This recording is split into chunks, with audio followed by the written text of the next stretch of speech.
Audio check 1, 2, 3, 3, 2, 1. Audio check.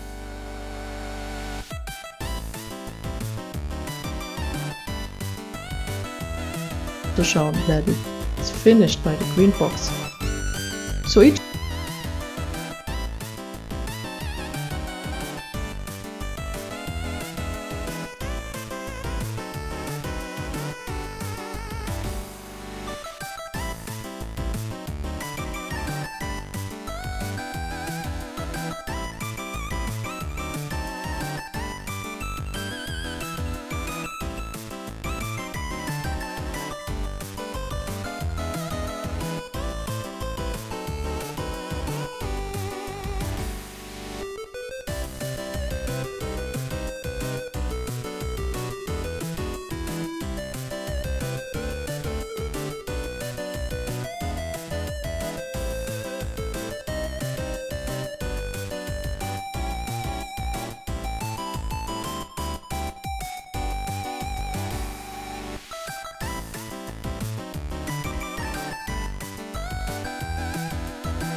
Good morning, World Wide Web.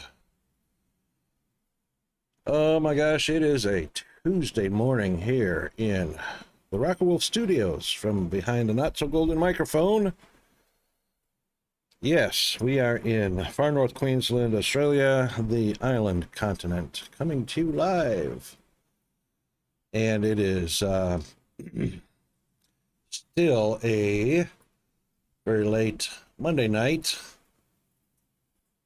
in the UK, Europe, and Africa. And of course, it is still Monday Night Football in the US. Hope everyone is doing well. And I have no idea who's playing tonight. I haven't even looked at the NFL schedule. AFL, listen to me. All Australian. Yeah, so anyway, we are going to continue our journey in Astro Colony today. And if anybody has any audio issues, let me know so I can make any fine-tune adjustments. I did all the testing this morning, and everything seems to be working fine, which is a huge thing because we have so many troubles in the past, but OBS version 30 seems to be doing quite well. Excuse me. Okay, so let us head over to our game screen.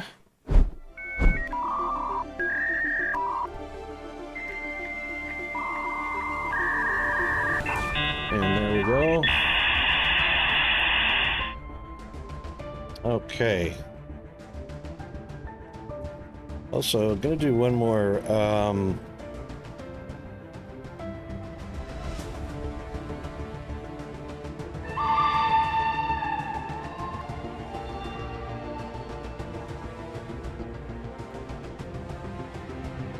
yeah, all right, so that's all working good. Who's driving this bus? Yeah, who is driving this bus? Okay, well,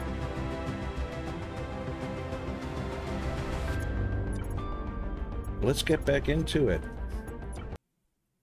We've got some things to do today, so we're definitely going to be expanding our little colony here, but we've also lassoed a couple of planetoids, one mud and one icy rock that we've connected, and we're collecting aluminum from. So we're going to expand our colony, and since this is a mud, well, it says it's mud.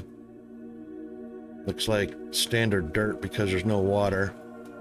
I reckon we're going to be leveling some of this and making room for actual farming. Since we've collected up all but the iron, I think, on this iron and carbon. It's got a little bit more titanium, but that won't be for much longer.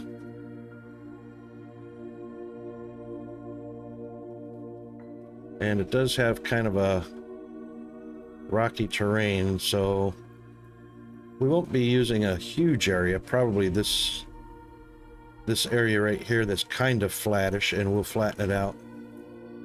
We'll make one more rover since we've made two and lost them by moving the colony. And the dang things went rolling off of the colony down into the far reaches of space. So we did set up the smelter and the constructor and the manufacturer to see how we were going to be doing with our main supply of stuff, and so far it's working pretty well.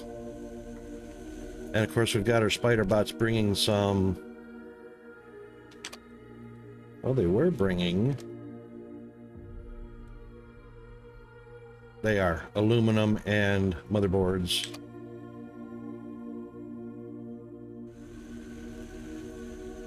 I've got a fair few motherboards already. I think we can eliminate that one.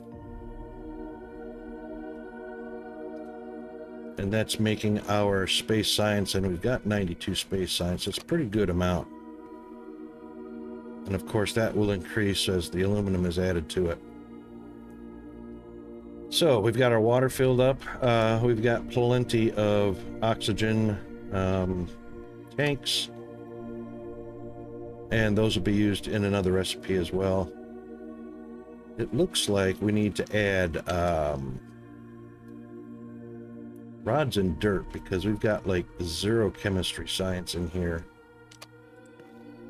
And chemistry science is going to be used on every one of these upgrades. So we might as well get that rolling.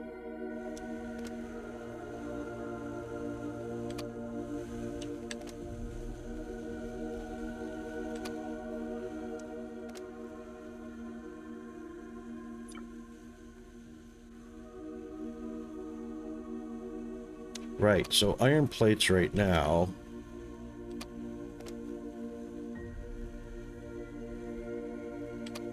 are made in the... Where are they going to? Oh, right. Plenty of iron plates. And we've probably got plenty of wire in here. We do 4,000, so we can stop that recipe from happening.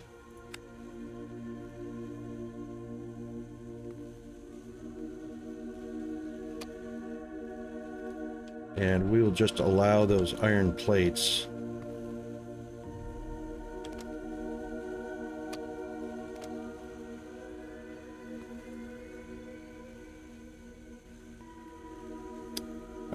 are generally used for not foundation, but for these things right here, for floor metal.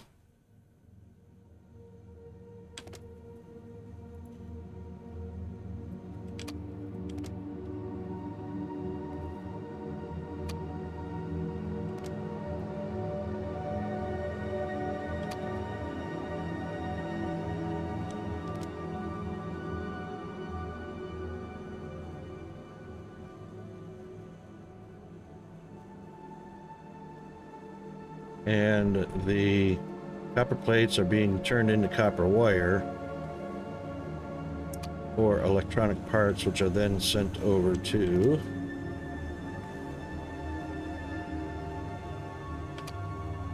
well, they were being sent to yep, the manufacturer to make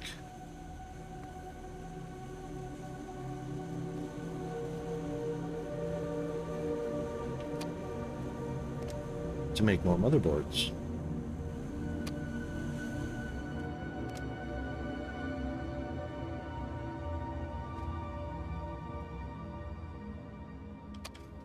Right, so we need rods now, which are not made there.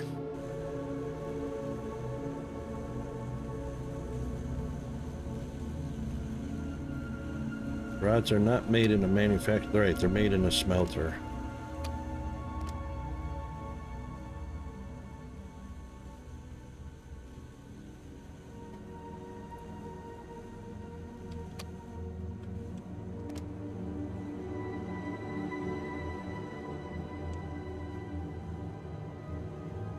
We'll split this.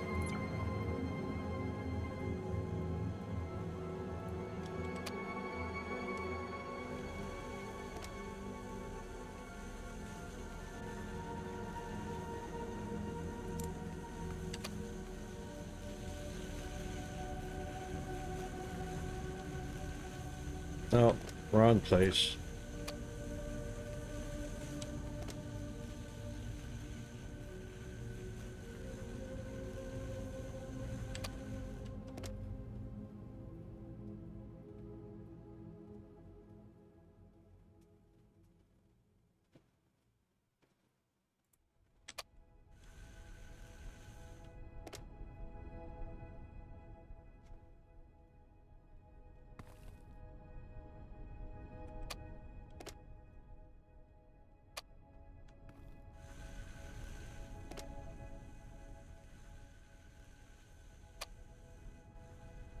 We want them to come over here.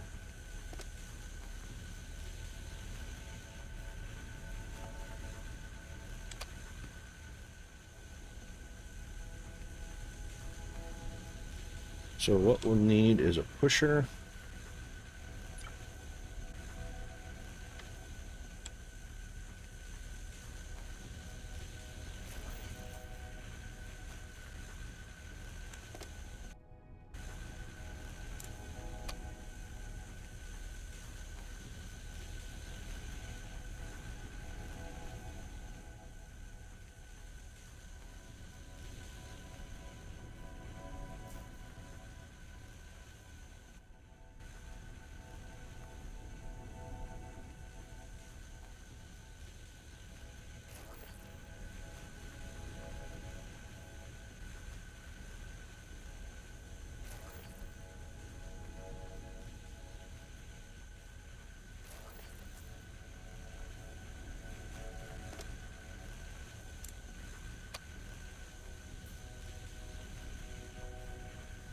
There we go.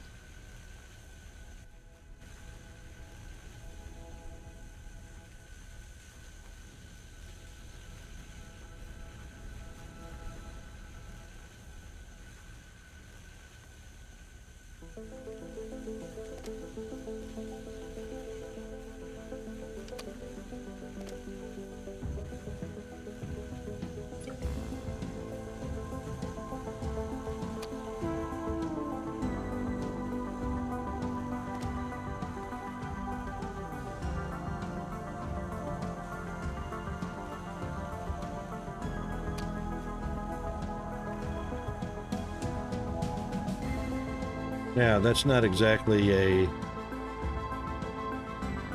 It doesn't keep things free-flowing.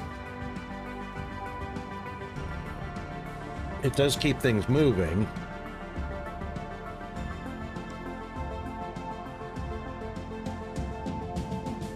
Doesn't exactly alternate, but almost alternates.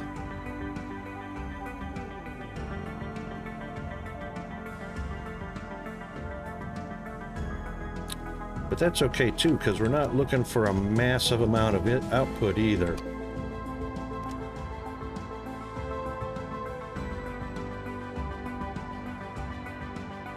And we'll turn that one off.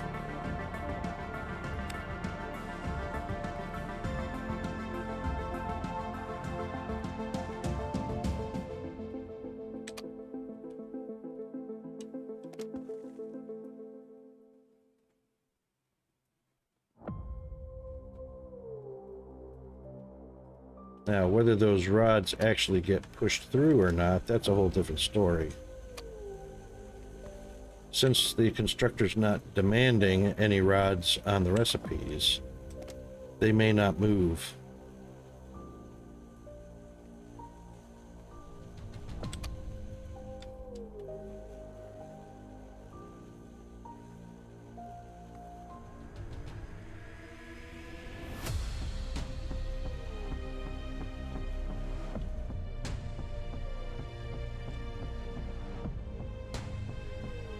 And that being the case, yeah, rods are not showing up here.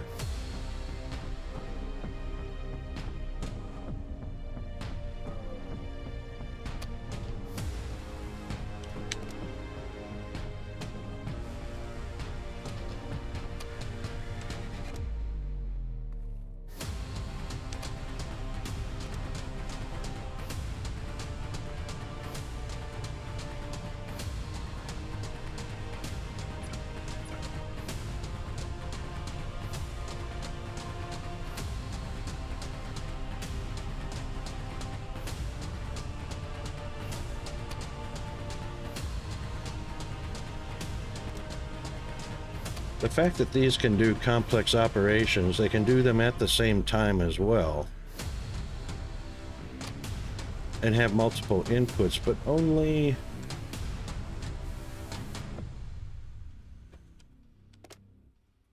one output.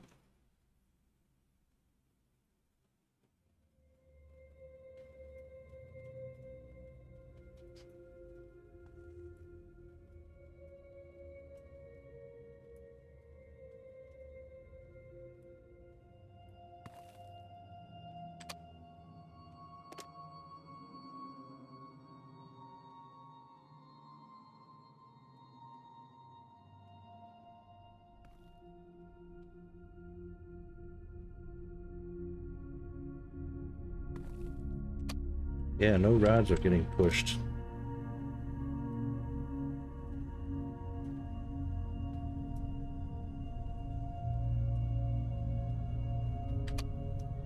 Alright, so what we could do...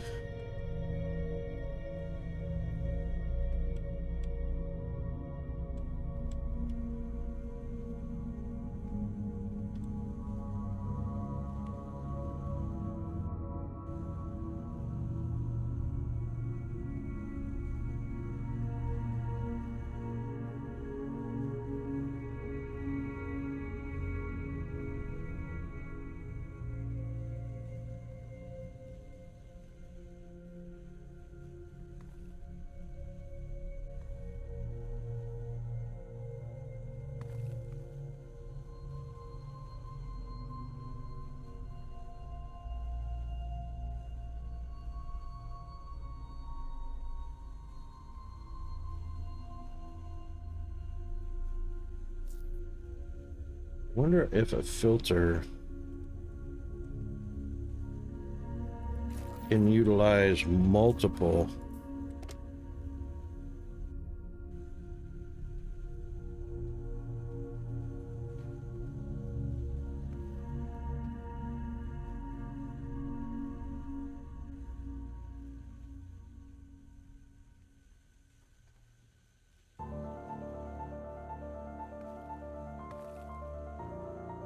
I bet it only allows 5.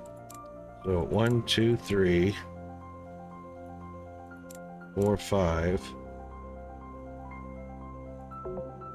Right, 5.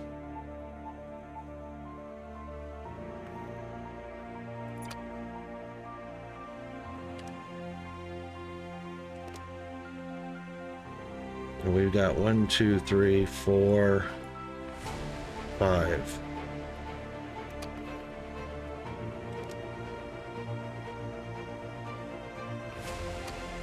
But it's still not pushing the rods out. The iron rods.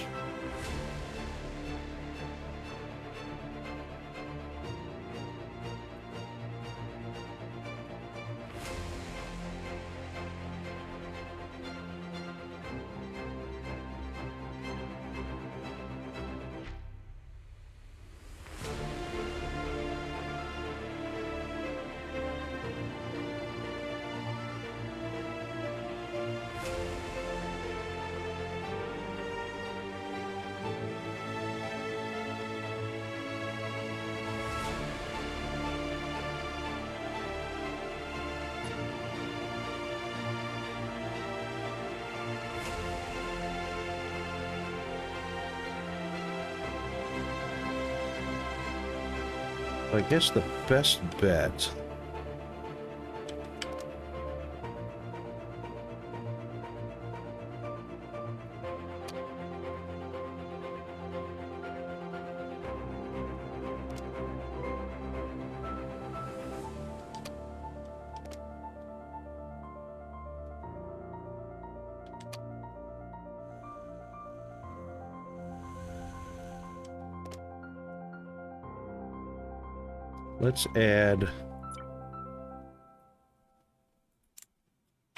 let's add rods and see if some spider bots will come over and pick up rods from here.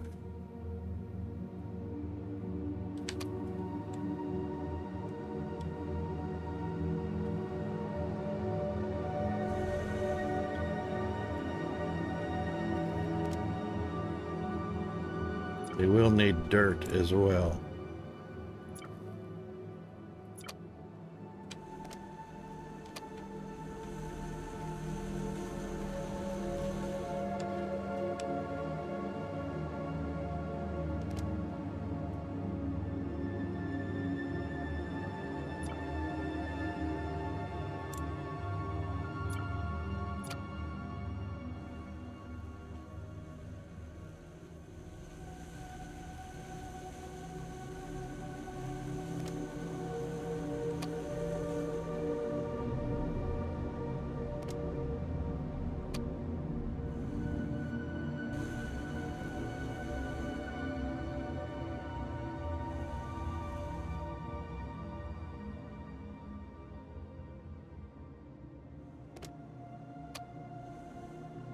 They aren't coming to get rods.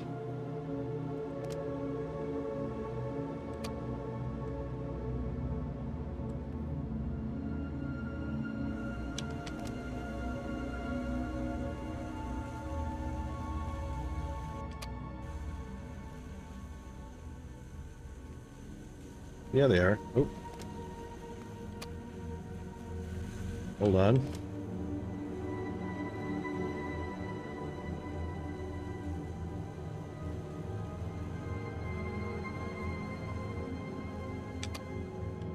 They are.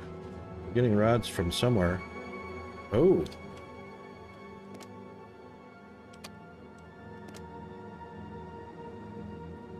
From a container.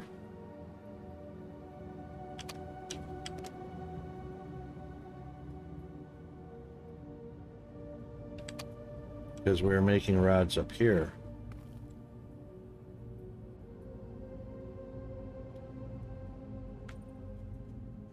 So they're not going to come and get it from...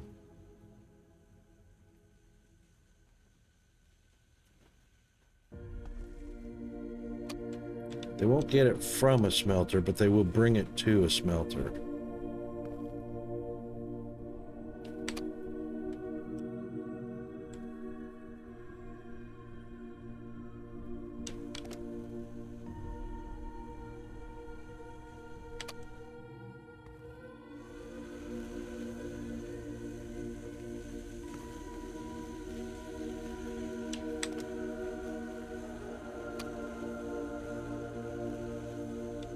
And they're passing up the lab. No, some of them are putting in the lab.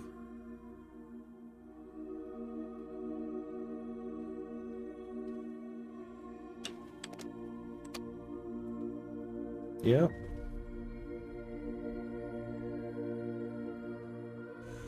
Okay, so they're actually putting them in both places.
Got plenty of iron wire, steel wire. Copper and gold can keep going.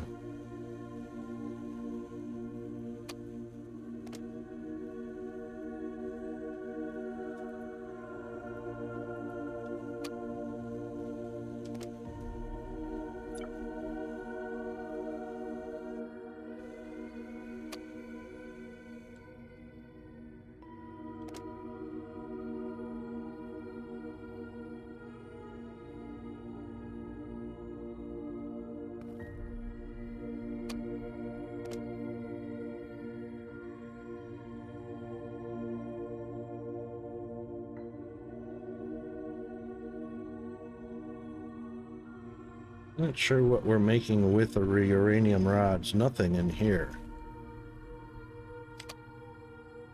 but it's not getting output either.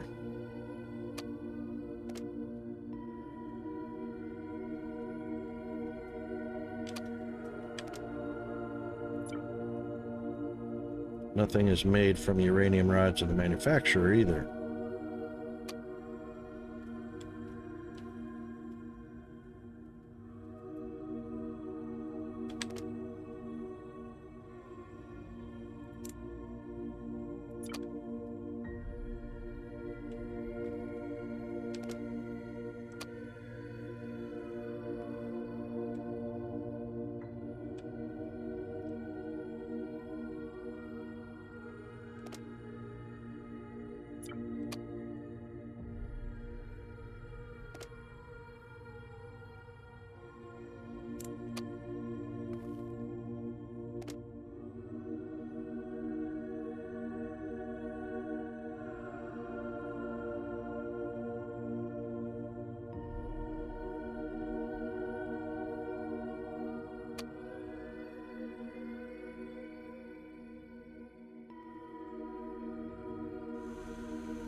I wonder why the plates are not getting output.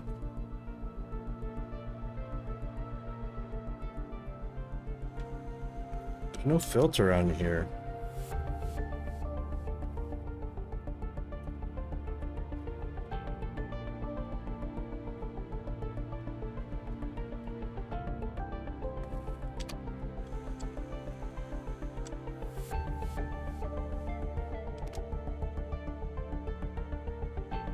Is that a glitch? Why aren't the iron plates being output?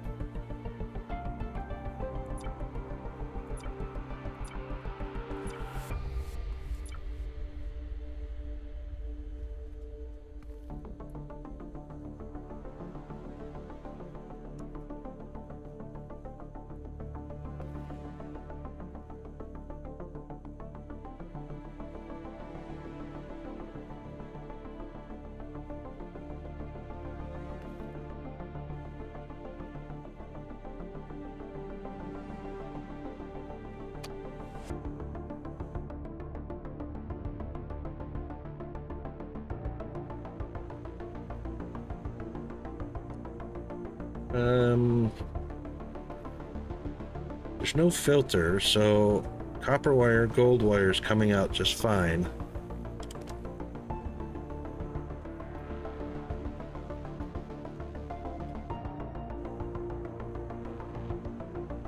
So the only thing coming out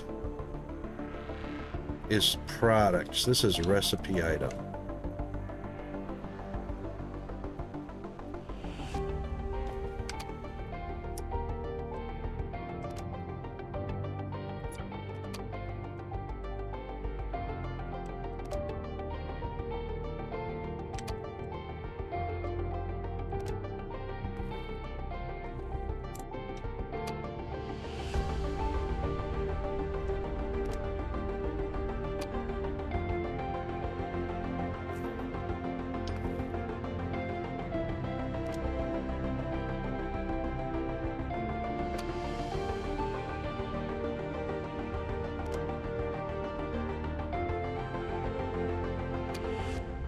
Okay.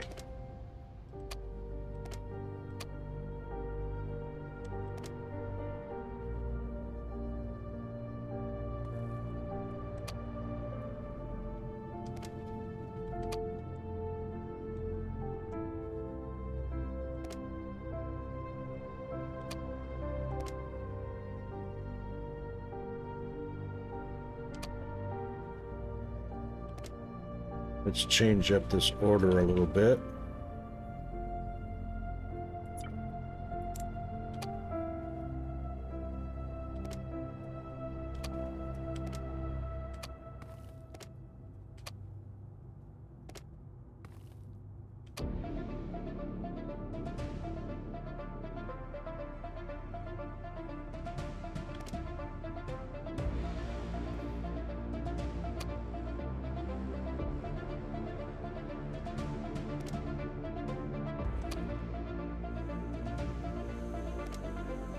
Okay, that makes more sense.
Hmm.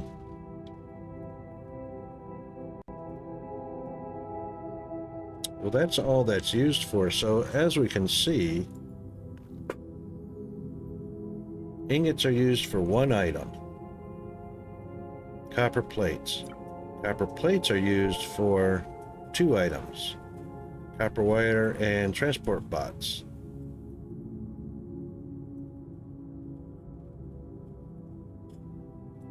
Copper wire is used for one item. Electronic parts. Electronic parts are used for one item. Motherboard is used for one item. Computer is used for two items. So that can be a literal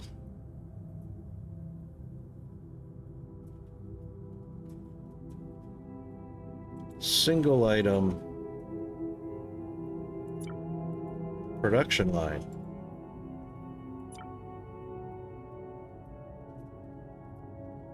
At least from the copper plate point on out, which will just split into the two products.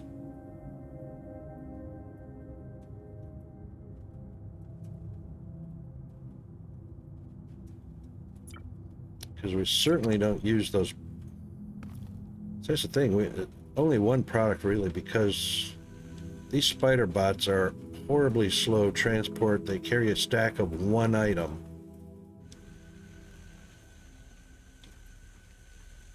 Which is not a huge bonus at all.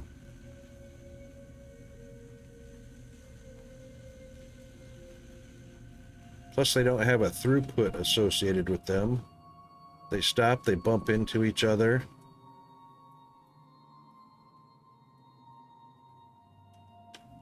So that's unreliable. The belts are far more reliable than the spiders.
Those rods are still not going to get output for some reason.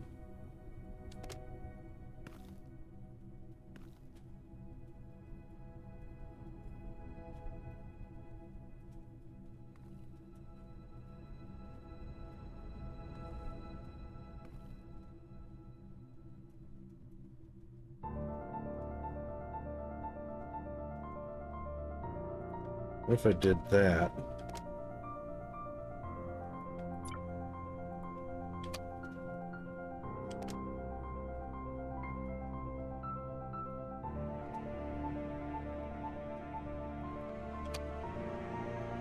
Oh, okay, that's what it is they're waiting their turn.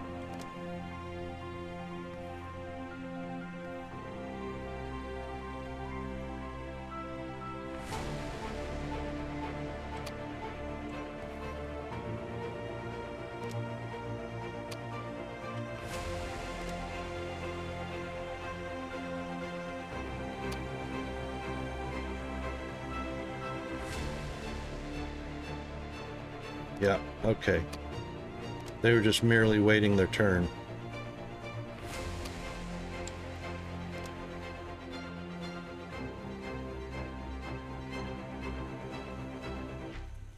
Now, rods are not a recipe for anything except steel crew. Yep, alright, so since it's a recipe item, it's not gonna...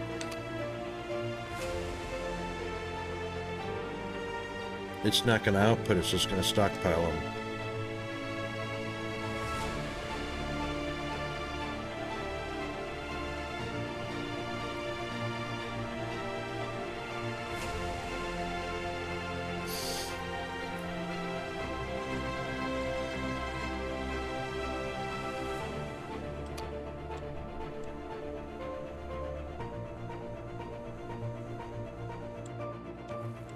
Right, so what we need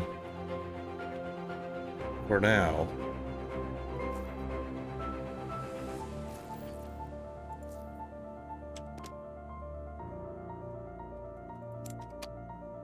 oops. Yep.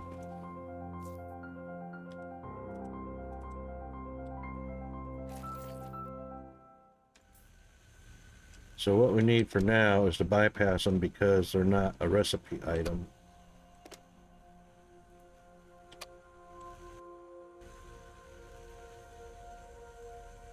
They're not an active recipe item. Yeah, that'll do it. That will do. So this can actually be broken up into, even though the machines are capable of doing multiple recipes at the same time and can be sorted, so sushi belts can be sorted quite easily.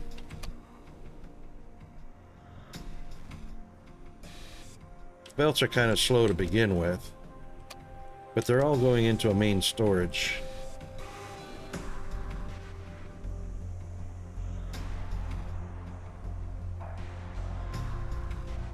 Until they're needed. And they are needed, so the robots will come and get them for the research. And we can do some research. I mean, we've got stuff. Don't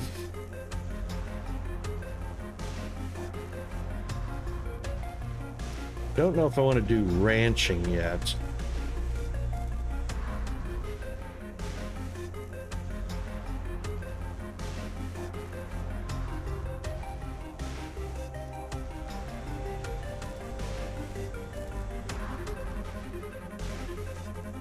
So, oh, doggone it. Well, we just did it anyway. I was going to right click on that to see what that product was, but yeah, we don't even have a rancher. Well, you know what? I suppose we'll go ahead and do the poultry.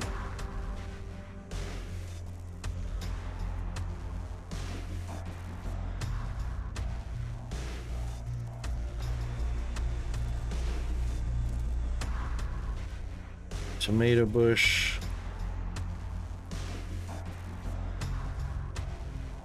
Advanced cultivation. I'm not sure what these make.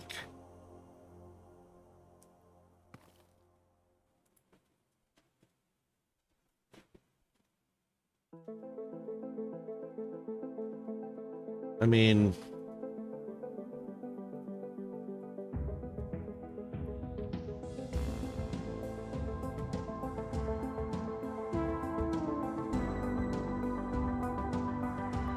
there's nothing in here about... All right, so these... The animal breeding will make cows. Cows will make milk,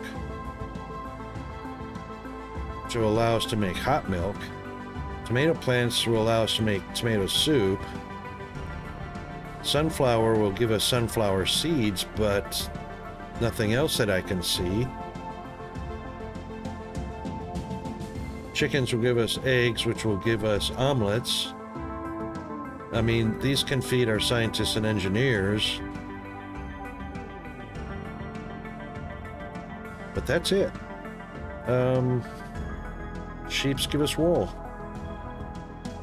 which we knew. But what's the wool used for? I do not know. All right, what do we need for biology? We need the carbon fiber and some oxygen tanks.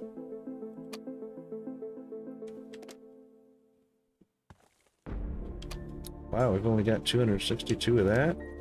Really?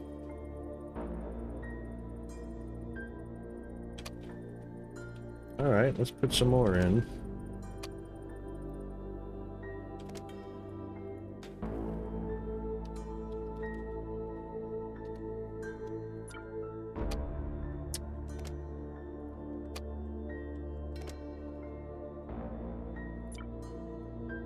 Actually, that's only going to make 200, isn't it? 10 each out of 2,000.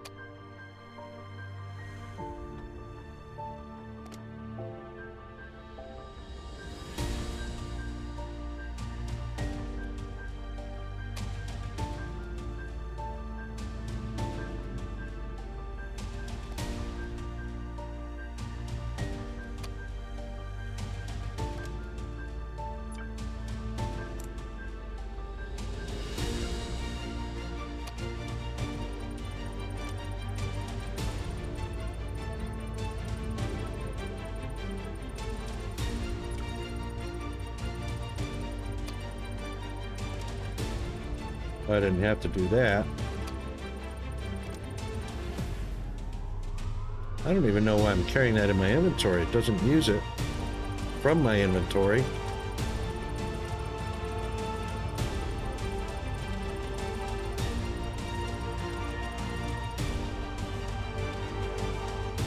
I'm gonna experiment with something.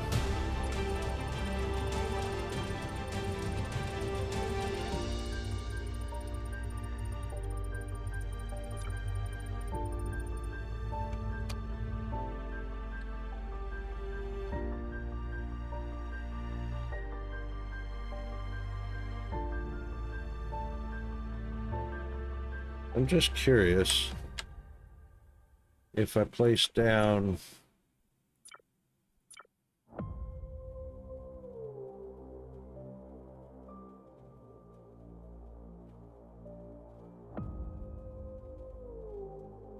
I'm not going to do those yet. I will in a minute. All right, we're going to place down an oxygen barrier, which of course needs power.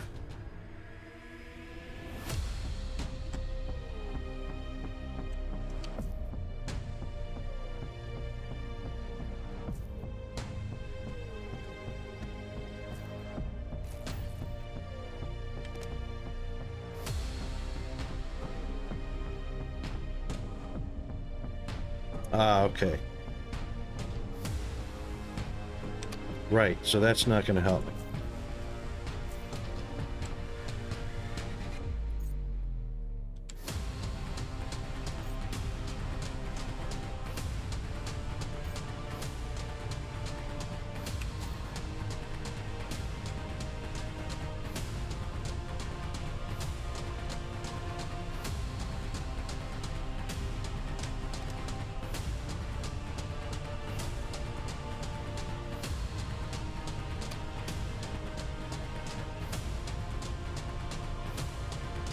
Okay.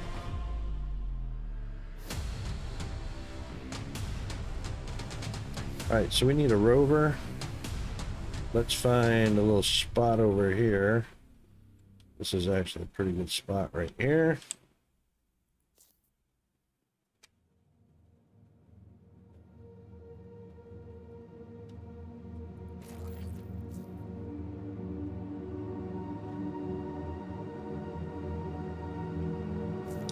Let's try that in a,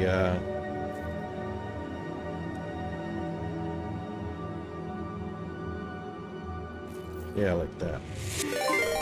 Raiders detected. Oh-ho! Welcome and enjoy your stay. Jack PS9 with the big raid. Welcome in, Raiders. How's everybody?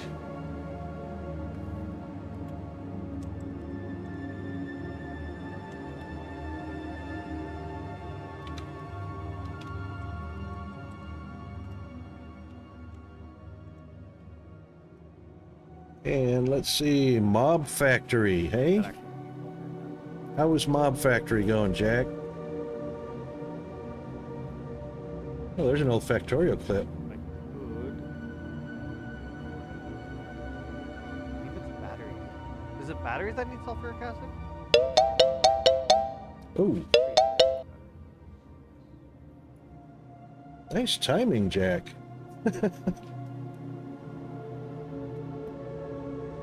We are coming up on a break. So, if anybody saw ads, you won't be seeing ads, or if you didn't see ads, you will be seeing ads.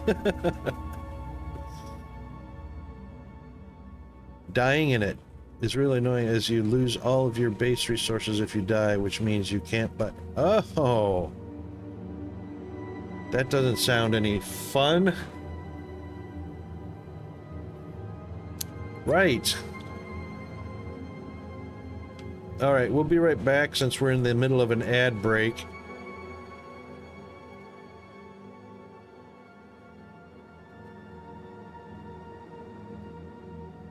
Hang in there.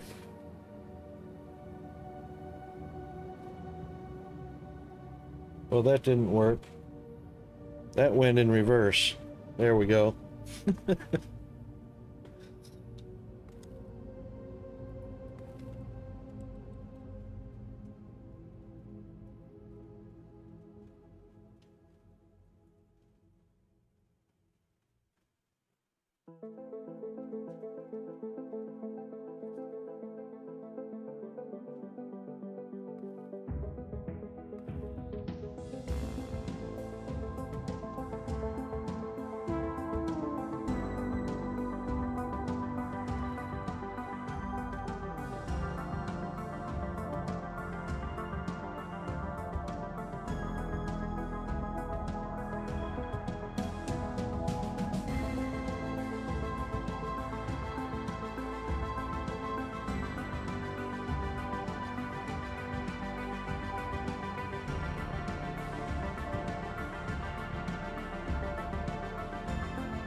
Well, that is completely backwards. I got my buttons backwards.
Oh, I was muted.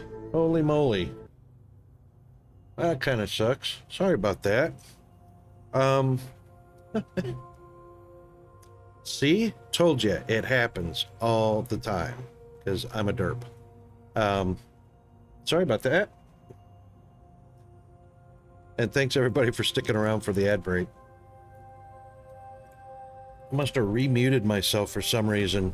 Jack, that kind of sucks that, that mob factory. If you lose all of your base resources when you die, and let's say you have like you know, no weapons or limited weapons, but then you can't buy any weapons. You're starting over again, defenseless. So if you've already progressed in the game to the point where the level of enemies are attacking you pretty regularly, that sounds that sounds pretty self-defeating. Doesn't sound fun. A huge struggle to get back into the level of play that you were at before. I don't know if I'd like that.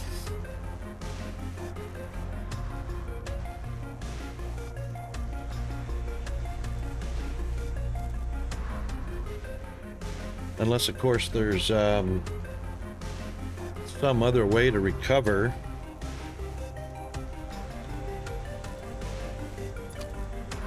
Without... I mean, because it sounds like an endless loop. If you lose everything, it sounds like an endless loop of recovering.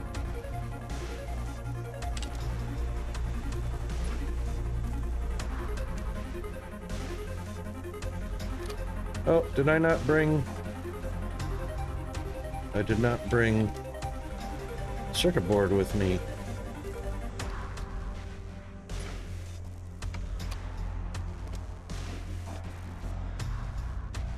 Alright, that's over half a minute to do that.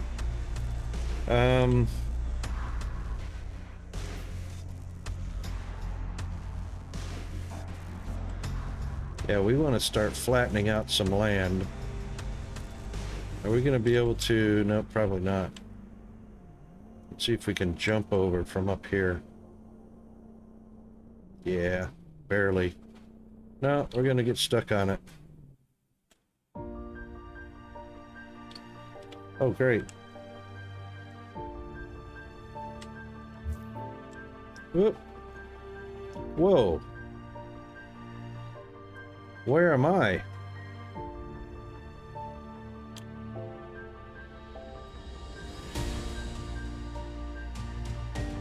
Holy moly. Are you serious?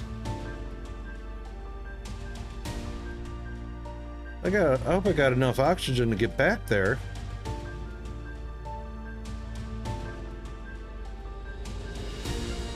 Wow.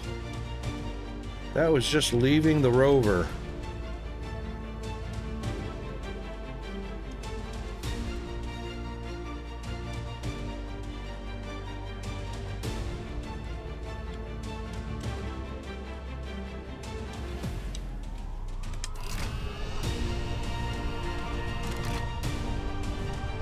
Wow. All right, so this is a first.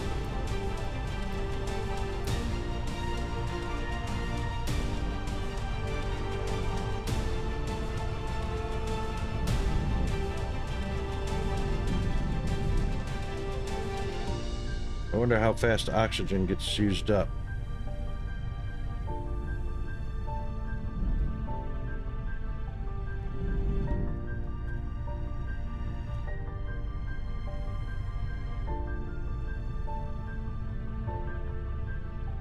Land, leave, and turbo.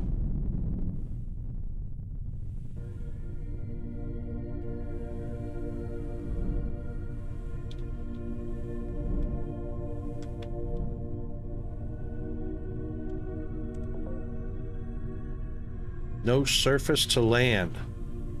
Well, I didn't see any of that in the tool tips.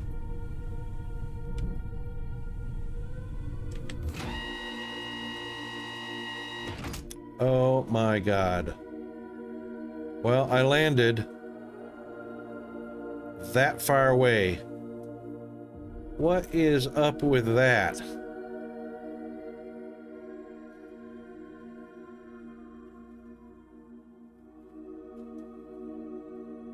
That is ridiculous.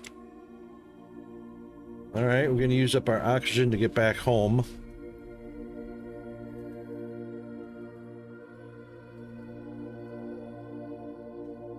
Just the base resources, so any weapons you already have and such stay. Okay.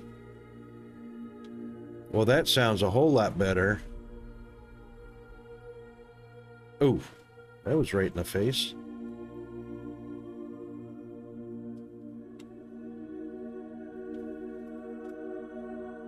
Well, we had just enough oxygen to get back here. That's kind of stupid the way you exit an aircraft or exit a vehicle and then you're a billion light years away.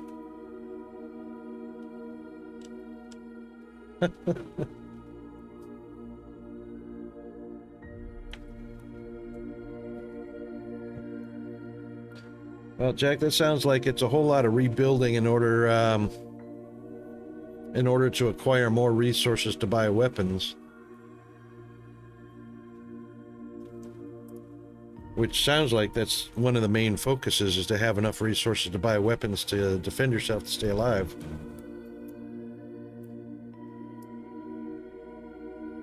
And in a game like Mob Factory,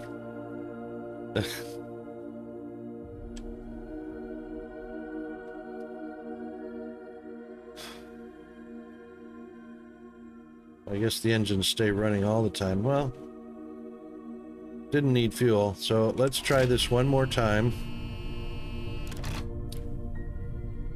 All right, so land. Yep, there you go.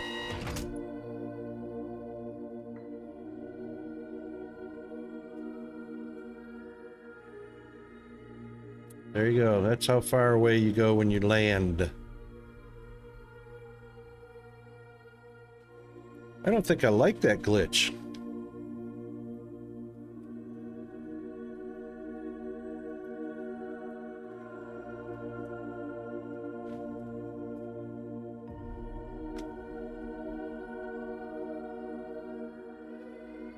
Oh, and now it's gone.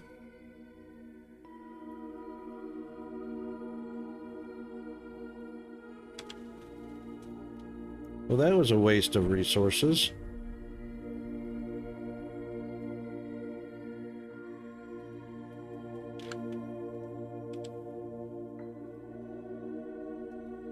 No more spacecraft.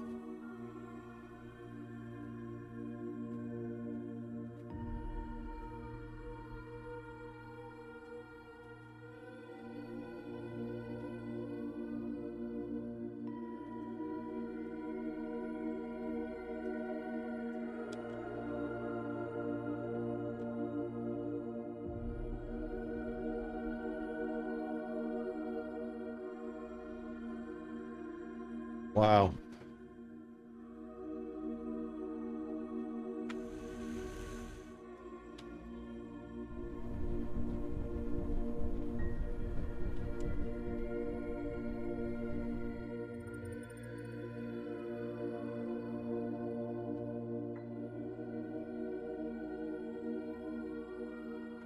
Well, that's disappointing. What's the purpose of building a spacecraft if you're going to lose it on the second landing?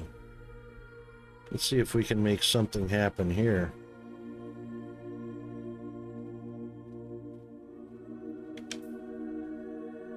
No, we're going to stay stuck upside down.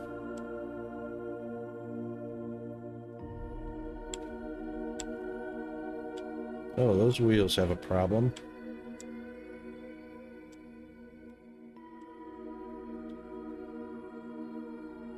Booster jump?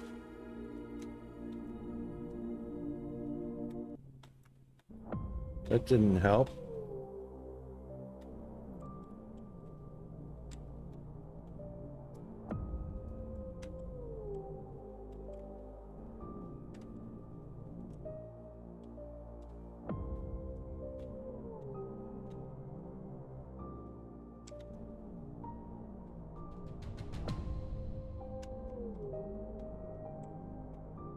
No.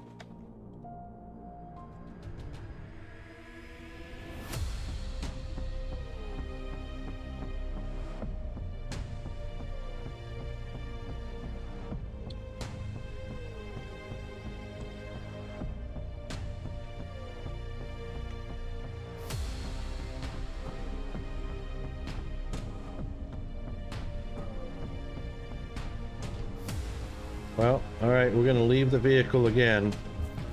Oof.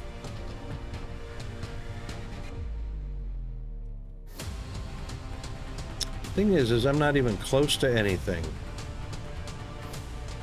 So, you know,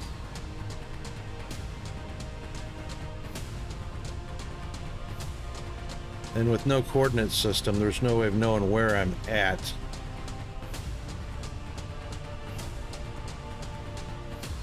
That's pretty ridiculous.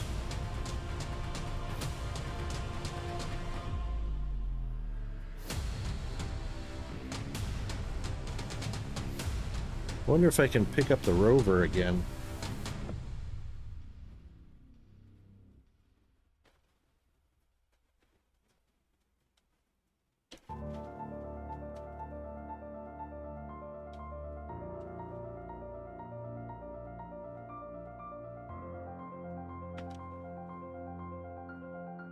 Right click to remove. All right, where did it remove to? It didn't go back into the hangar. It didn't go back into my inventory. It didn't go into the recyclables. So remove means delete. All right, so those resources are wasted. Is this game early access?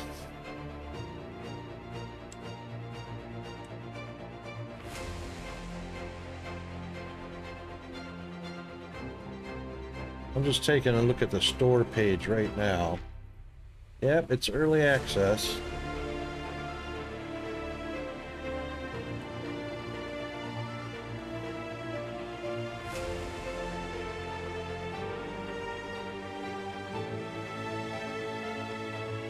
Oh, well, it's 1 year old. Okay.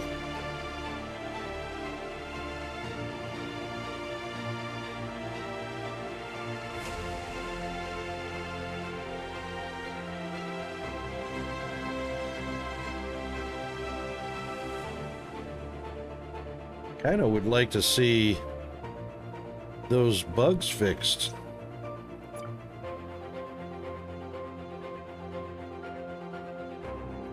Because, wow, what a waste of resources. And I just wanted to clear some land.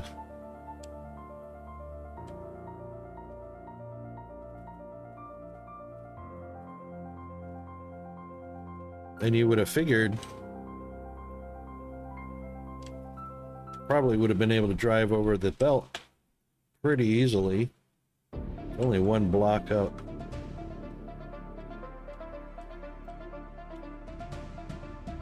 All right, let's do this.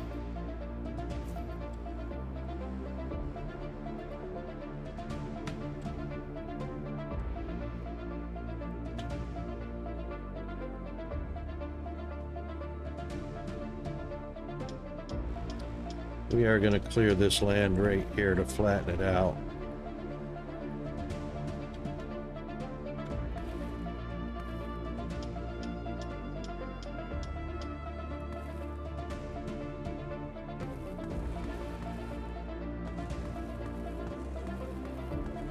Which I could probably do this way just as fast as using the rover.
Ooh, stone.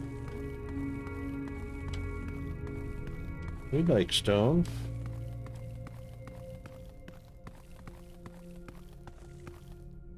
I'll bet you it's something that we can't excavate.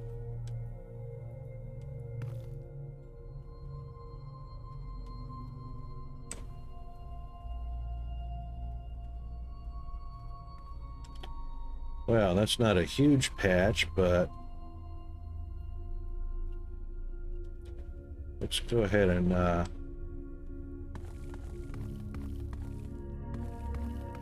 take the rest of this stone. That way we don't have to make stone.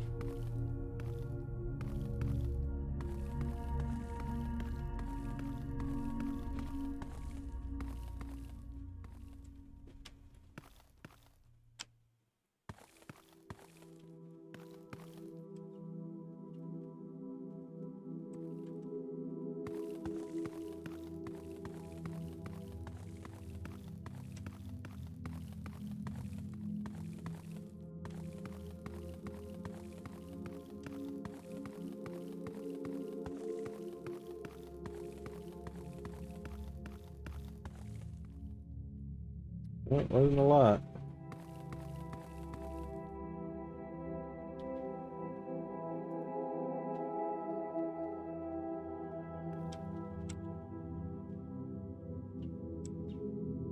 Don't want to cover that up. I don't know how much land we need for a farm.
Looks like a decent amount of land for farm.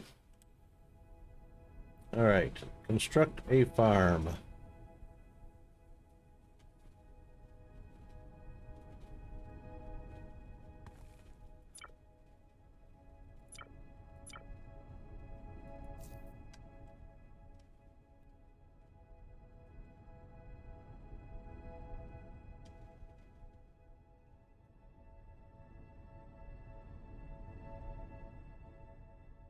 Oh, I'm thinking it's because of the land. It's because I need some aluminum bricks.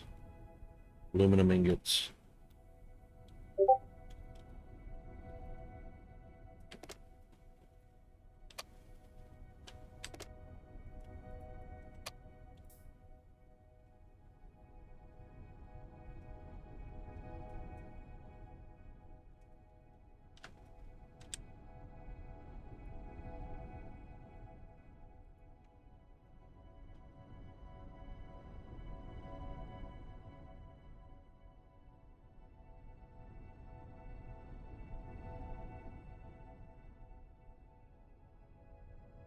Ah, thanks, Chris.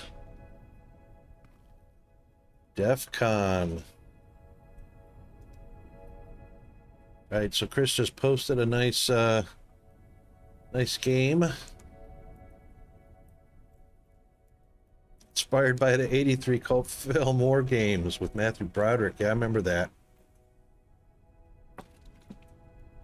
DEF CON. That looks fun. Thanks for that, Chris.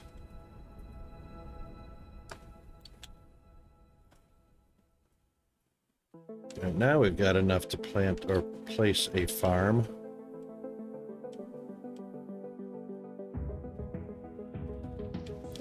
So I'm kind of thinking that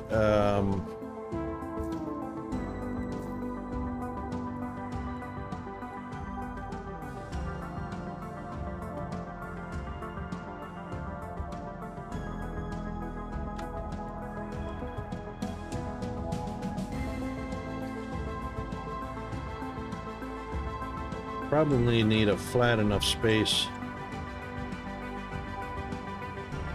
for crops, which that seems like it is.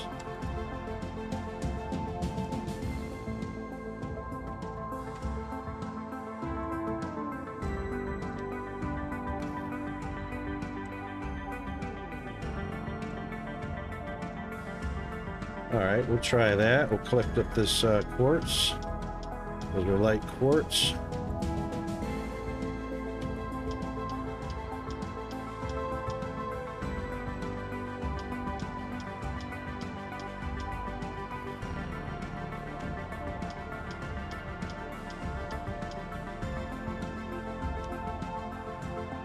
Now we should be able to place one. Yep. And we'll rotate it just so that it faces... Ah, yes, it's going to need water. Of course it will.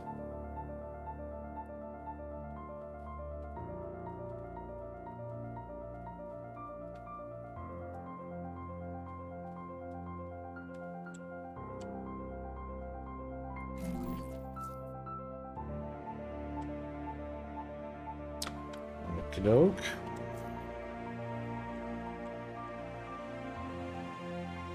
Shouldn't be too hard to supply it with water.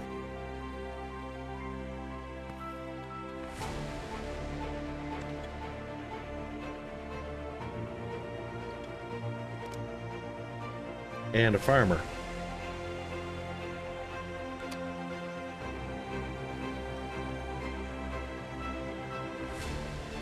Can I designate this guy as a farmer?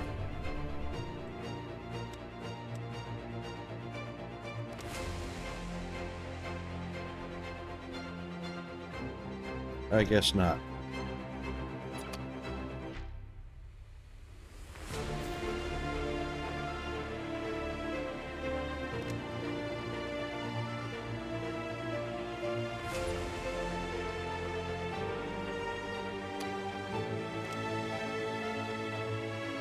Cook, scientist, engineer.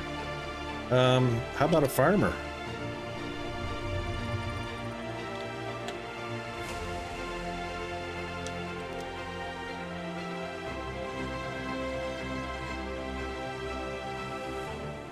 Farmer needed 1.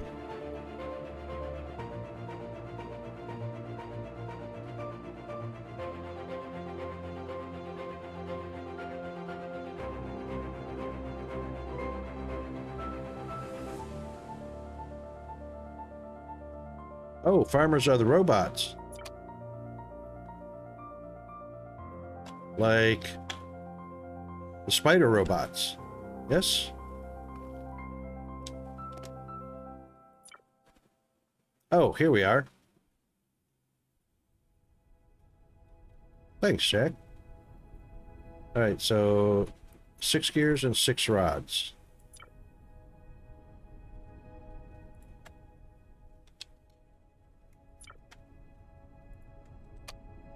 Six gears.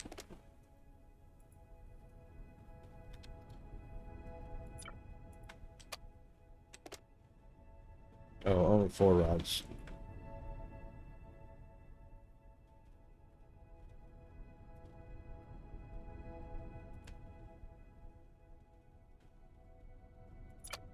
Excellent.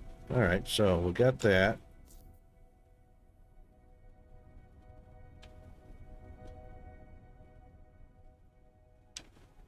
And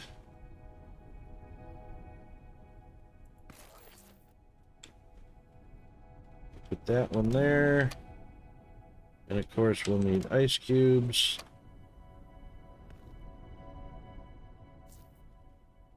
Probably not many.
That'll work.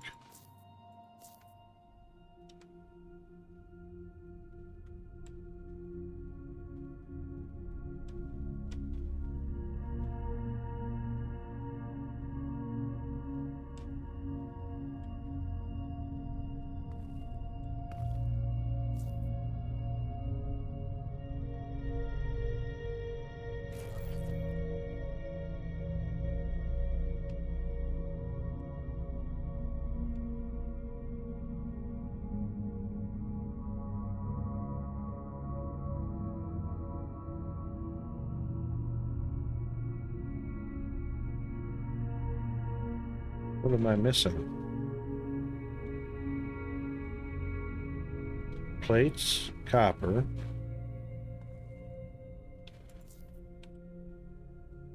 Oh. Well, it didn't say I was missing the copper.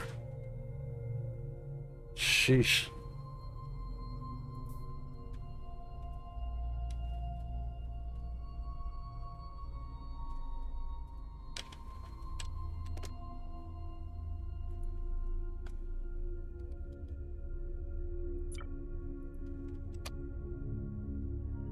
But I knew that.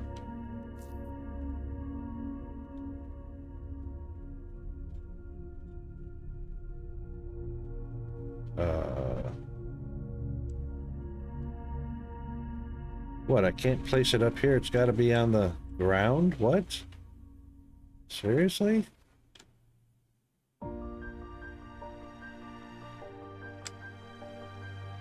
That's odd.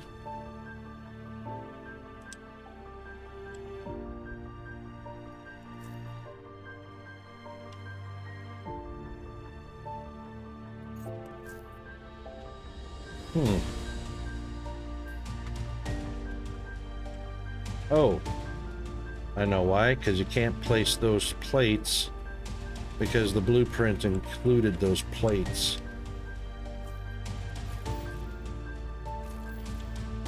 That's all right.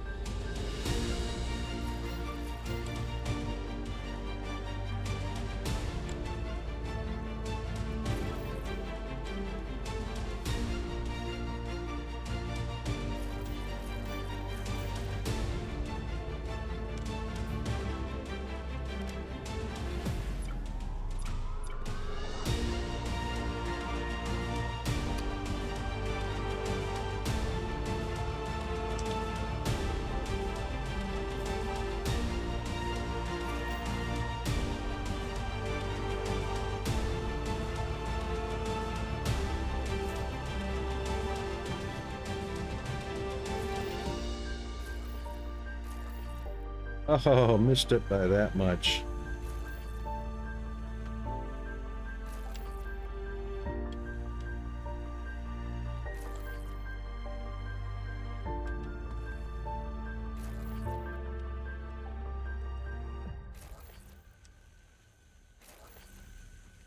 No, can't do that.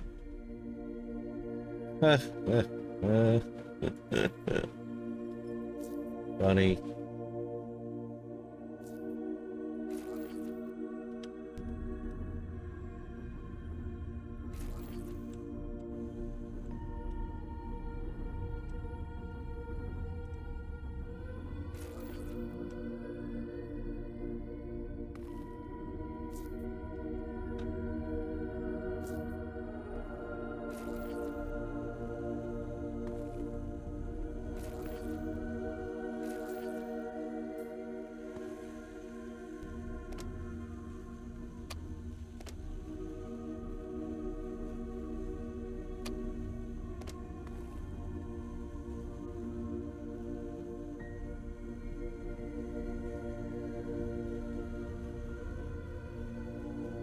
Whoa, whoa, whoa, whoa.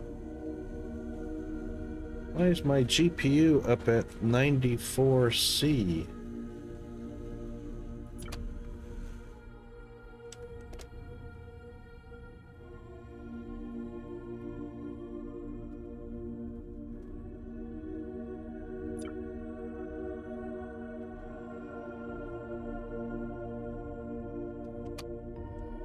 Is it not getting water? It's not getting water.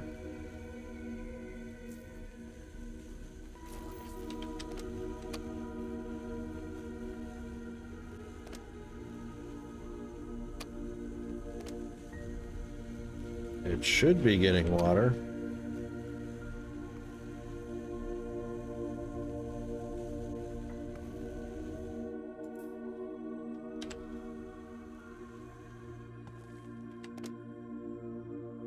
I can't see if it's getting water.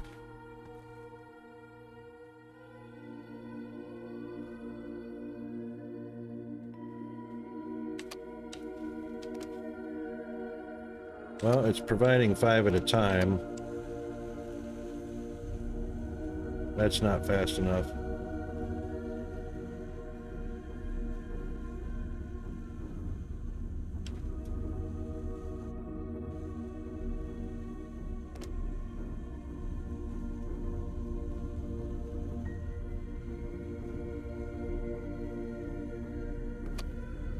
Five every 10 seconds. 10 every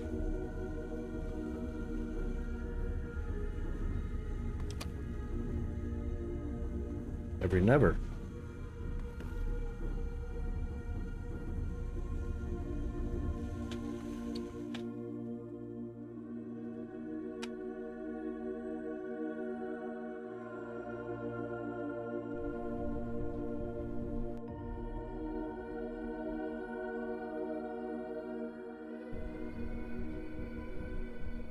All right, what the heck is going on with this planetoid?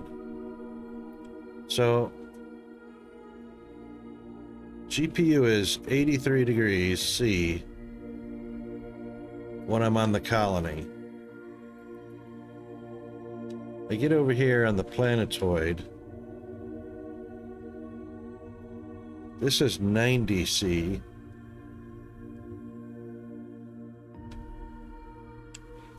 I get over here with virtually nothing to render.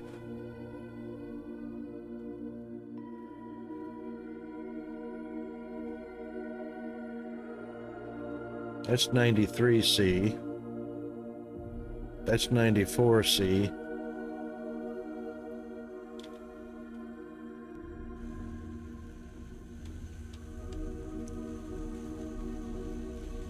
There is nothing to render here to cause the GPU to be up at 94C. 100C is boiling. That's 212 degrees Fahrenheit. That's how much 100C is. 100 Celsius. 100 Celsius is 212 Fahrenheit.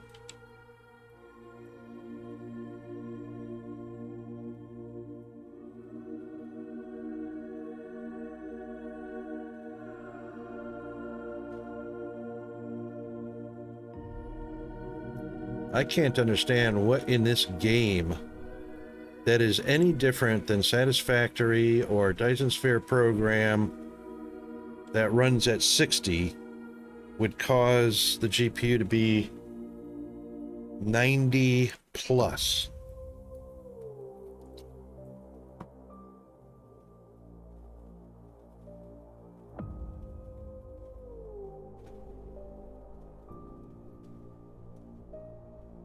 That boggles my mind.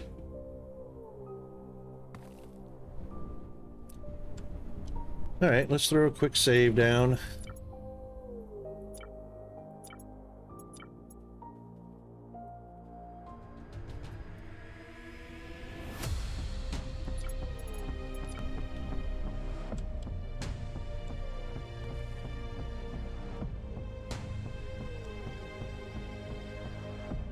That's only 82C right there. There's more going on here, animation-wise, rendering-wise, than there is over there. And this is only 82. It's still pretty hot.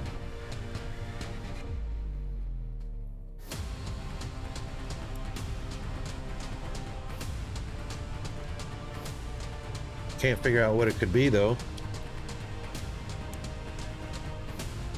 Game needs optimizations, that's for sure. All right, let's see.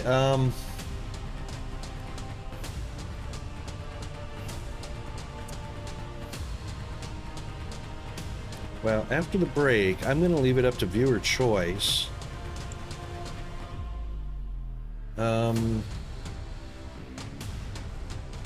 We'll leave it up to viewer choice to play a game from the my list of games.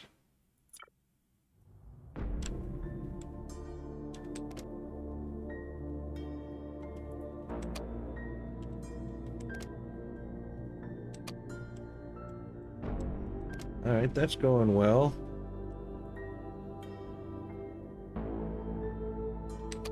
We can drop this aluminum or this copper over there. And what did we want to throw the aluminum in on the lab? Possibly. Yeah. And we'll put the stone in here. We're still lacking. Oh, it might help to actually put some in. Didn't I request any? I didn't. Let's do that. Let's see what happens. Yeah, they're right there.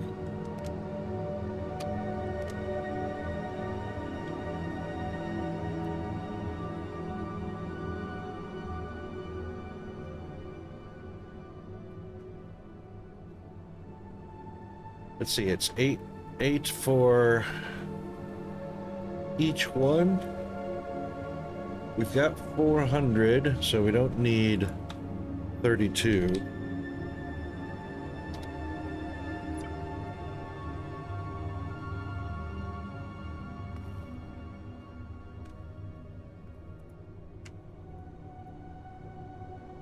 There, we'll do that.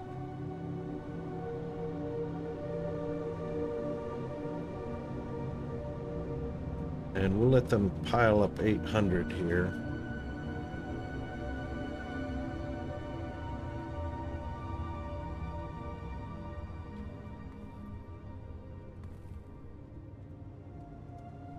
Oh, they must be bringing, that's right, they're bringing them over from, yeah.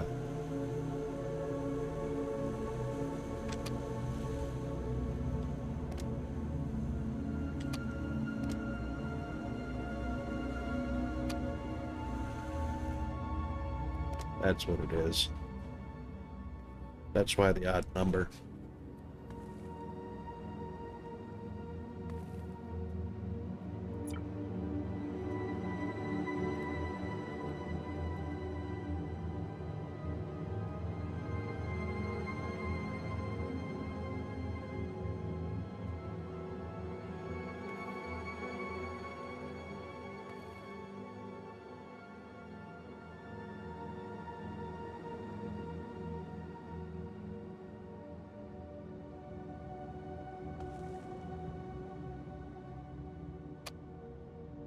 Hey, told you to stop bringing them over.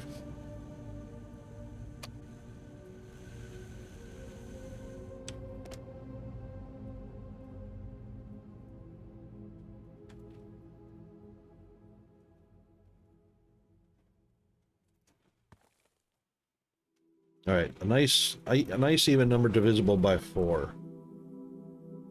So obviously 400 is a good 100 of the biology.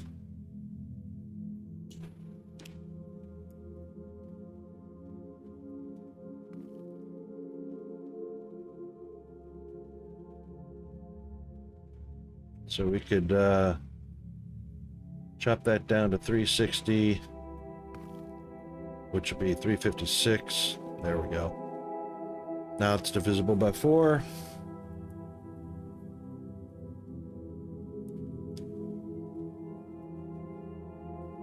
And that should come out to an even number.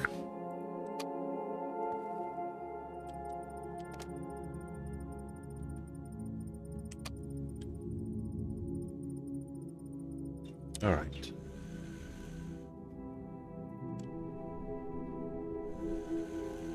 Oh, so again, we don't need this guy. Control right click on. We don't need him sucking down oxygen if he's not of any use. All right, so let's see what else was over here. So we got the farmer and the breeder. Okay.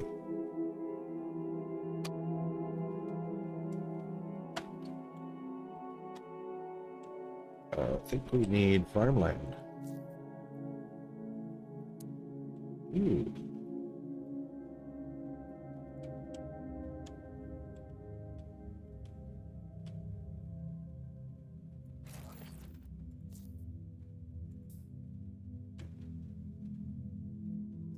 And that should be trees for wood. And oops.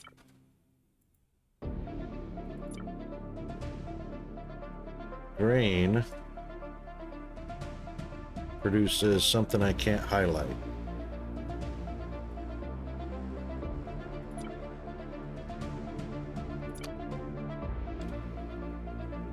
Oops. We got one green.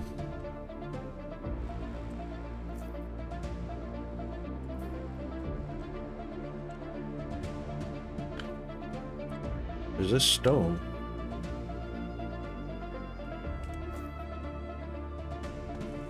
It is.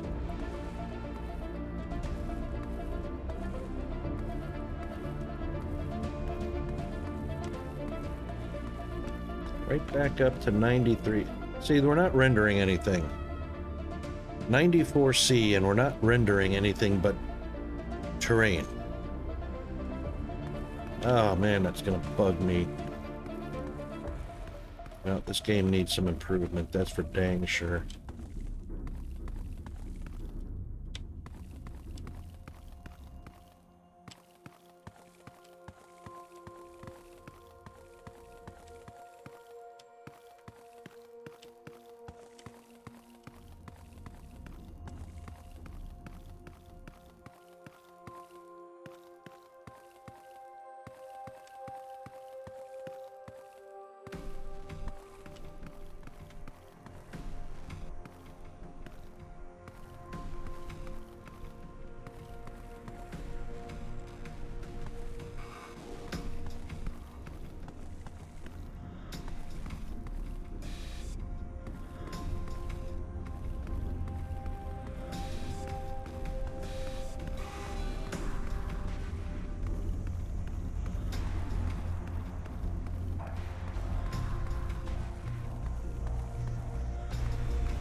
That's all dirt.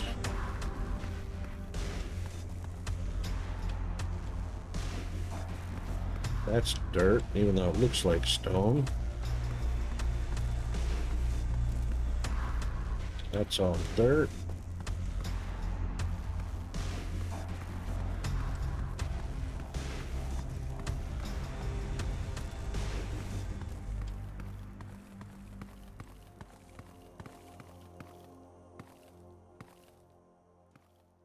Hey.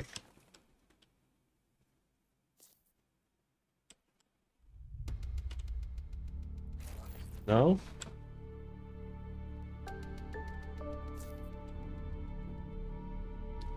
It actually has to be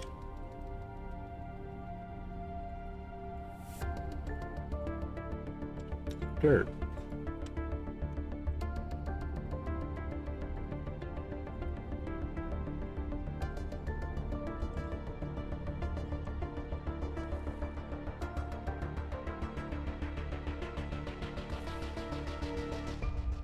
Interesting. Can't fit. Oh, yep, you can. Fill it in across. You just got to be aiming at the right spot.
All right, it's getting water. It's not a whole lot.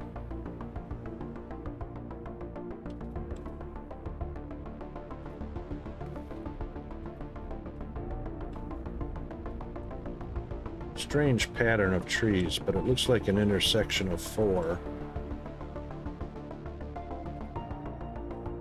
Yeah.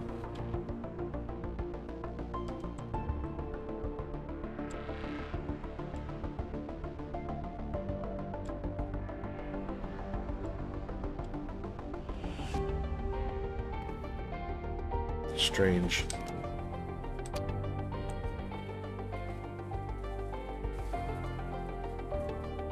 Get it!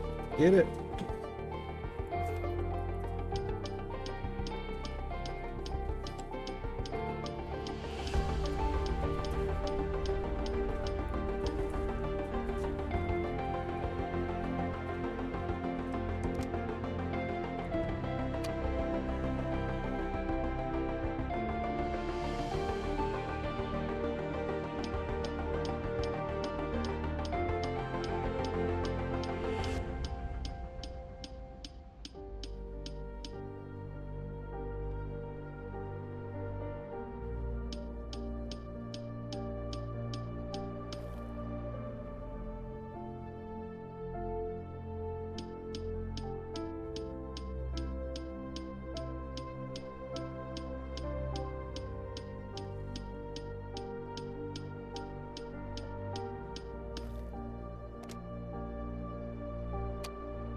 I wonder if I can put...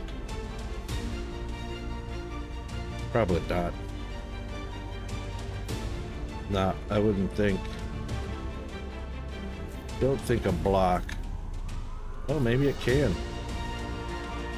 Is that connected?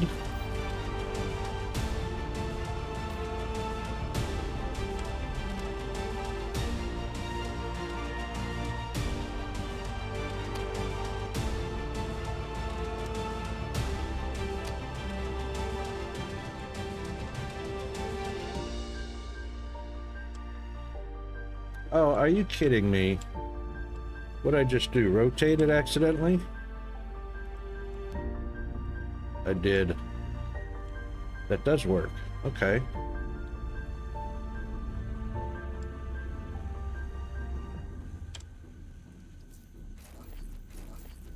Okay. Oh, and we are coming up on break, so...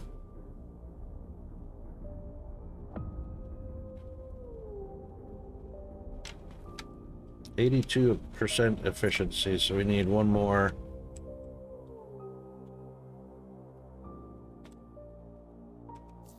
For the power.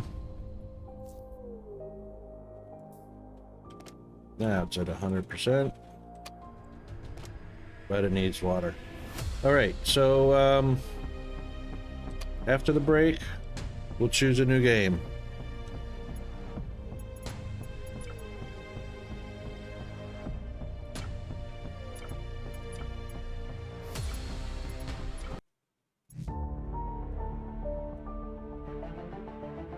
We'll be right back.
Okay, we are back.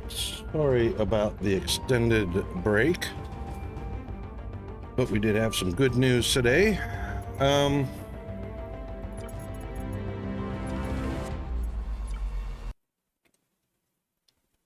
Right, so the school actually called and said they caught the culprit that was vandalizing the bikes at school.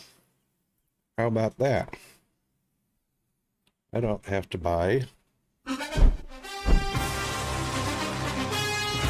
I don't have to buy any more inner tubes or repair the one that he's got, which I actually repaired 3 times last week.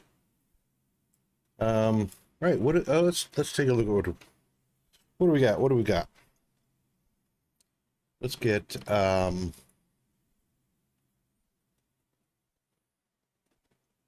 guys can't see anything. There we go.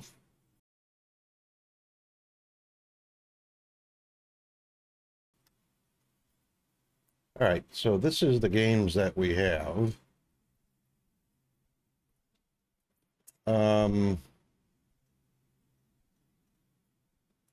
Actually, this airport sim we're going to put up into the sims.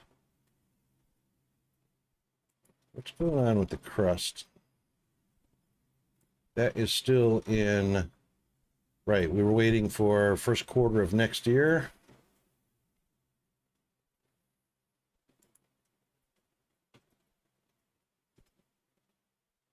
This one should probably be a builder. It's a sim builder, but you know.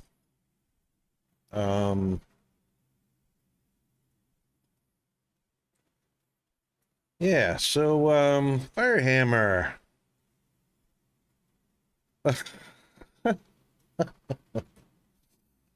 Yeah, indeed. Hey, since you're here, yeah, we're gonna change game because Astro Colony is starting to take a pretty serious dive. I got over onto the planetoid, the mud planetoid and whatnot, and CPU temperature went up to 94C. It needs some optimizations. There's actually no reason for it because I actually dug down in a hole. There was nothing to render. And, you know, the processor was way up there. Way up there.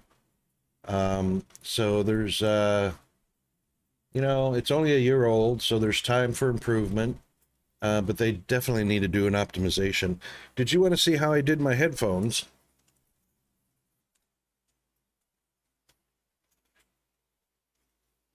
So what I did is I took a pair of black socks and I cut the toe off just above the toe. And then I cut another, 3 inches off of that. And then I took that and there's the little piece. So that little section off of the sock, I took that and like a rubber band, put it right around the earpiece like that, so that you got a little bit of a little bit to tuck in right there at the ear. Well, your ear pushes it down anyway. And that is a whole lot more cooler on your ears than the fake leather. The fake leather on them. Voila. Can't even tell I got them on. Just looks like black headphones. Yeah, airflow. Yep. So it's cotton, obviously. Cotton, airflow. Your ears don't sweat to the fake leather that's on it, and you can take them off and wash them. And of course, you know, you can make more. Choop, choop, choop, choop, all the way up. Just get an old pair of socks, you know. Yeah, so super handy. Super handy.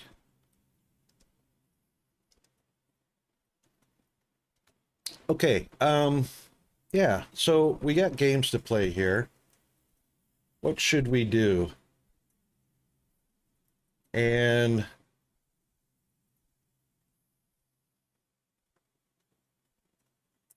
G-Man was saying Vintage Story had an update. Well, let's see. Vintage Story had an update. Railroads Online had an update. Mega Aquarium had an update.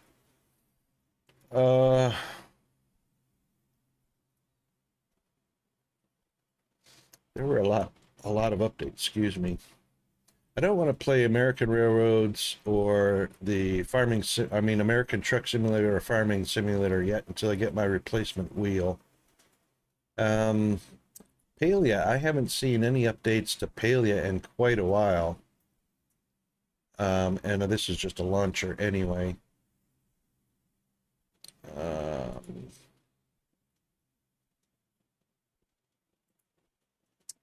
Railgrade. Patch number 3. Oh, that's just Steam Deck verified. Could do some Railgrade.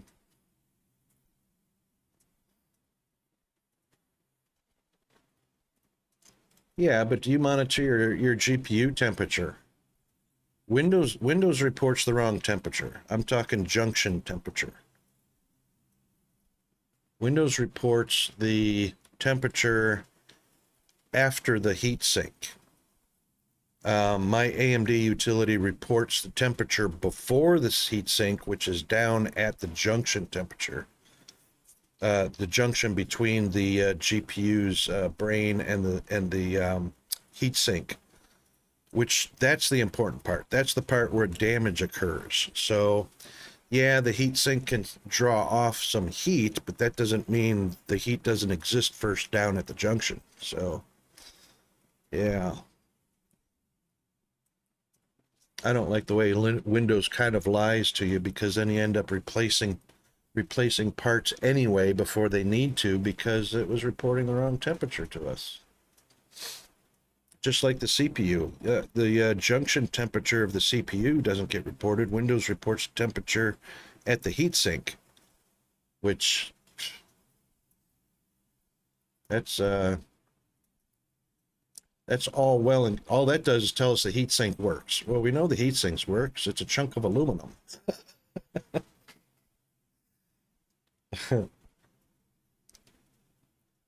Yeah, that's Windows for you.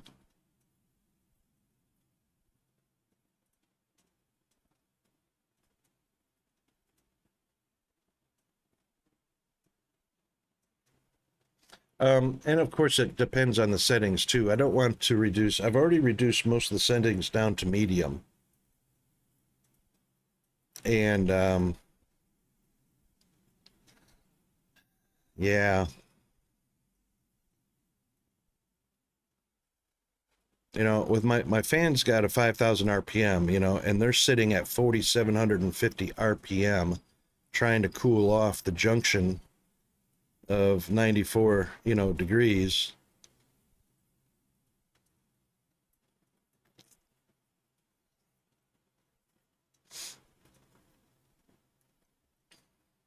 Right now, you know, right now everything is normal.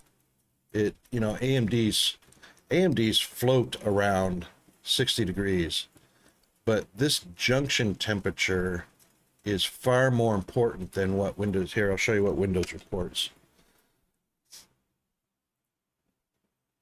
So on a GPU, this temperature down here, this 60C, that's what this temperature is. The current temperature is what Windows reports. So the AMD utility picks up with the junction temperature, and I'll just show you what this. I'll just show you. So, hang on. I have to actually start the game before.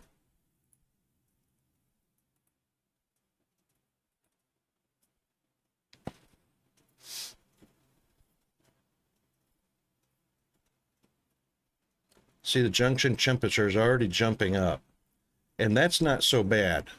But you'll notice that this is the current temperature, which is after the heatsink. This is what Windows reports. This is the actual junction temperature at the GPU's brains.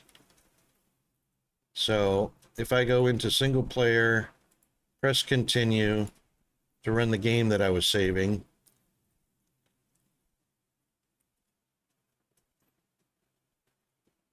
and we were at,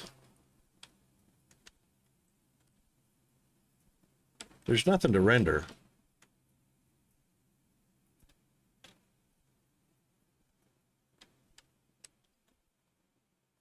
You can see it's already up to 90C.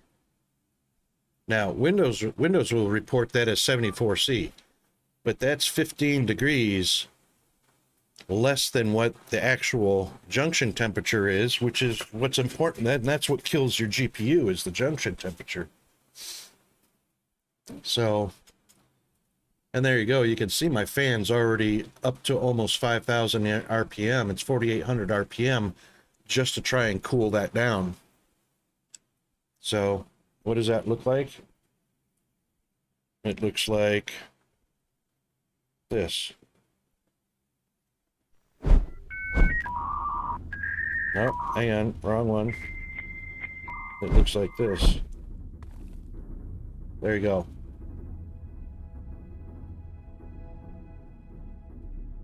So there's nothing in the scene to render,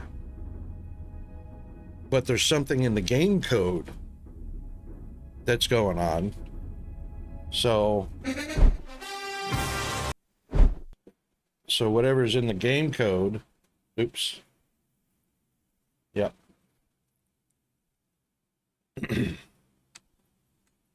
You know,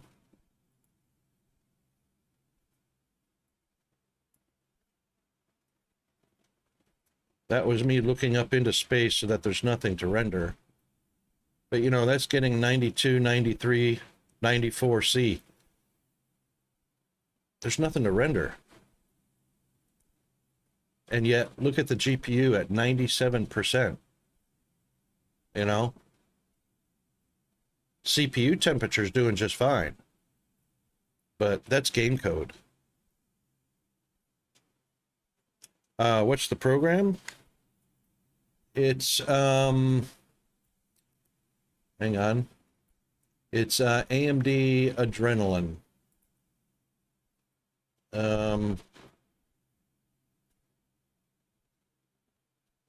Hang on.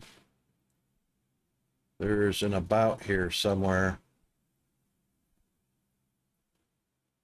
Oh, AMD Adrenalin Edition. AMD Adrenalin Edition. That's what it's called.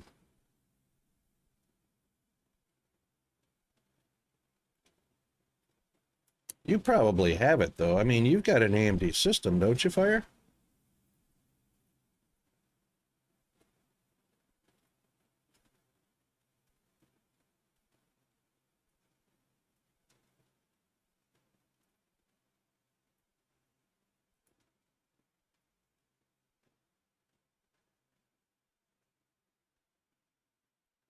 I think you do. So I'm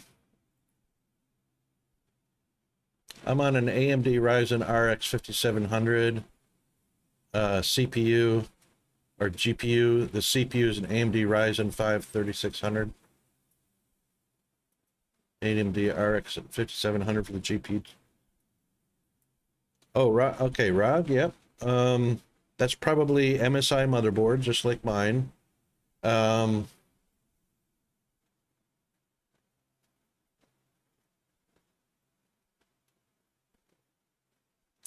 It could, well, it depends. They do both. I mean, they do both. They do IBM, Intel,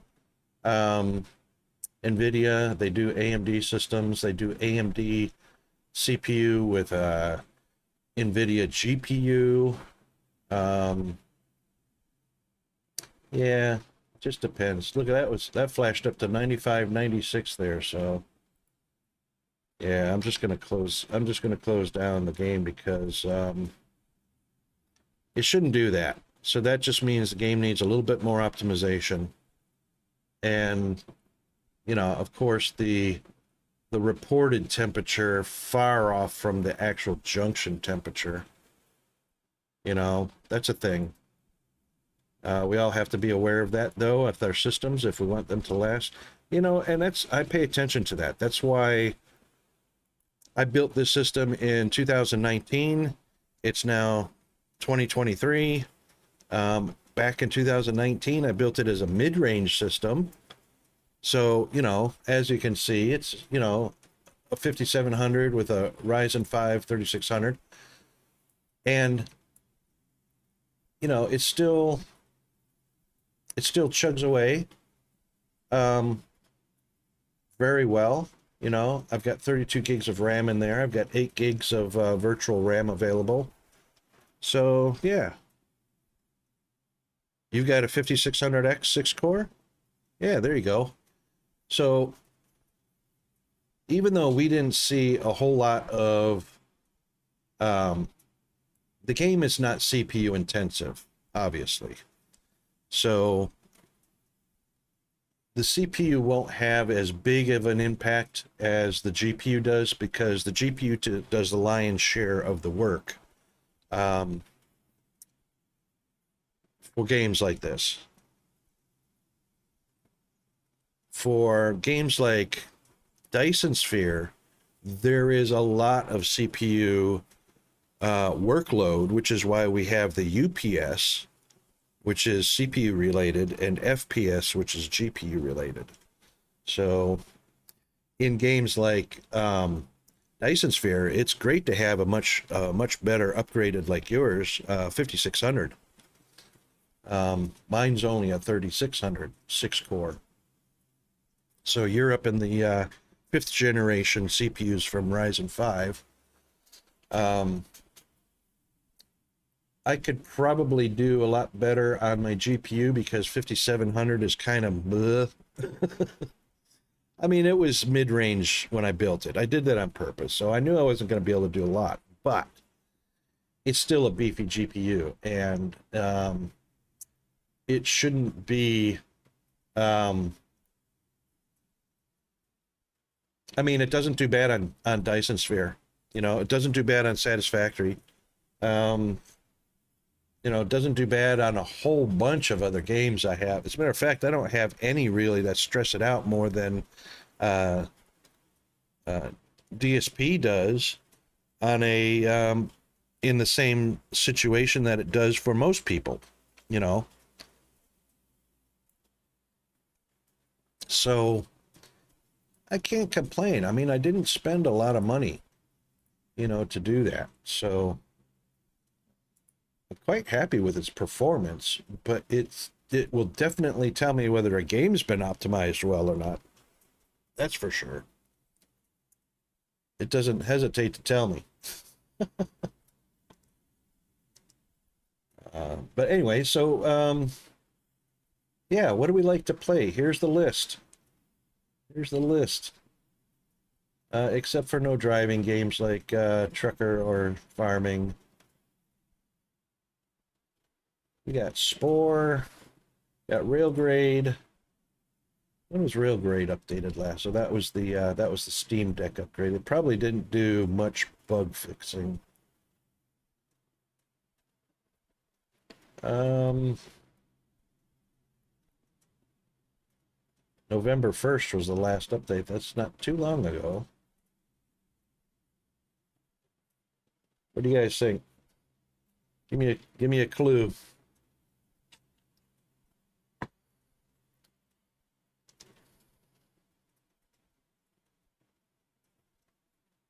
Got a bunch of old stuff that I don't play a whole lot of. World Golf Tour, haven't done that forever. A couple of train sims, SnowRunner. Played SnowRunner last week. That was pretty fun.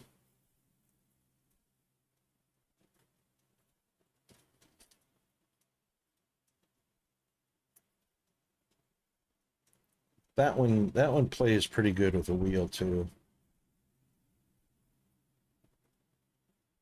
Urbo, is Urbo out of demo yet?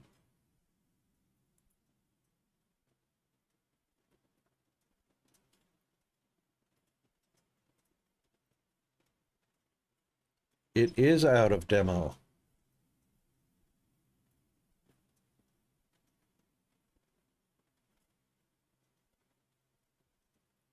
That's a cute little strategy game. That one's actually hard to play, believe it or not.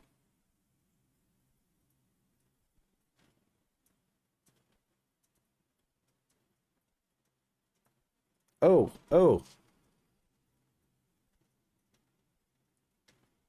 No worries. Hurry back.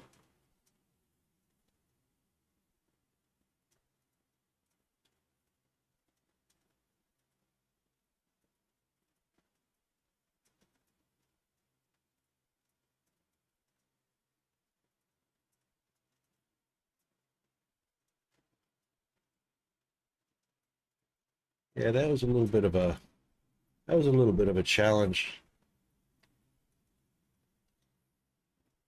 I'm glad to see it's not demo anymore. Could do the Universe Sim. Haven't played the Universe Sim in a while. Let's do some Universe Sim.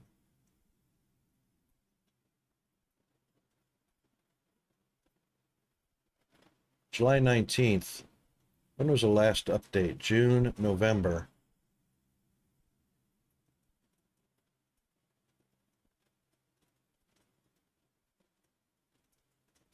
That's not a patch. That's not a patch.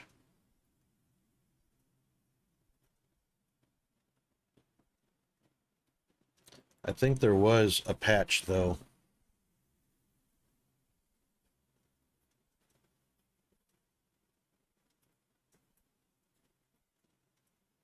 Pretty sure there was. And, let's see, there...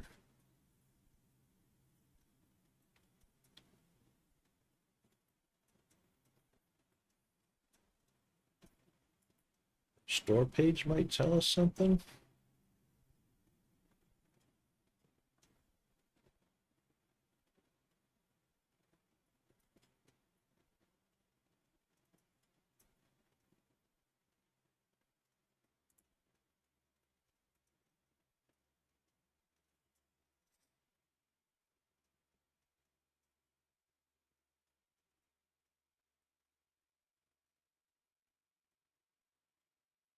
That's just a progress update in June.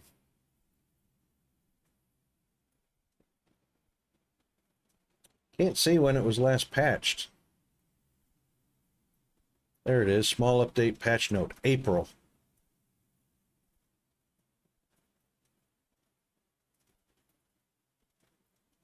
Still focused on version 1.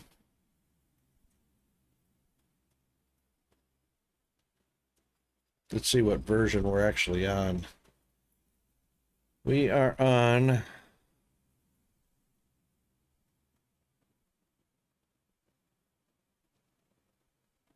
Wow. It says version 1.59.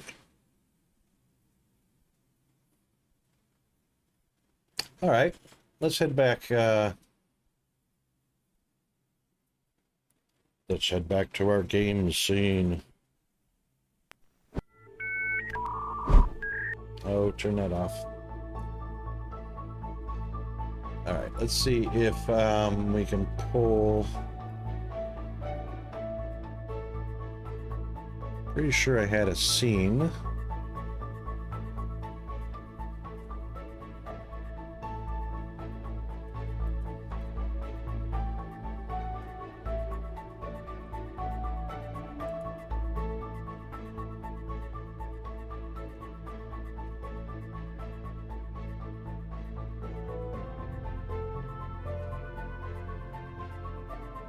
Oh, maybe I didn't.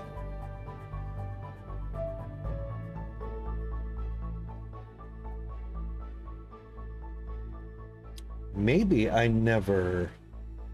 I bet you I never streamed the Universe Sim. Whoa, holy moly.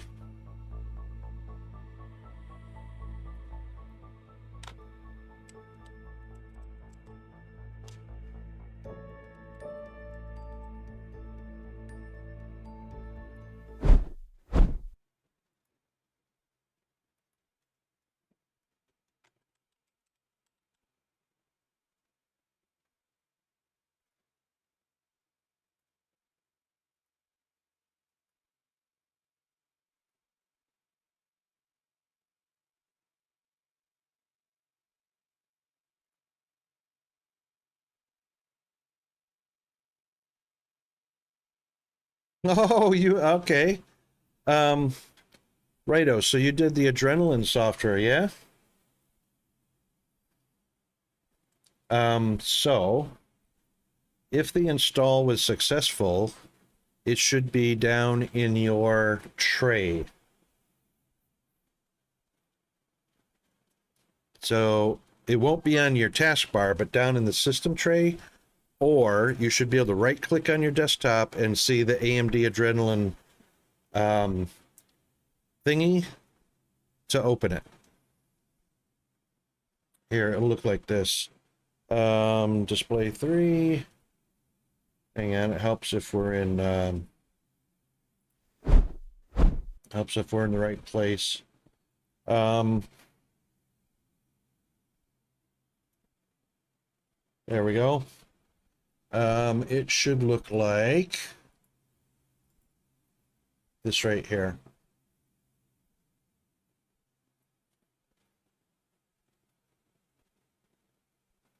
So it displays down in your system tray, which is the bottom right corner with the clock and all that. This will be there as well.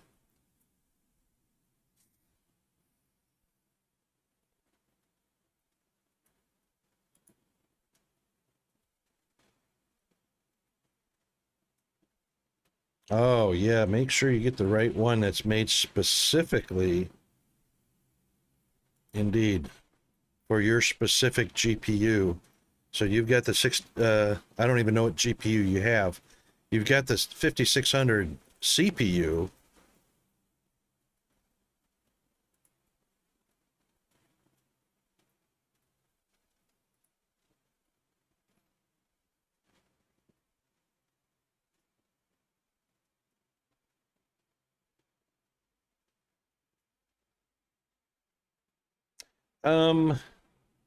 They might also have a utility on their page, if I'm not mistaken, if I remember correctly, that will detect what you have and then tell you which version of the Adrenaline software you can use.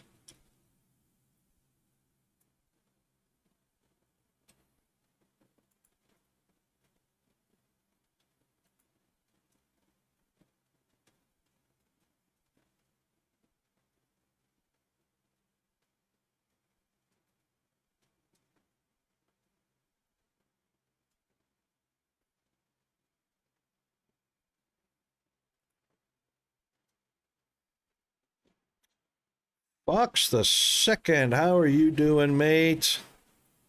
Good to see you.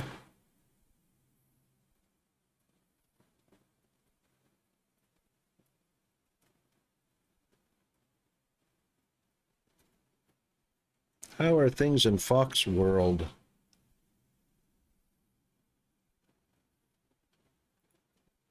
I'm just going to add the audio capture here.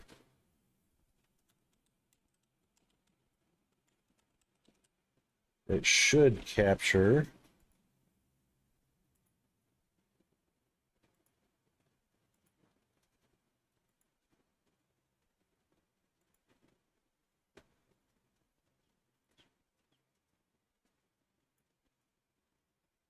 Yes? No?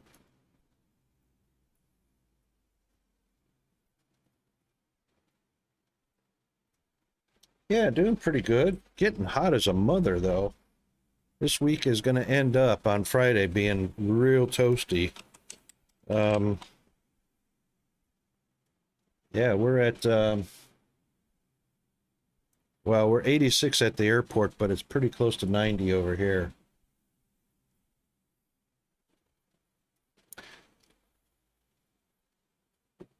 Update 7 of Satisfactory. Yep. Laptop. What? Are you trying to run games on a laptop? You got to tell me about that. That's insane. That's crazy. Holy moly. What did you set it on top of a freezer?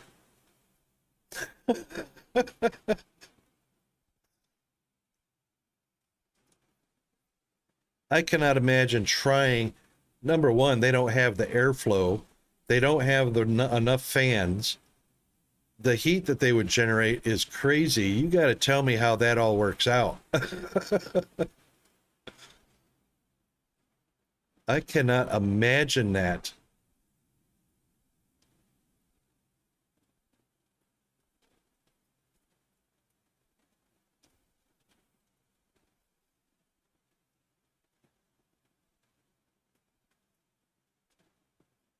So you run Satisfactory on your laptop.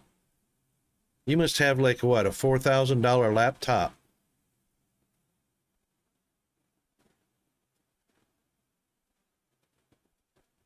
Yeah, no doubt. No doubt. Because see, it's all about the volume of air. Laptops notoriously are not designed to pull, the same volume of air as a PC can with 6 or 8 fans in it.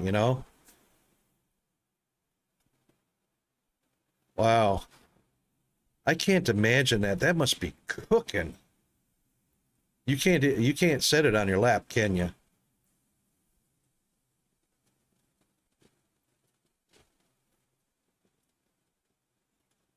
That I would imagine that's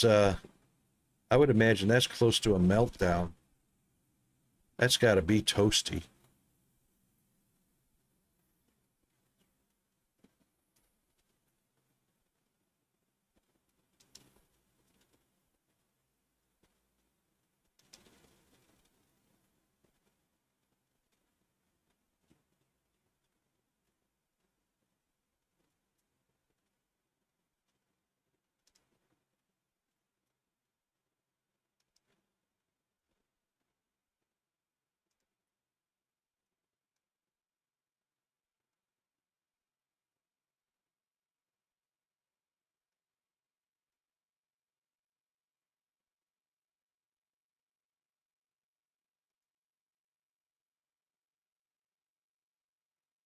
Yeah, thermal limits. Yep, yep, yep.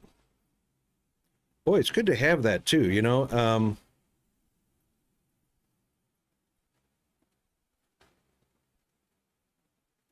recirculating the hot air. Yeah, yeah, exactly. Just can't evacuate it out far enough.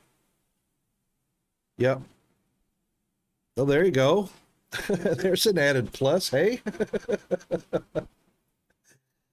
Absolutely, and you can put your feet on the sides, hold the laptop with your feet and put your hands on top, sitting on the floor and keep your hands and feet warm, hands and toes. Okay, I don't see a sound. Hang on. Window title, Universe Sim. Yep, Okay. And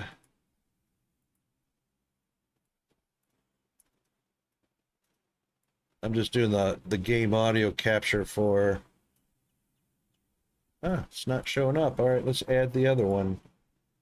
Audio output. And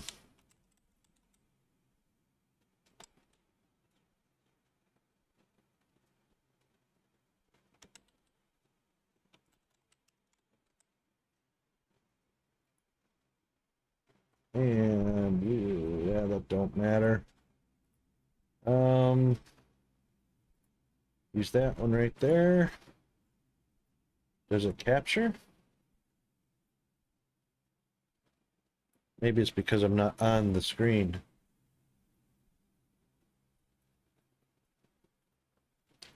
Can anybody hear the game music, the background game music?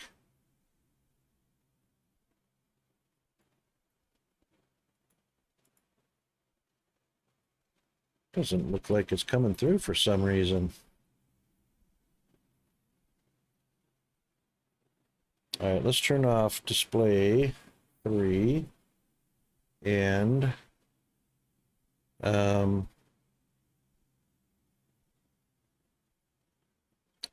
okay, yeah, I don't see a channel for it either. That's kind of interesting. All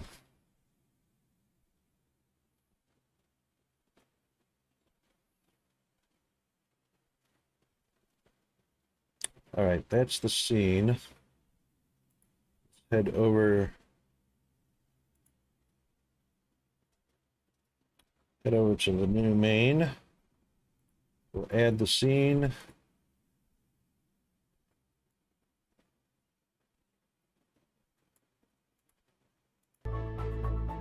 And we'll size it up real quick. Oh, we're on the wrong screen anyway.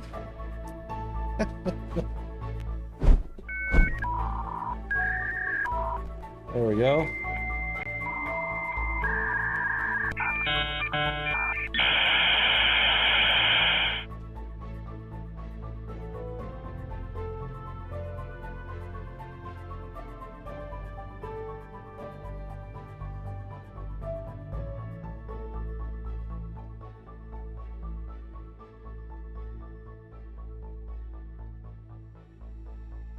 Weird, I don't see a audio channel for it, so usually there's something.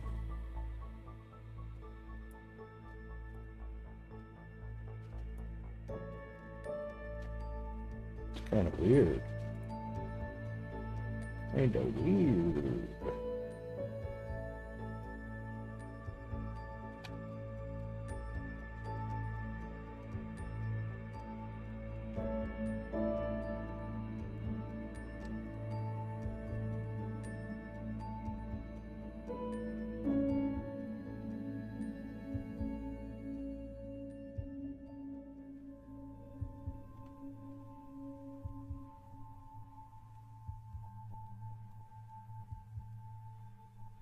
Just about fits.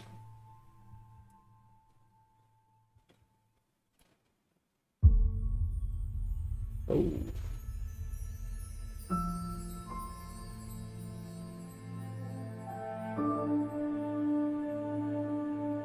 Maybe that's why I never streamed it.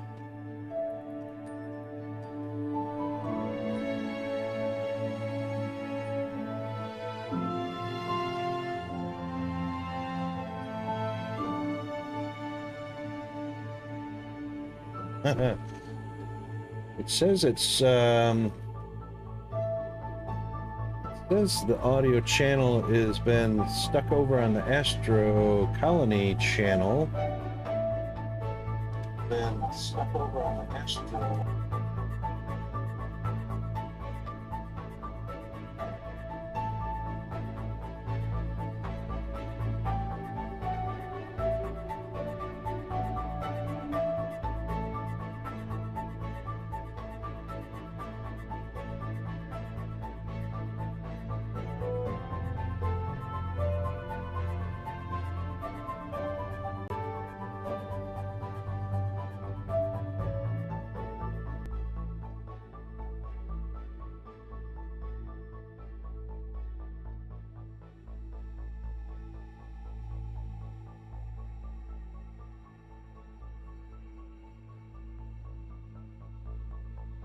It's fading away at the moment.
Okay, there we go.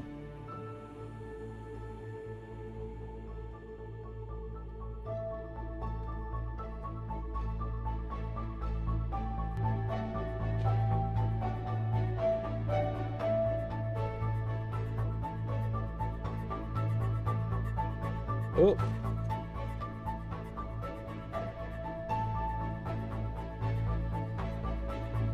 That was an oops.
Sorry, am I unmuted now?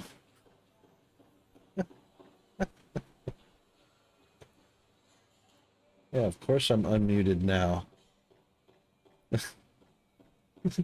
Hey, Chris, how are you? I'm trying to remember how to play this game. I want to put the protective dome up. I got 40 seconds to figure out. Oh, it wasn't then. Wasn't that. M. Nope, wasn't M.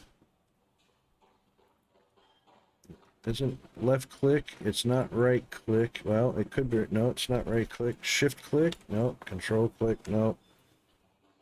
Oh, I would like a protective dome on my water generator, but, oh, we're paused.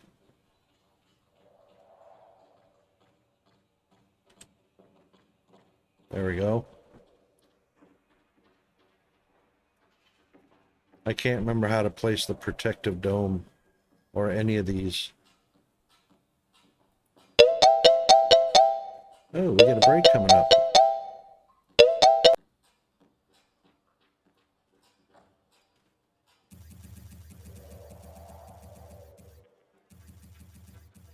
Yes, I want the protective dome. Oy vey.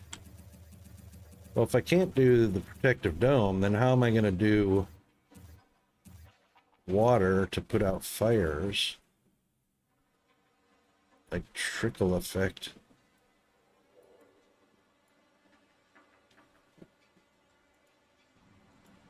Shift. Oh, maybe it's control.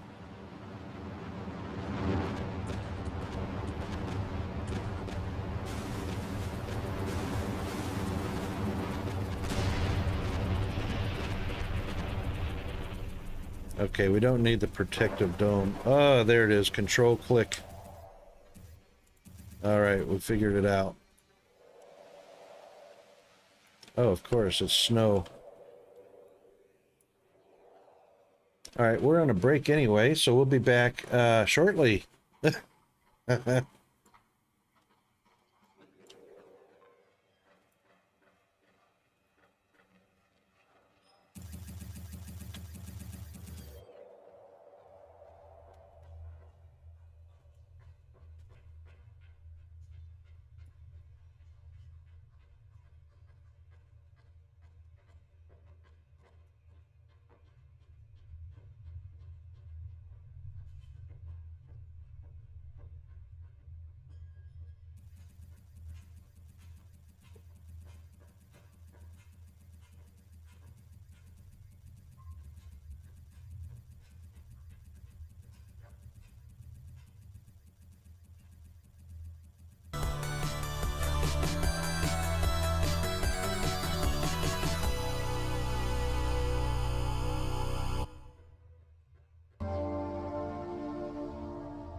Okay, we should be back.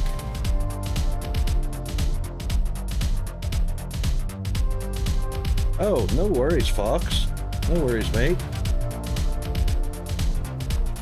Yeah, so I thought I might play this a little bit. However,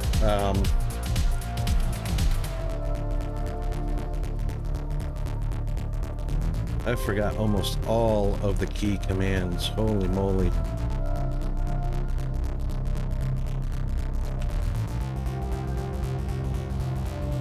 That's not it. All my achievements are locked again. What?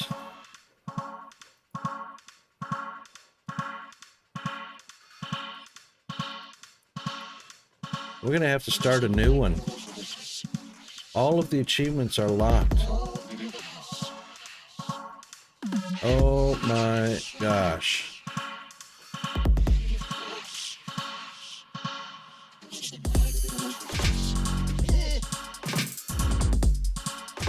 I've done all of these.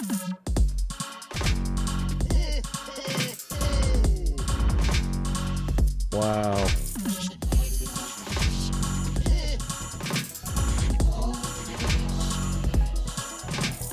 Alright, so a protective dome would have been the control key. Yep.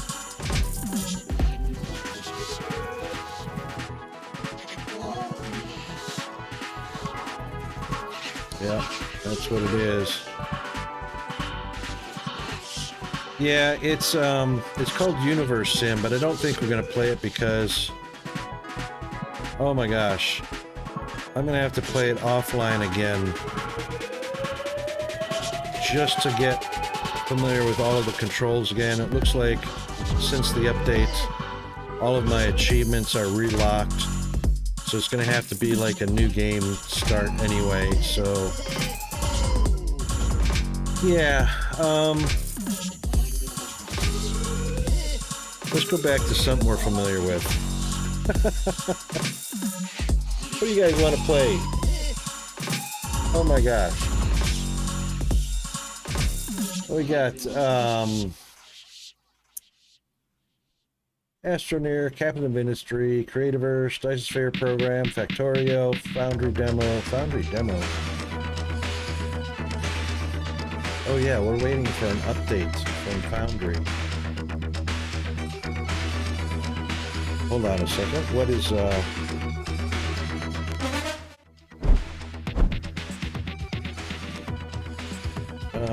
Foundry is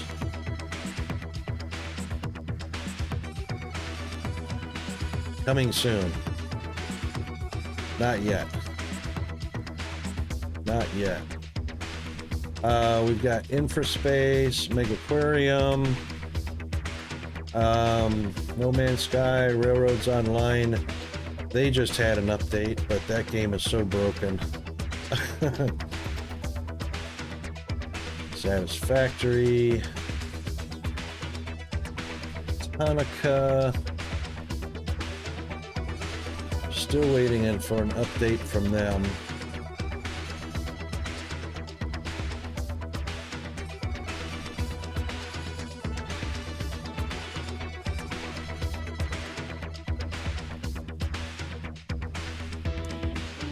That's just news. That's not a patch. That's news. That's news.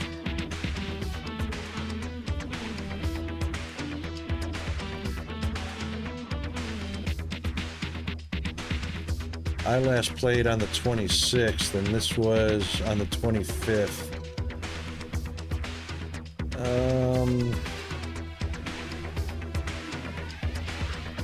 Oh yeah, that's right. We tried it out. They fixed the monorail bug.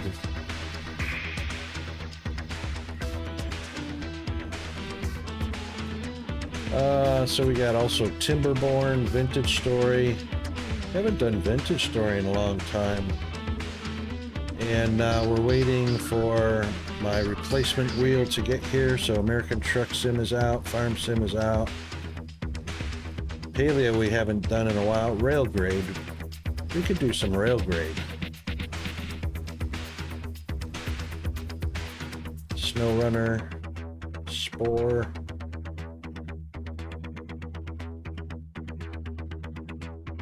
I don't know. What do you guys like?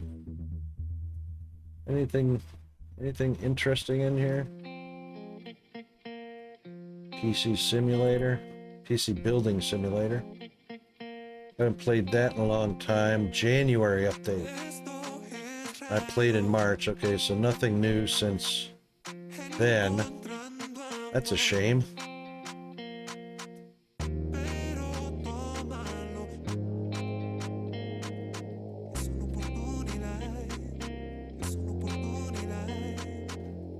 What's my wish list look like?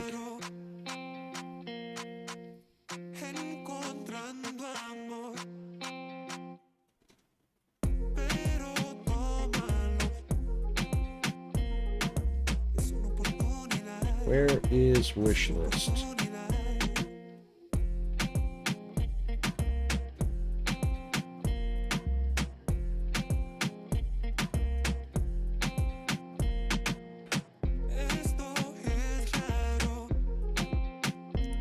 There we go.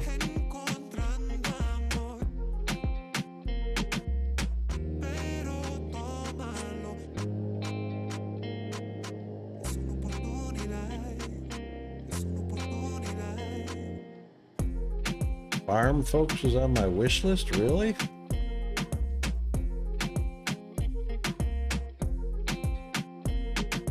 We can take Railgrade off the wish list. That's done.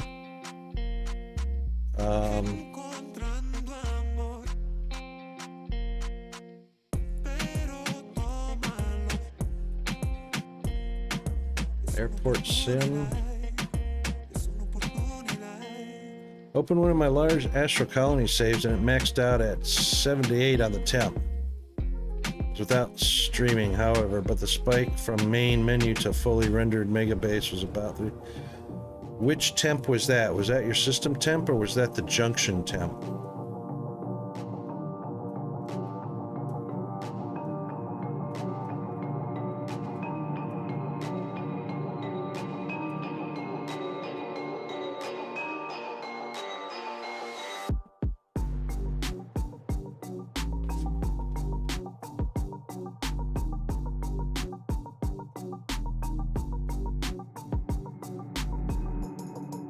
Oh, so you've got the adrenaline working, right? So this one right here is junction temperature. That's the most important one.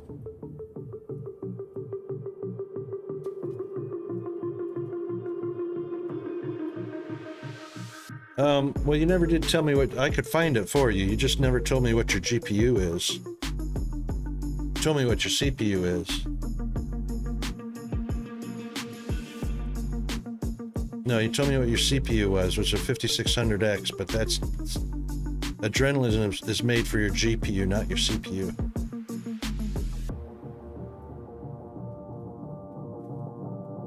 Your Ryzen 5 5600, that's your CPU.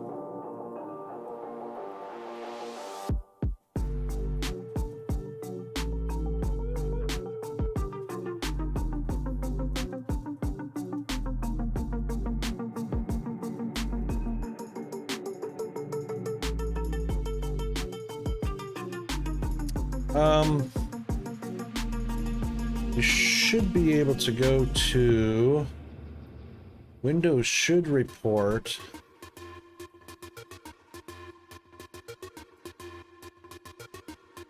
right here.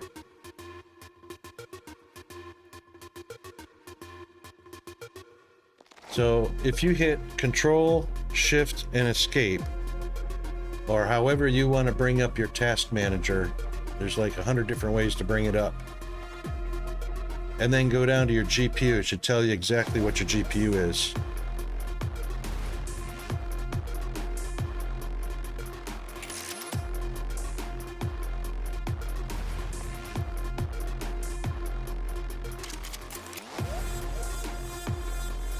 And be on your performance tab. Not your processes, your performance tab.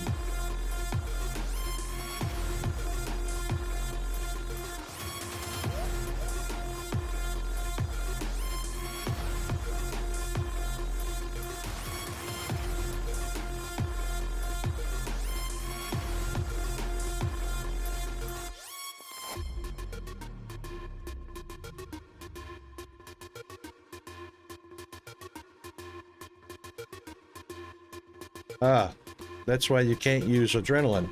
AMD is adrenaline. You're on NVIDIA.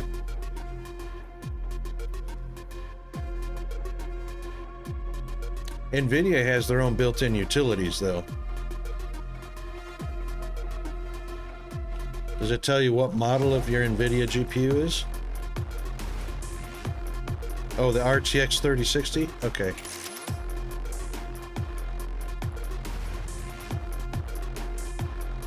I don't believe NVIDIA gives their users a utility to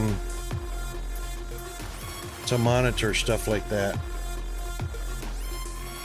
Which is another reason why I'm an AMD fan.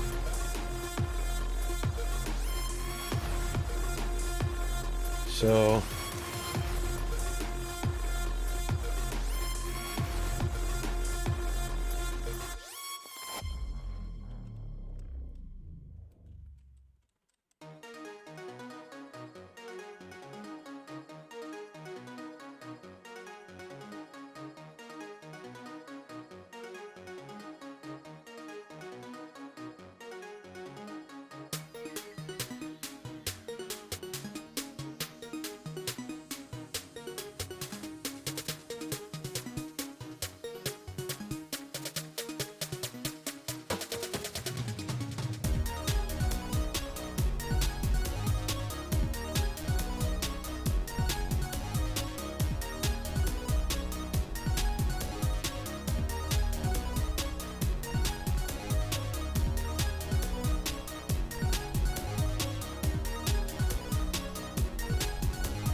yeah, unfortunately, NVIDIA kind of sucks like that.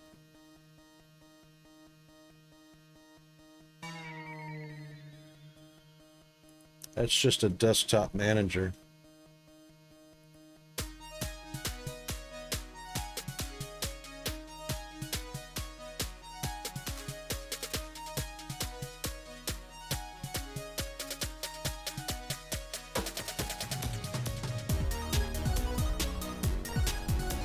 Real-time monitoring of all components with visual warning alerts. Huh. Latest drivers, where to get it.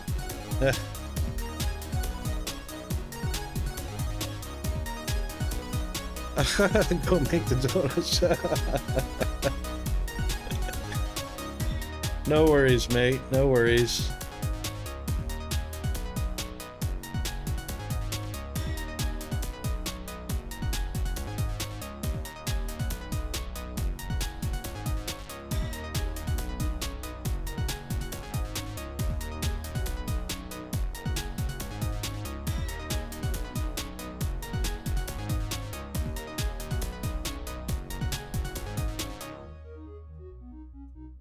No worries. All right, let's see. Airport sim. I thought I got airport sim. Whoa, $50. Oh, I guess I did not get that. We did get a station-to-station preview. Which that's going to be gone because that was lame.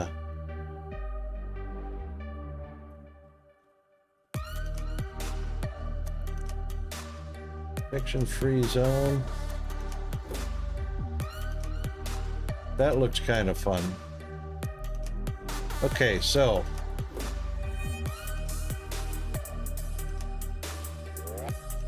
all right, you know what? Let's do some Dyson Sphere program. Let's do some of that. Nobody suggested a game, so I'm just gonna pick one.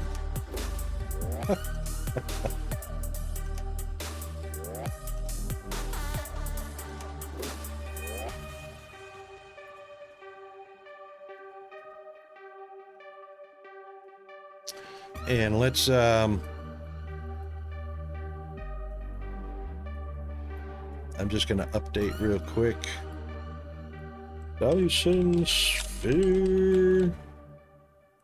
Program.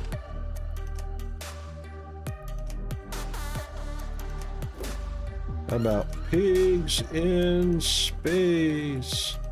Heh. There we go. And update. And that should update us on the stream info. And I don't remember if I have, let's turn that off.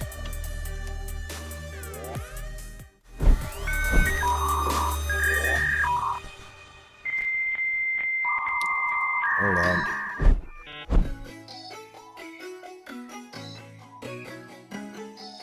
Let's do this one. This has got a lot better aspect ratio to it. And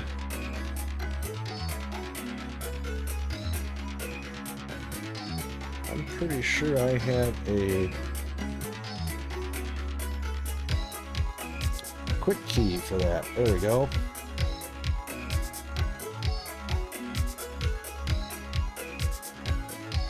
What is going on there?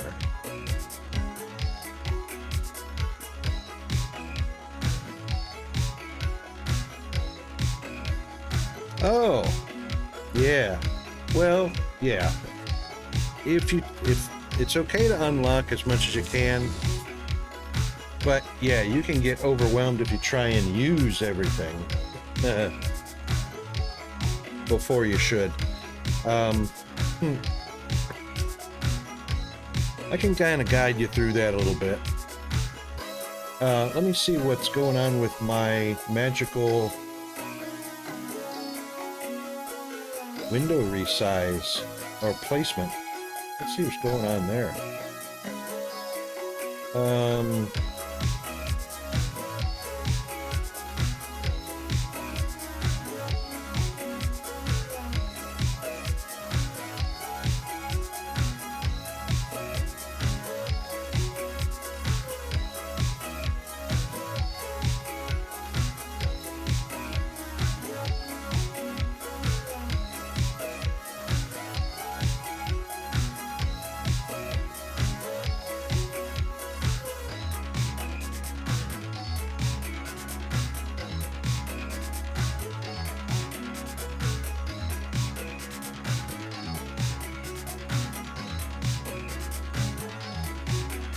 What's going on there?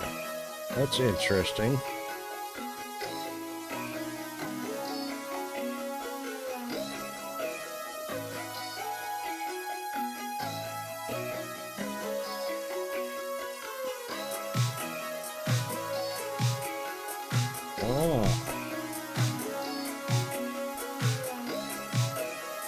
Yeah, something's going on there.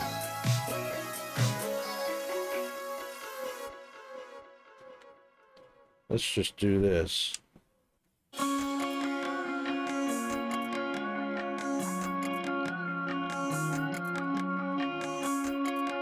some reason, that is not full screen like it should be.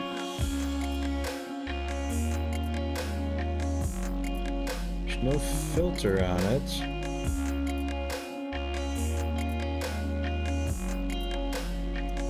That is really weird. That's like a that's like a percentage.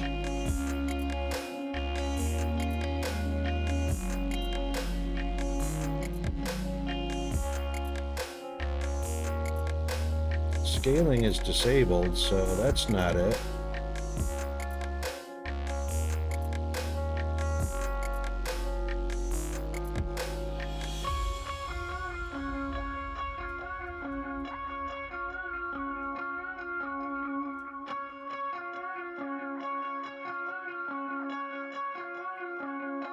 Whoa! Well, that wasn't it.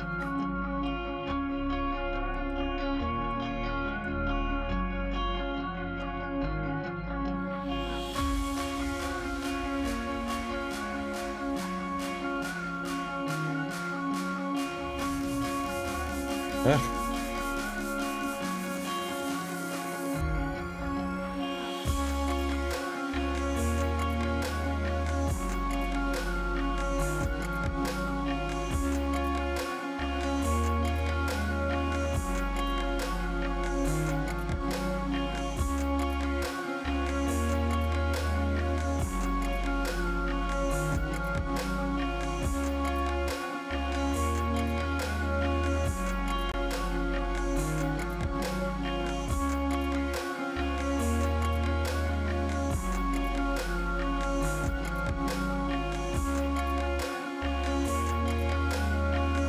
that is full.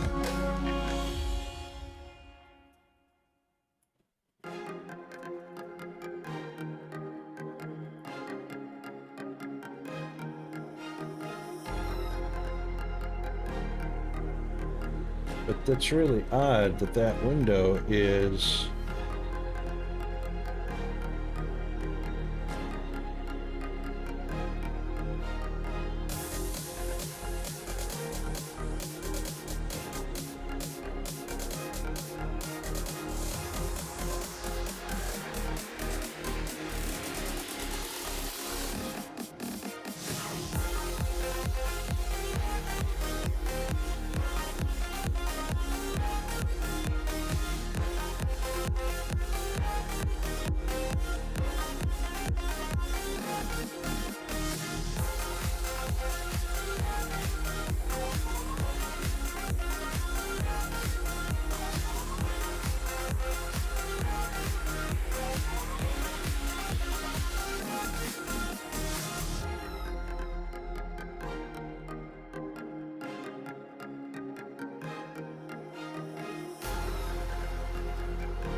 How weird is that?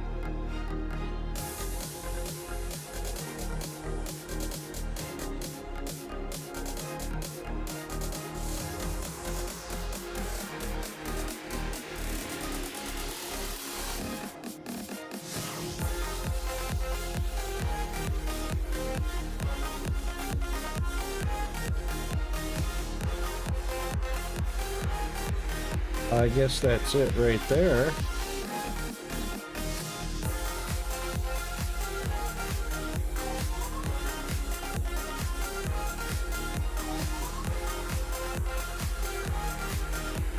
That's pretty close to it.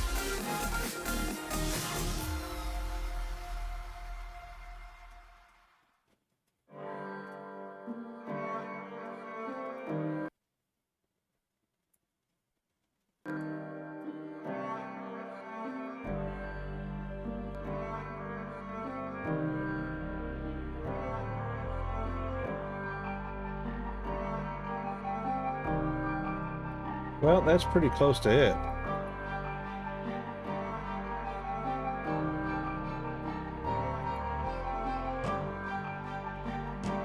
It's not exact. I don't know what happened with that scaling.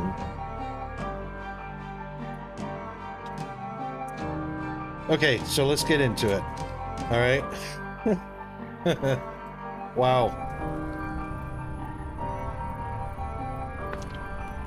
Okay, so like I said, folks, you can ask me anything you want to on this.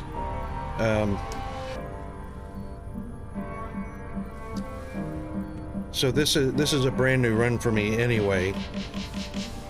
And let's turn on that. And of course I've got a planet already tagged because we are going to be running over to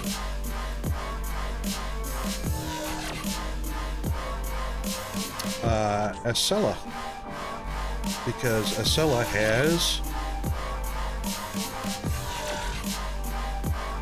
what did Acela have?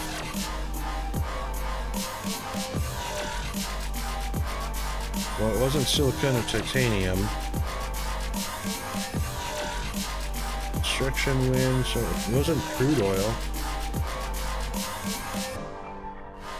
No, I didn't need that. I needed silicon or titanium. Pretty sure. Fire ice.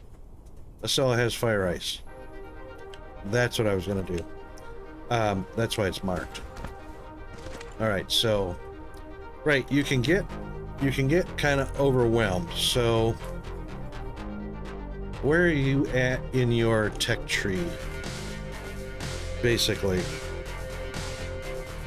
are you kind of in the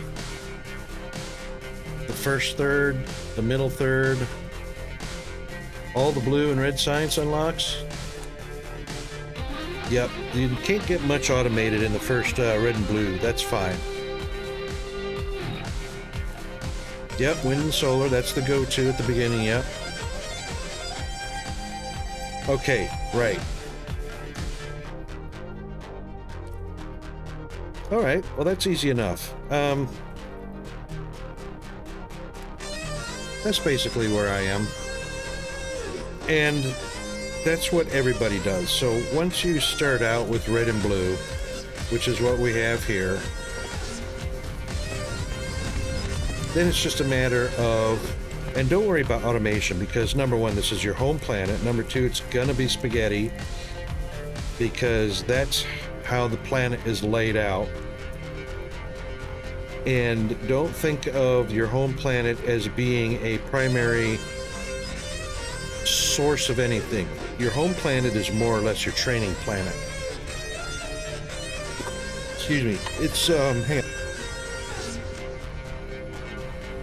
Your home system is where you get all of your technologies unlocked, all of your training done, where you get a feel for the game, and develop ideas of how you're going to start your factories when you get off planet and into other worlds. So don't worry about anything or how it looks here on your home planet, really.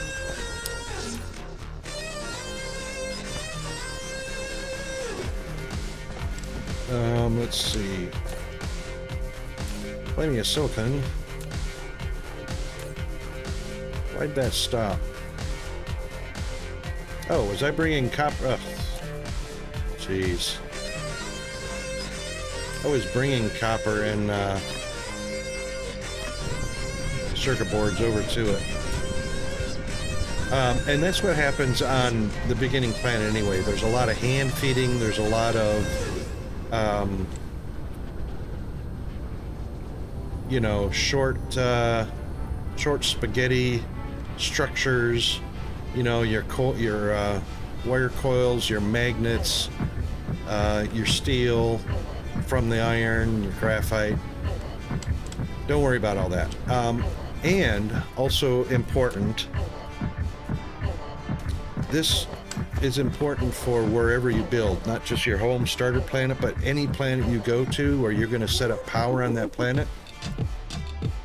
If you're setting up starting power on it, rather than mini stars or hydrogen generators or whatever. Oh yeah, no worries.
Oh yeah, no worries.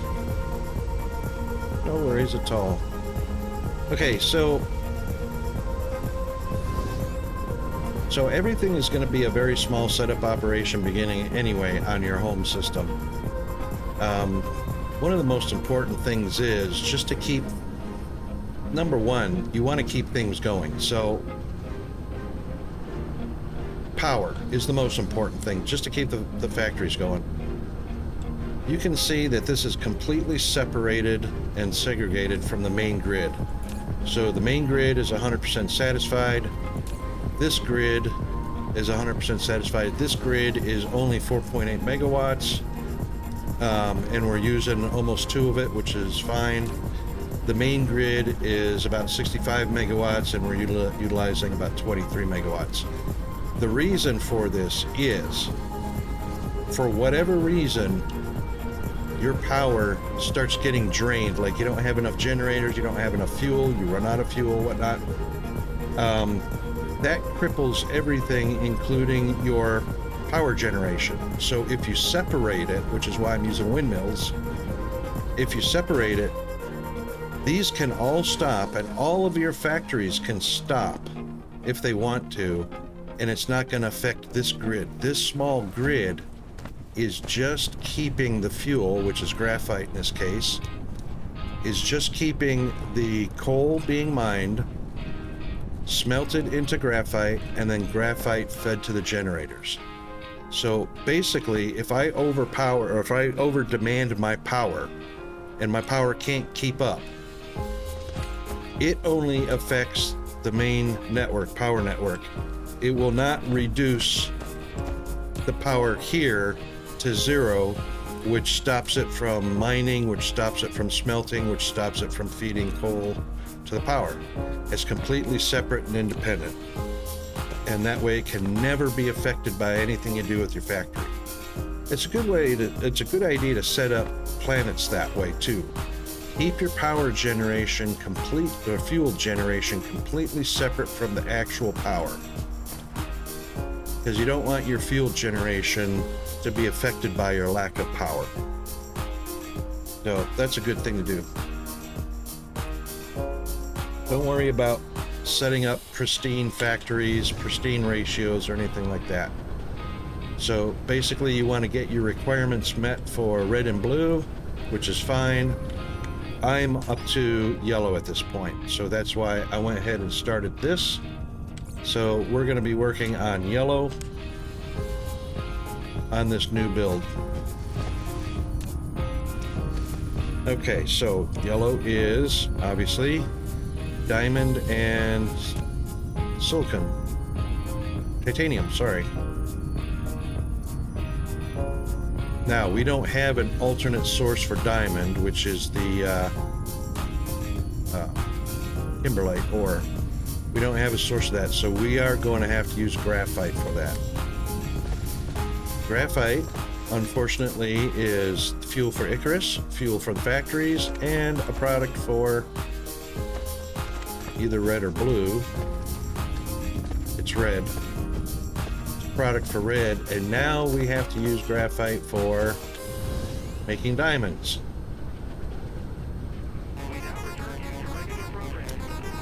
So what I have done is a twofold feed of graphite. So graphite coming from a coal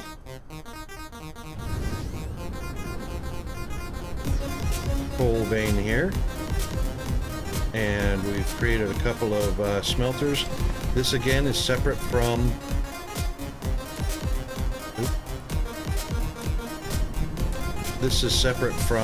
the other network.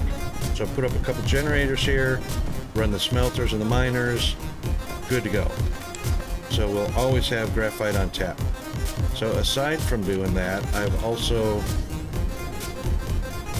started using these two bad boys right here, which is our X-ray cracking. So I'm taking some oil and some hydrogen, turning it into graphite and 3 more hydrogen, because I don't have orbitals yet to fly up to our neighborly gas giant and start harvesting hydrogen from it. So instead of just producing 2 and living with 2, I'm taking 2 and turning it into 3 hydrogen.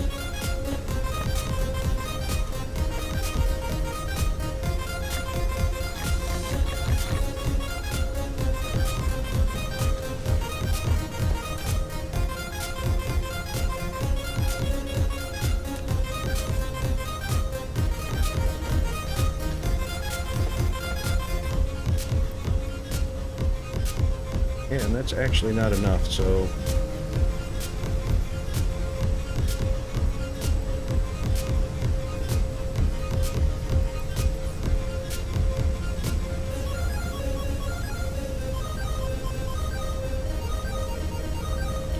normal refining is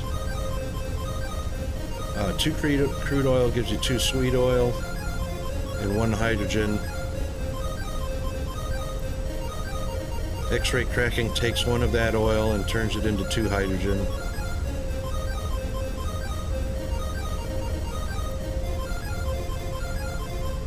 We don't have a high demand for oil right now, which is just to make plastic, so we don't have a demand for plastic.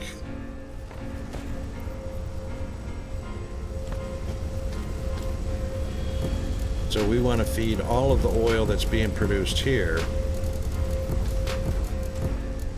into this process right here. So if I'm not mistaken,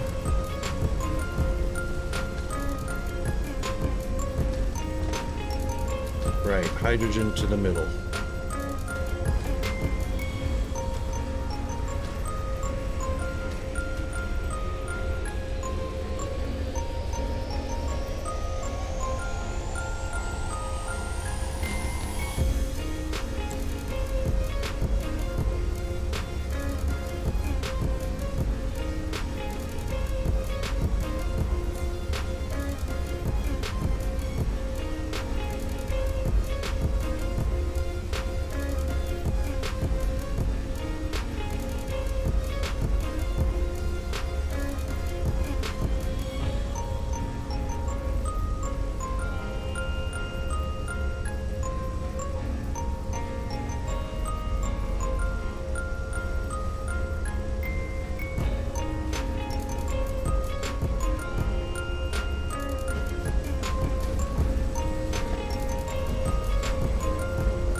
Oh, you're doing proliferate.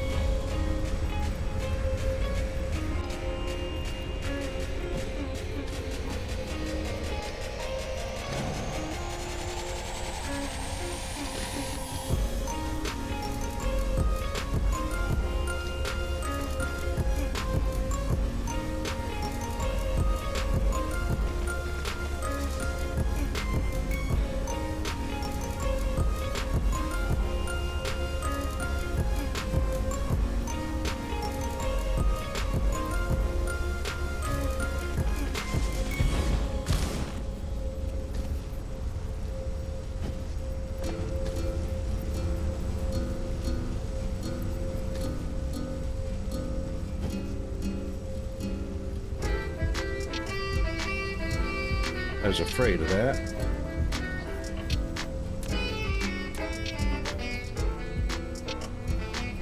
Oh, yes, of course.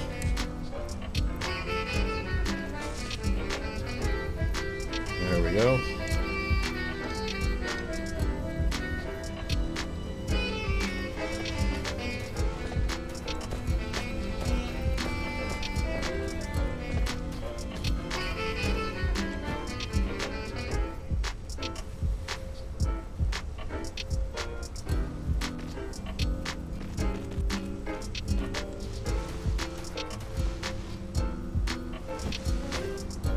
Actually, that should be a splitter right there.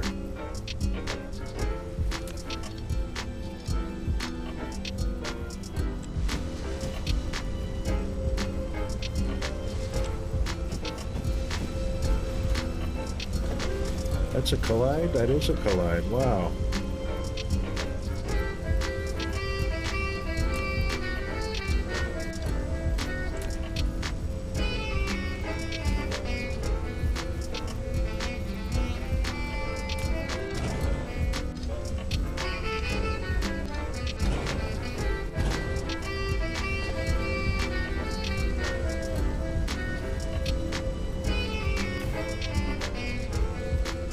That's where that should be.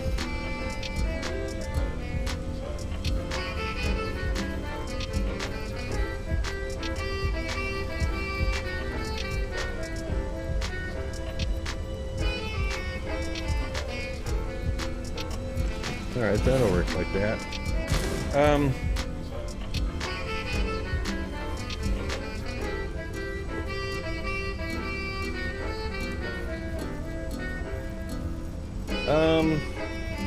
Yeah, I'd say you're overcomplicating it.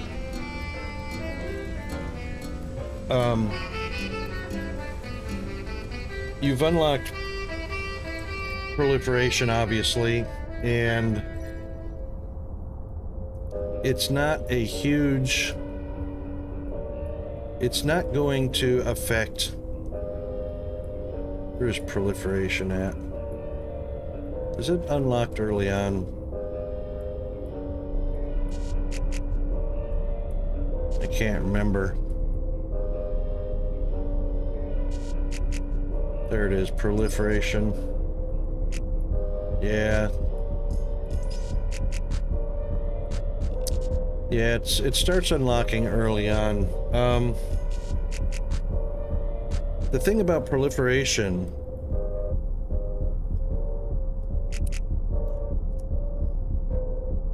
Yep, that's fine. The thing about proliferation is it's not a necessary. It is just for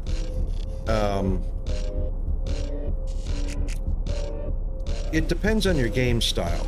So if you're really going to crunch the numbers and you're really shooting for ratios and that kind of thing, the proliferation can help you produce more product for the effort and whatnot. But as far as a first-time playthrough or just getting to know Dyson Sphere, proliferation can get in the way. It can really screw up the process of learning the game, learning the mechanics, getting an idea and developing a flow of your building and whatnot.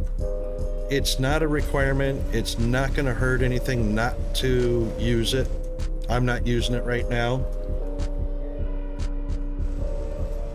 because of one thing. You can come back and add proliferation anytime you want to increase production. So if you're going to use proliferation on the startup, you're going to need a pretty good pre-plan going down, which requires a good understanding of how the game works. And that's kind of difficult to do.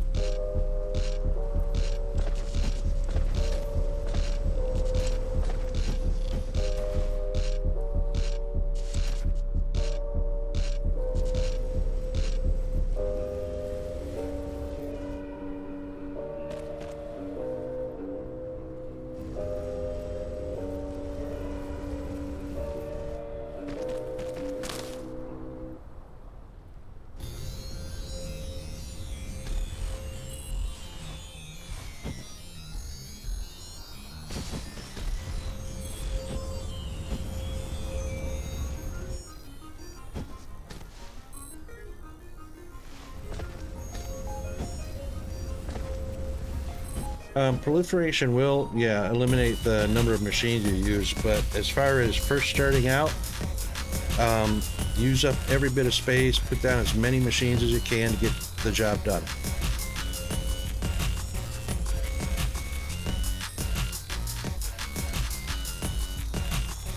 Yeah, the spray machines can add an extra level of annoyance and headache, for sure.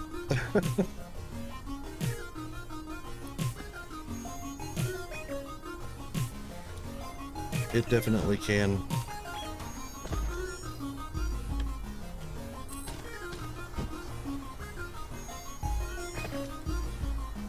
I wonder why those didn't...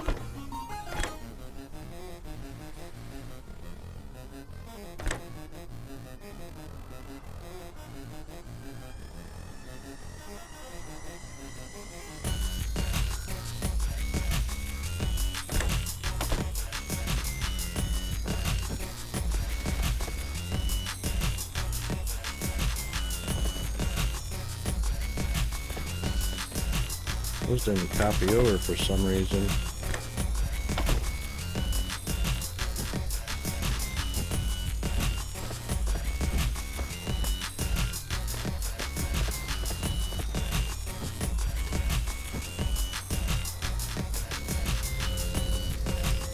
Oops.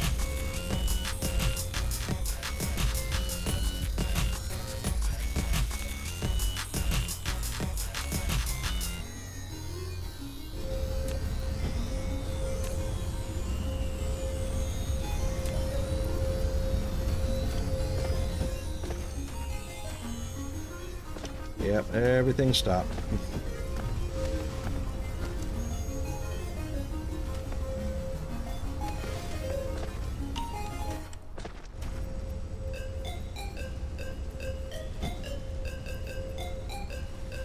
Let's see, can I be sneaky about this?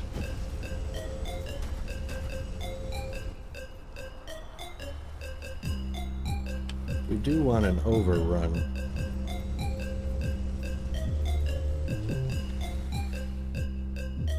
Yeah, that's not gonna work.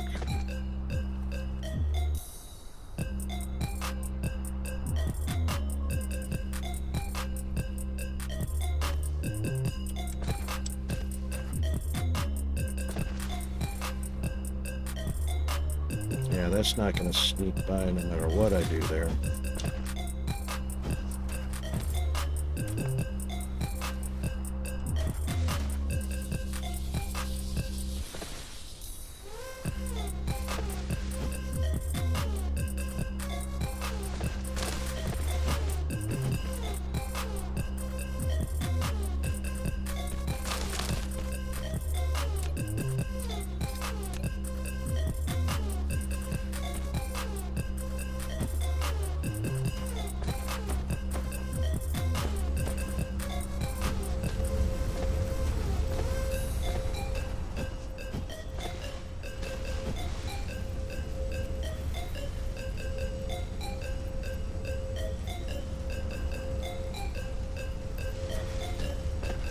Yep, that'll have to rebalance.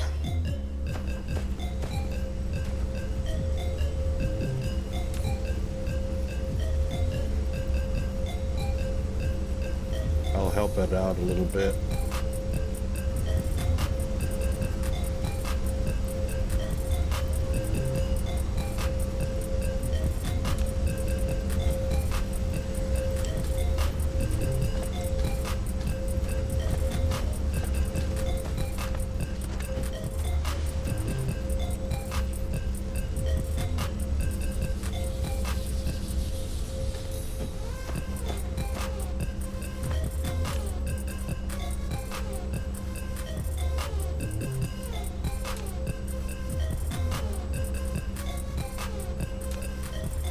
Okay, there we go. We'll help that a bit.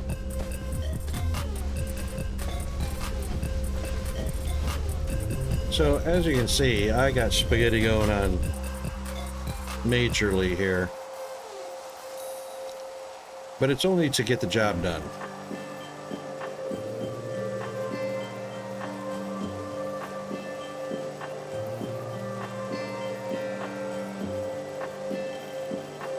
So we got stone, we got iron, got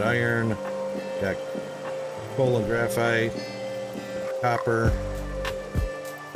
got copper, we got graphite, coal and graphite, and that's it. We got some solar panels set up here. Probably need to do a little bit more on the solar panel front. So the solar panels are just supplementing.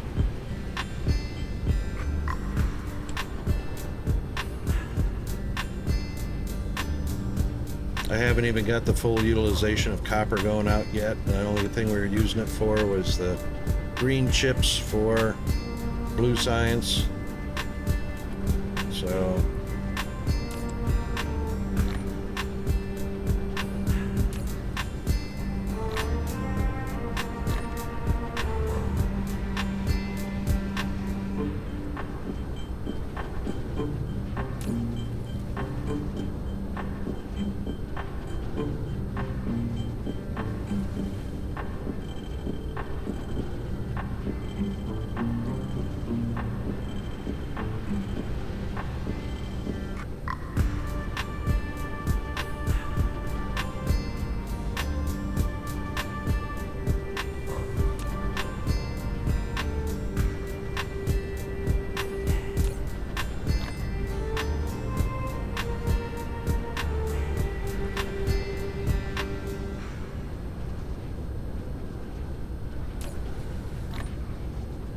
Oh, I didn't mean to do that.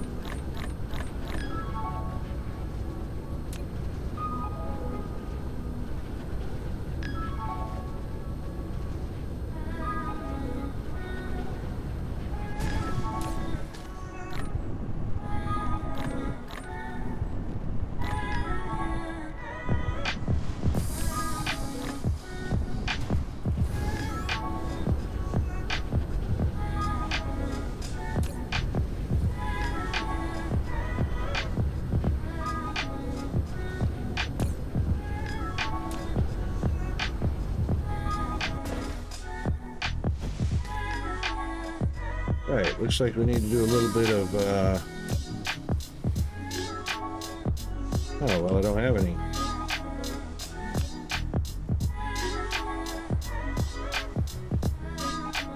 Really? Guess I need some more brick.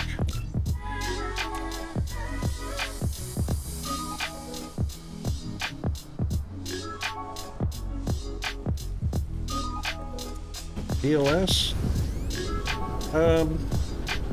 No real hurdle. As soon as you get the science done for them, yeah, you make a few of those.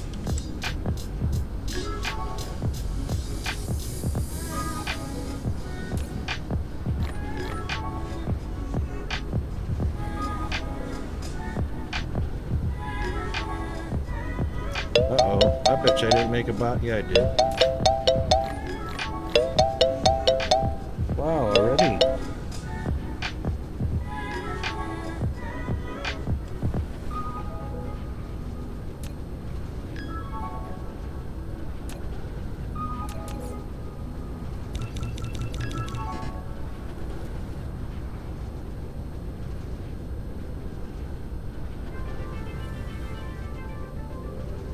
We're coming up on a break.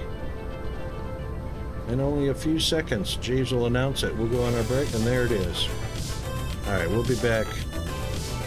Yeah, just handcraft them to start with. Actually, I don't think you can handcraft them. I think they have to be made in a machine. But we'll talk about that as soon as we get back.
Okay, I'm back. I know the other folks are not back. The PLS has to be made in an assembler, as you can see down here, right about this spot right here. Oh, you can hand make them. Sorry about that. Absolutely, you can hand make them, folks.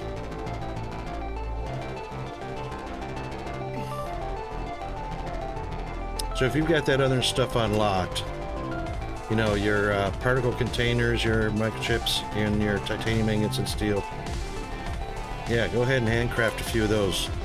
Those will make a big difference. But also remember, your PLS is going to need some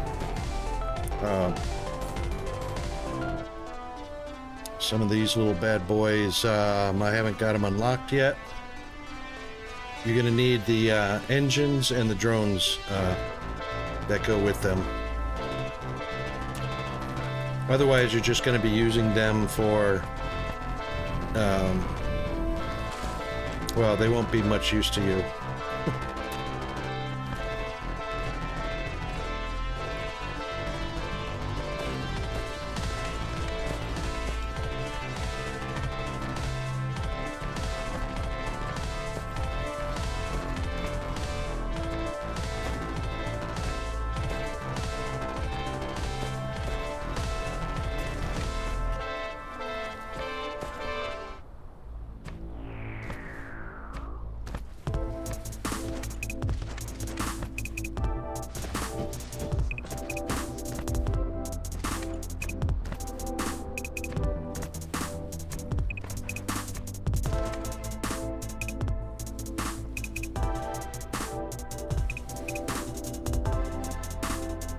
Yeah, yeah.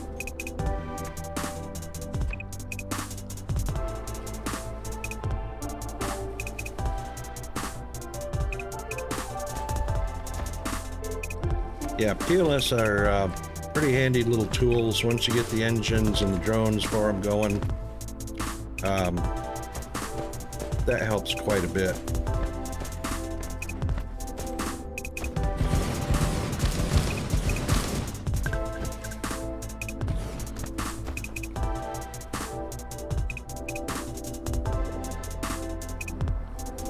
Oh, really?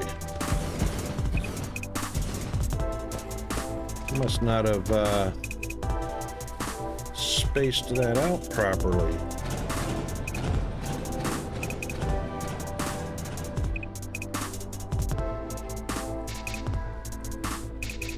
Yeah, I didn't.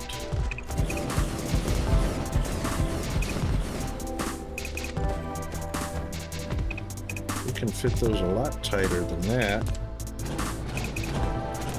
Pretty sure. Oh, that's it.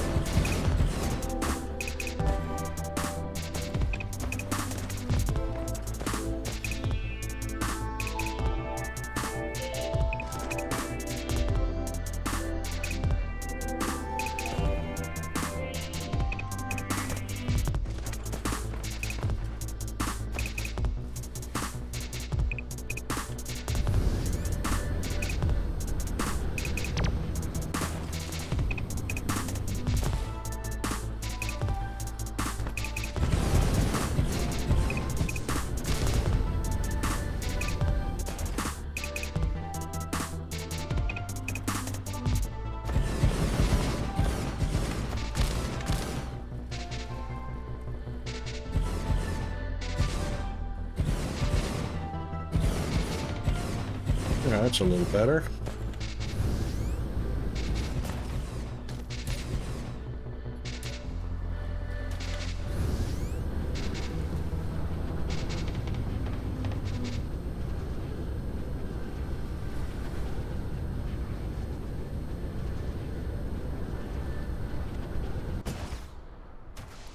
Right. Okay, so where is our... Ooh, it's way over there, so we'll wait till Acela comes back around again. And we'll make a visit to collect up some fire ice.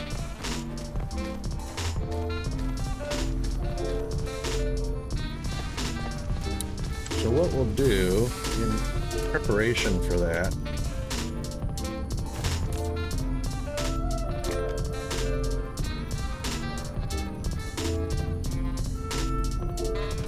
we'll put in probably only going to need a few miners anyway. Actually, probably not that many. We put 4 miners in for fire ice.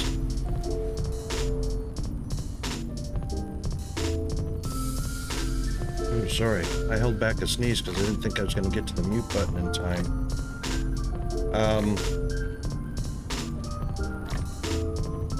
Put some windmills up to power the miners. Get some boxes there.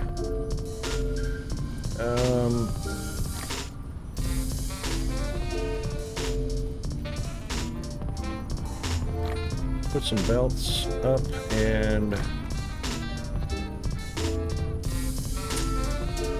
some inserters,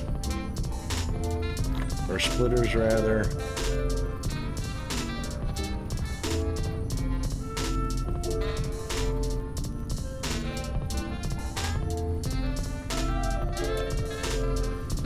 That should do.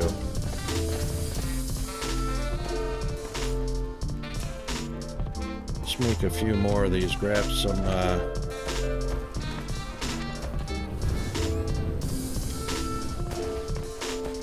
I didn't even put a box up for these yet.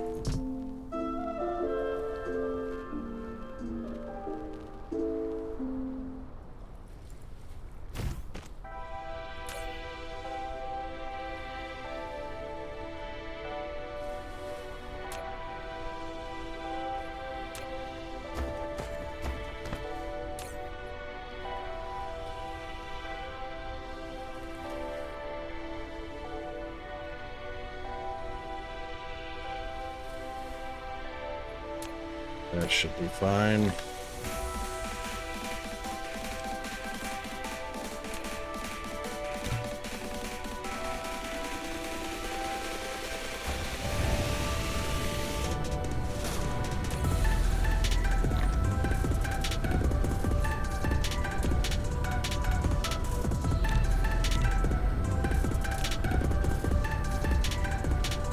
That should be fine.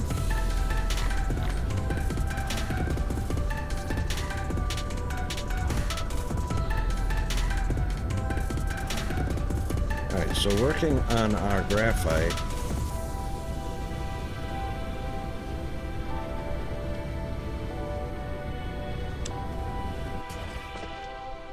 Oh, we sure got a ton of graphite now.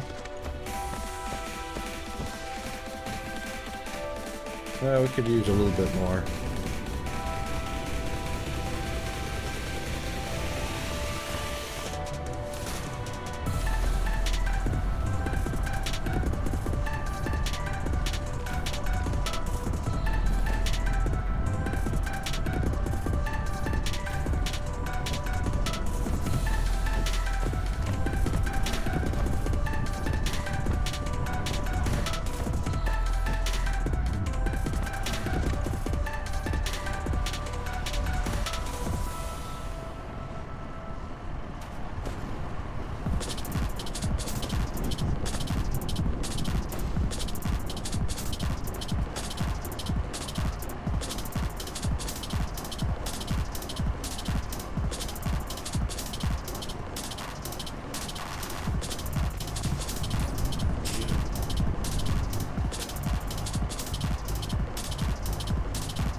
Would be a long way to transport.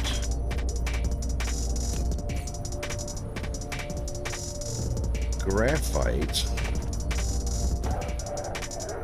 I mean diamond.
Hmm.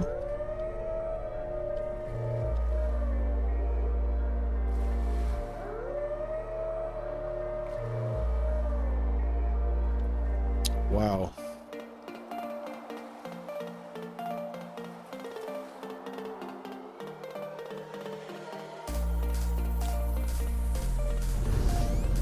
All right, let's just see what this looks like. Hey, D. No worries about the lurks. Good to have you. Let's do a, woohoo. Do one of those for D. Considering going? Because it's kind of hard to pass up live music, right?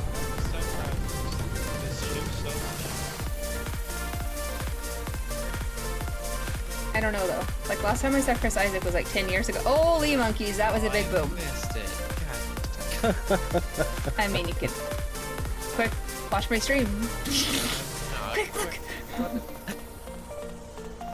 Too funny. Nice costume, D. Love it.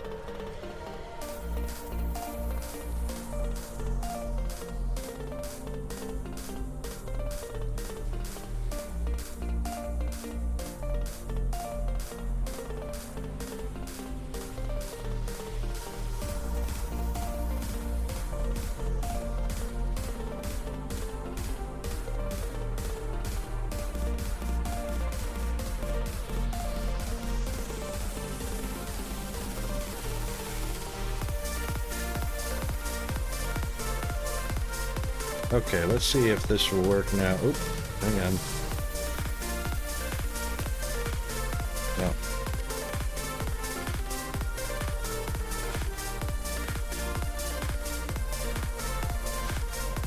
I don't think that was meant to be... Actually, I don't know which tropic that was meant to be on.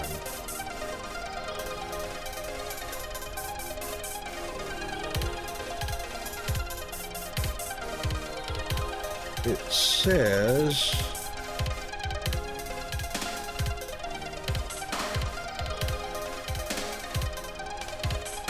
Doesn't say which tropic to be on.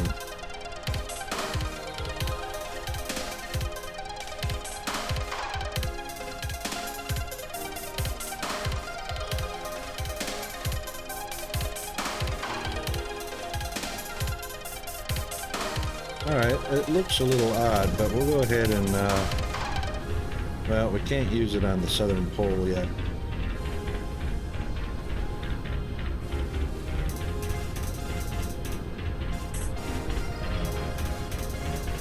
The reason I say that is because that had either an ILS or a PLS on it. And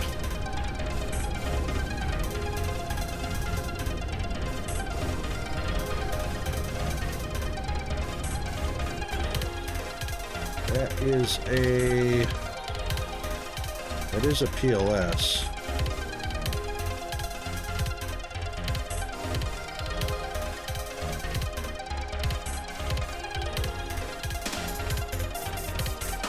That's not helping a whole lot, though.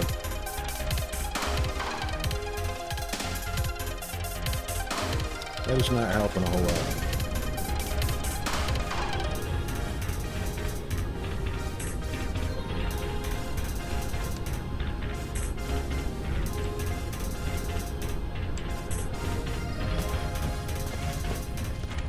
So what I want is, and I thought I had a blueprint in here.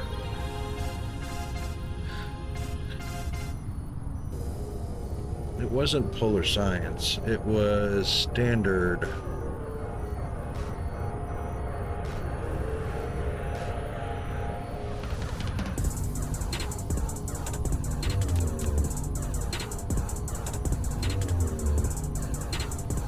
Yeah, all of these were made after I started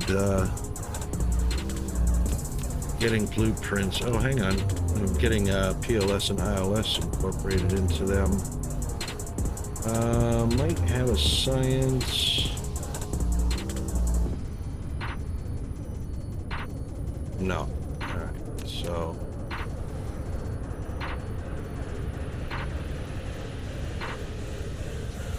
Well, I can't believe that I had Polar Science set up like that for a fresh start.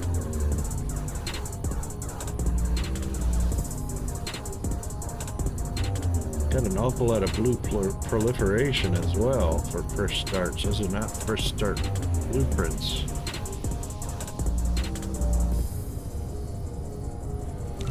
Maybe it was a new start. There's red. Red? That's nothing.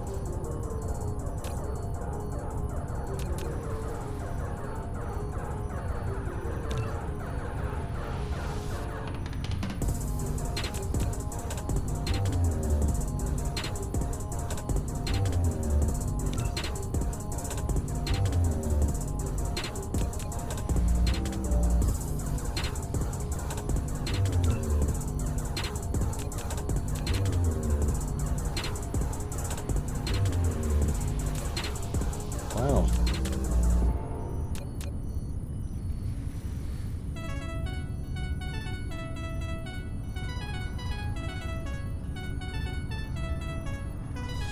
I've got red. I've got blue.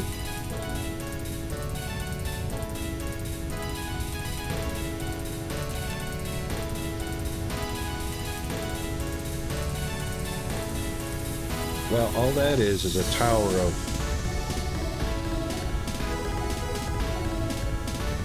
Yeah, it exceeds the max height. So that means that was after reaching 15 tall. So that didn't help.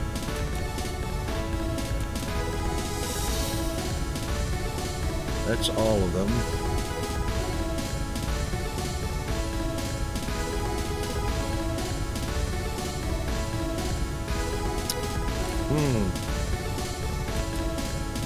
Apparently I didn't do real good at doing blueprints.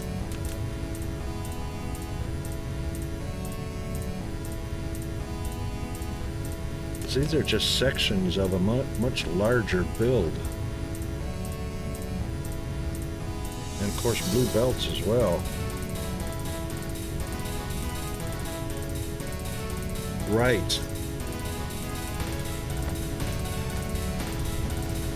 Well, I did get rid of a lot of old stuff, and it looks like I got rid of a little bit more than I should have. It's coming around. We'll keep an eye on it. Okay, so we got hydrogen graphite coming in, feeding the red.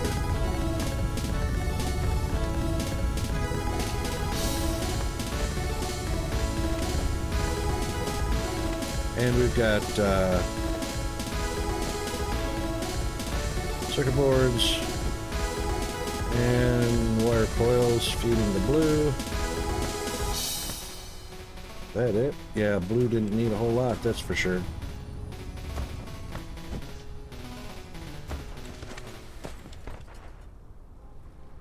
Okay, so the way this needs to be fed out is the coils do go into... They do go into the production line.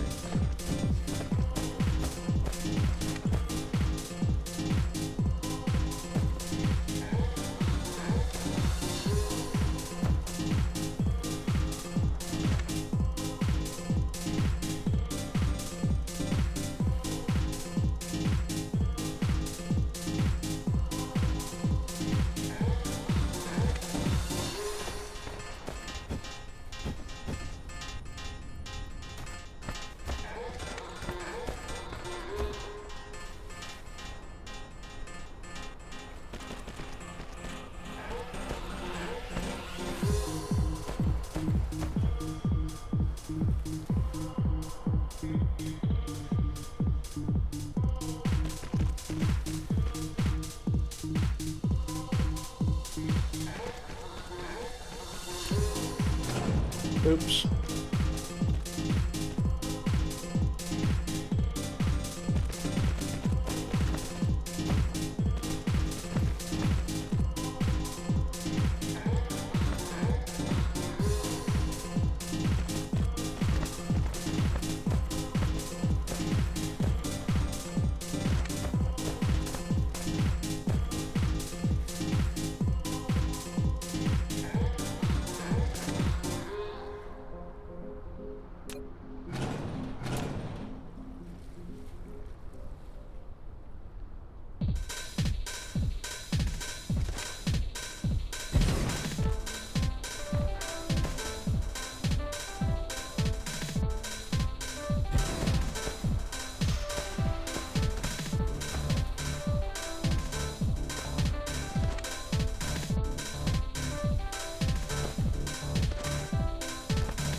Hmm.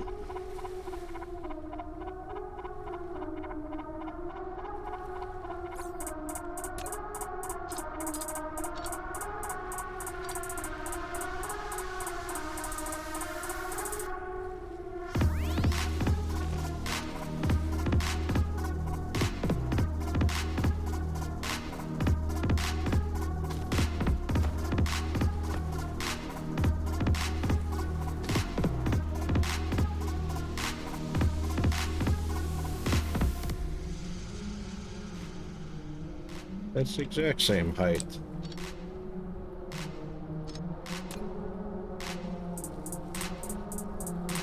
It is horizontal. For cereal.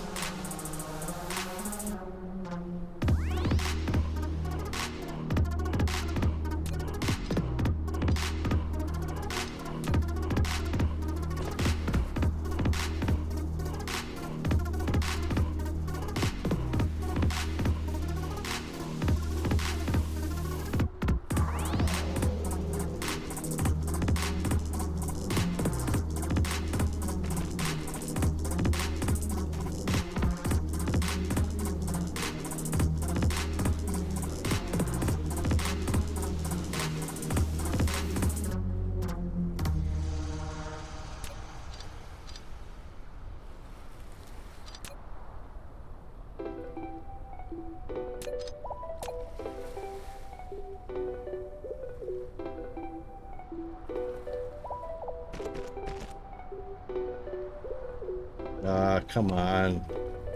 It used to do that.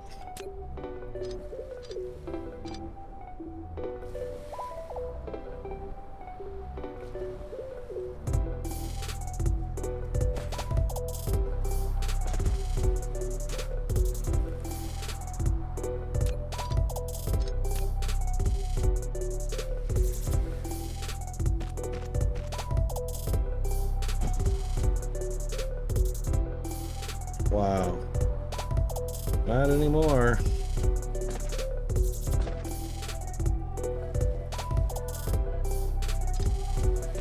There we go. Boy, that took a lot of hassle. Oh. Oh.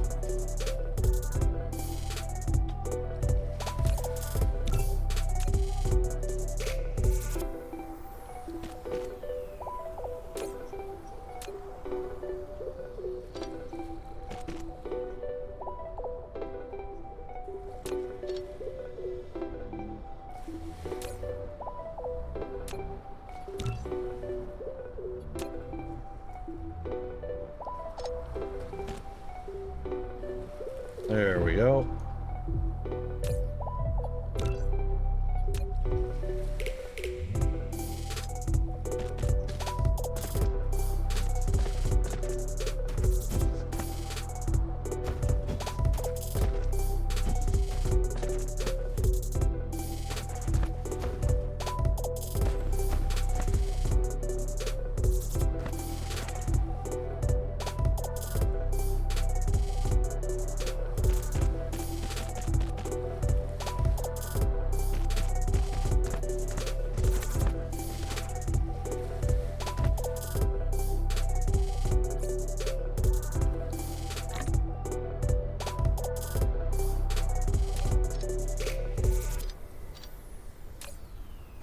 Yes, that box is full.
Right, now that leaves room for expansion. both up and... Actually, how many is that going to be? So that'll be...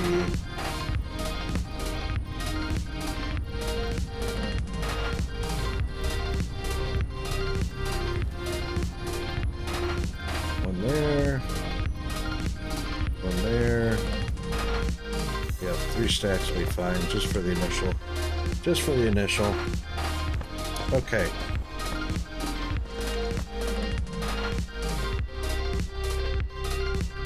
That's where the blue is going. Red is hydrogen graphite, so...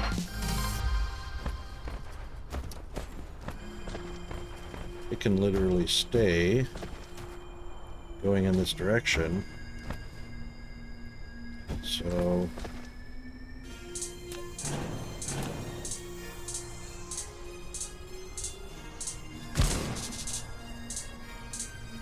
actually, get rid of that one and duplicate that one.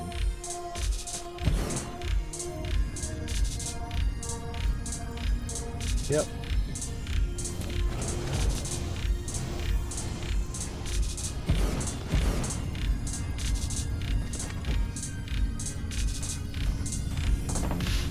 And then we'll just take the output on this side and run it down there. Alright, found something that may help Firehammer. There are experimental settings in a program called GeForce Experience.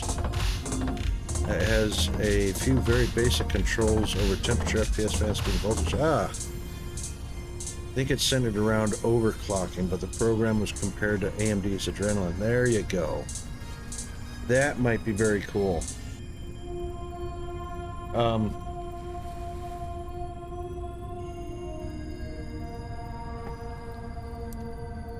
Yeah, drop that in the Discord's general chat.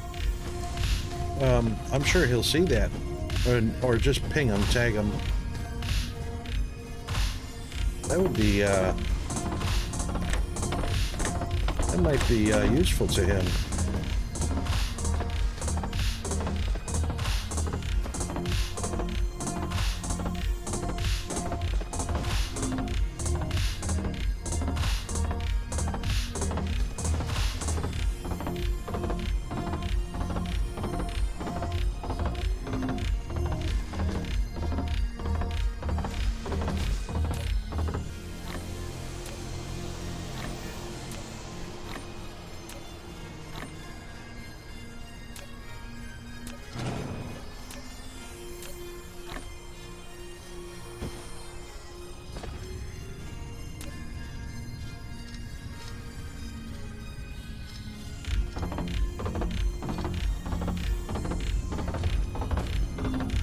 Alright, red and blue with room for...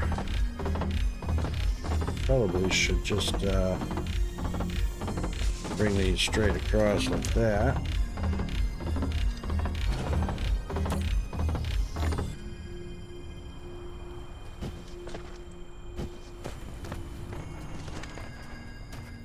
Alright, that gives us a little better room.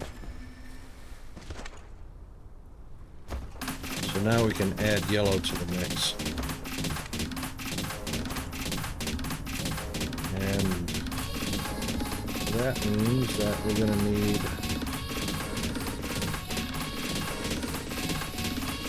not bothering to cover up our copper.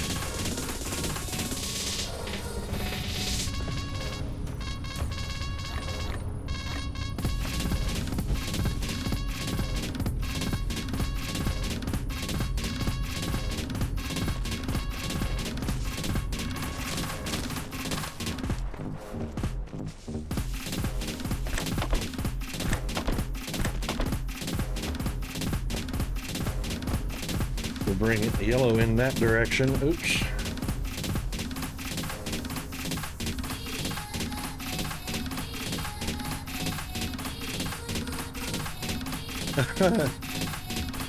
Yeah, why? Originally dismissed. Yeah, why would you overclock a laptop? I know, right? Overclocking used to be a thing. It's not a thing anymore. People don't overclock anymore.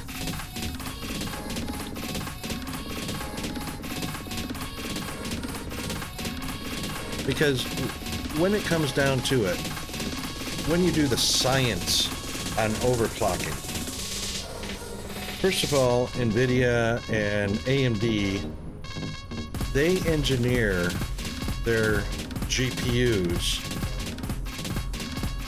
to operate nominally, which means it's all engineered for middle of the road. And if you have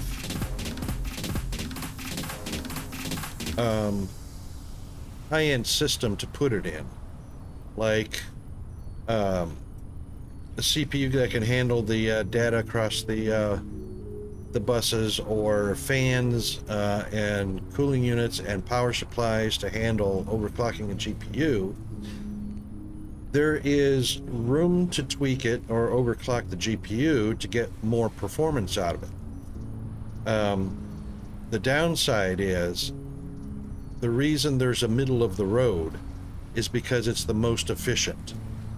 And if you overclock, you're going to get better production out of the GPU or the CPU, whatever you're overclocking, at a cost of heat. So heat is number one damage to electronics. So if you can keep it cool, yeah, go ahead and overclock it. Keep in mind that because you're increasing its productivity, you're shortening its life as well. So you're increasing heat and shortening the life of the product. You can overclock it if you have the system to put it in, keep it cool, but that doesn't stop it from shortening its life. So overclocking is a thing of the past, pretty much. So, you know, if people have the money for high-end equipment, they just buy the high-end equipment. They don't worry about overclocking the equipment they have. So, and unless you got a pocket full of money and you're buying top-of-the-line GPU, the absolute top of the line, and overclocking it, then you've got plenty of money to replace that over and over again as you shorten its life. So, yeah.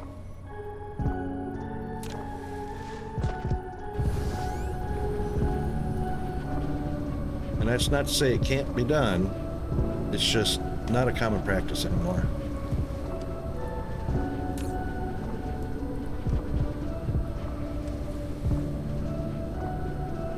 Well, we're definitely building up a stockpile of hydrogen, and it also looks like, oh yeah. All right, so let's get rid of that, and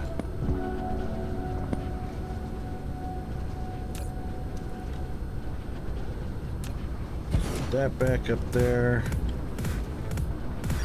Clean up the litter. Good to go. All right, where is our planet orbit at? She's a-coming around. About another 15 minutes or so. Actually, that'll be good timing. It'll be just after our break. All right, so now we need to manufacture a few more of these things.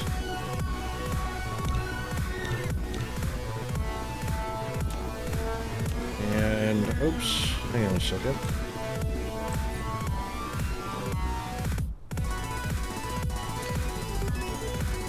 All right, so the ratio is we started with 3 blue and we've got 6, it's actually 6 red, so 3 blue, 6 red, and we will need 9 yellow.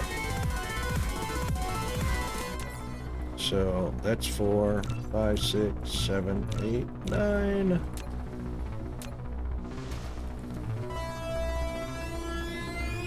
And we'll place another one of these. Couldn't quite get it in there, that's alright. It'll fit right there.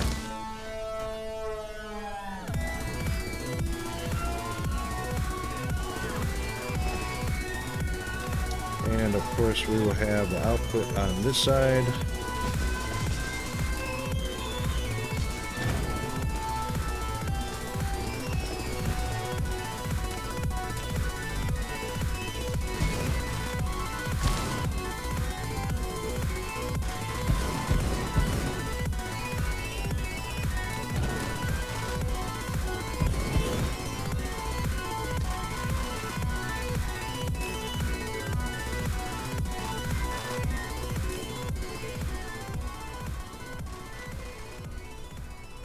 All right, and that means we will have 2 belts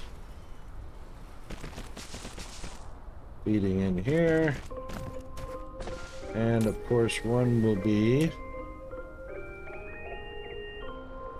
titanium and one will be diamond. I'm pretty sure that's a 1-to-1. Yeah, 1 and 1.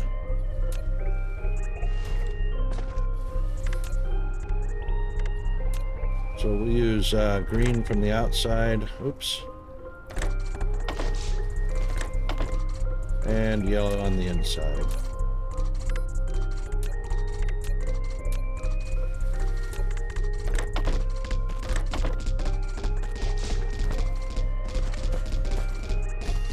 All right. Now, titanium. That's the other big deal.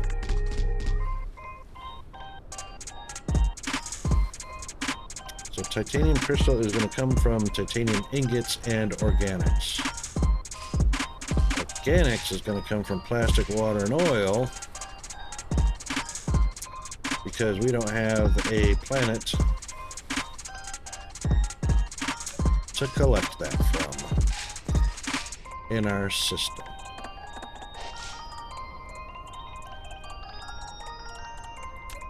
There are no organics there. There are no organics there. The closest star system, actually 3 light years away.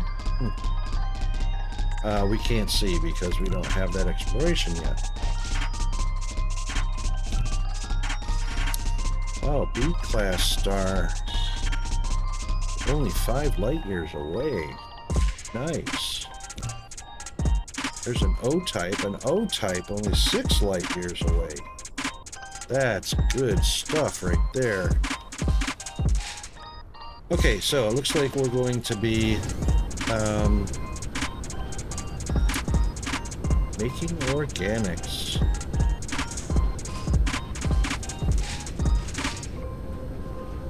We've got plenty of water to do it from, but we might as well do it next to the oil.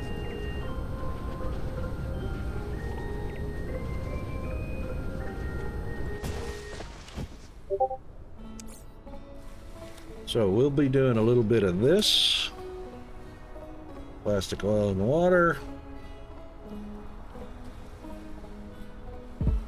And then the titanium.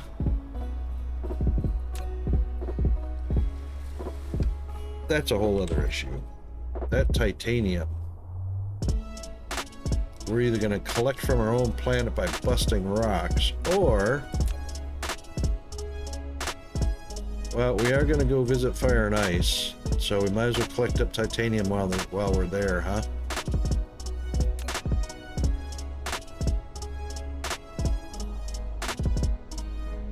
Yeah, so we'll just fly over to Cell 4. You know what? This is our home world. Let's do this.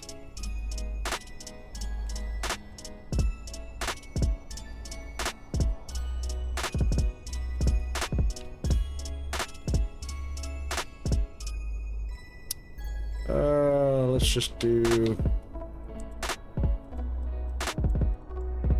There we go. Rocketeria. Ah. There we go.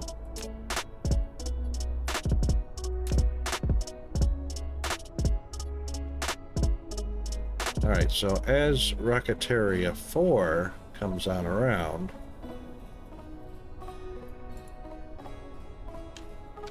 wow, home early from work. Woohoo, Firehammer. Dude, that's awesome.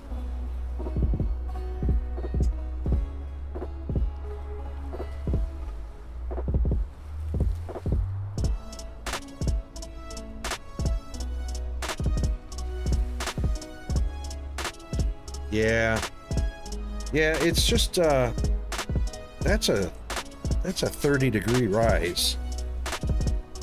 And honestly, I would expect for high LOD and for high rendering only about a 10 or 15% rise in temperature. What that's telling me is there's a whole lot of extra GPU processing going on, because it's that processing that's causing the temperature to go up.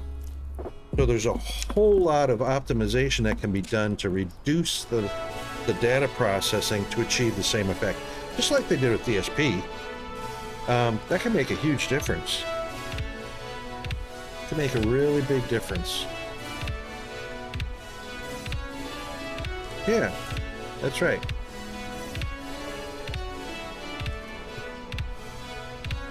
Absolutely right. So, but like I say, it's only a year old, so its early access has got lots of room for improvement. It does need improvement, and you know, it's a great game, so we got lots to look forward to. That's for sure. Definitely going to be fun times. Fun times. But on the plus side, it looks like Fox found a utility for you that could be useful. So that's, you know, you get a little benefit there. I need brick. Let's go get some brick. These are brick house.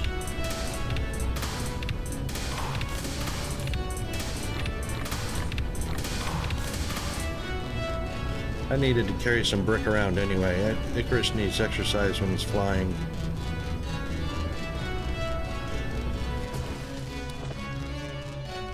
Let's see how straight these are. Not incredibly straight. So let's do this. Let's do a little there, do a little there, do a little there.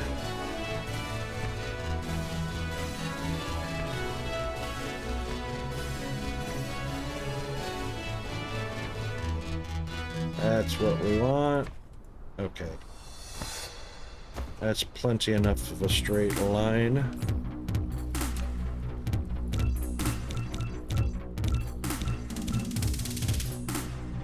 Yep, so yours is running at about 83% of recommended high temp. Yep, so, yeah, top limit. So in my case, it's manageable. Yep, however, over extended periods is, yes. Yeah.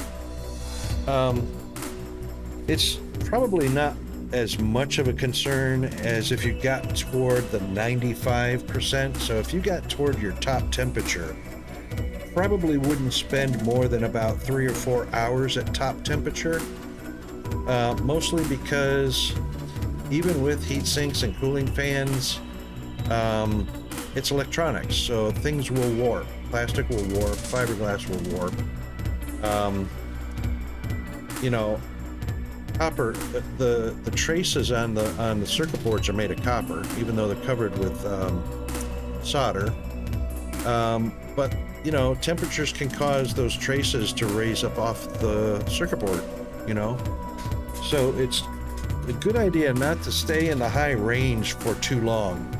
So the most I'll go is 3 or 4 hours, anywhere near the 90C mark. AMD generally operates a little hotter than NVIDIA does, which is why 60 to 80 is the typical normal range for AMD GPUs. When they get to the 92s, 93 degrees, now we're starting to get up toward the, you know, the 90, 95% of top end, which is 100. 100 is top end. So, yeah, I don't hover around there for too long, only because, yeah, I can cool it back down, and yeah, the fans can spin at 5,000 RPM to keep it cool, but again, heat is the killer of electronics. It shortens the life.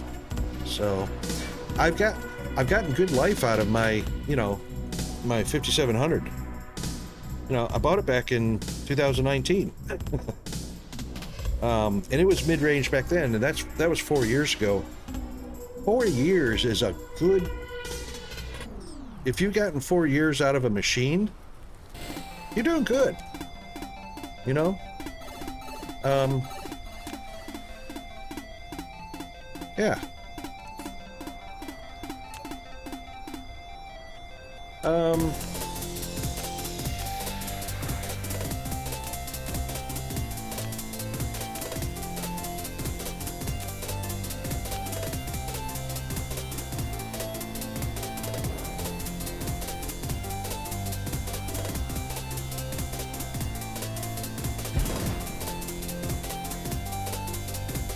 That's a collide right next to it? Really? As a collide? No way. Maybe it is.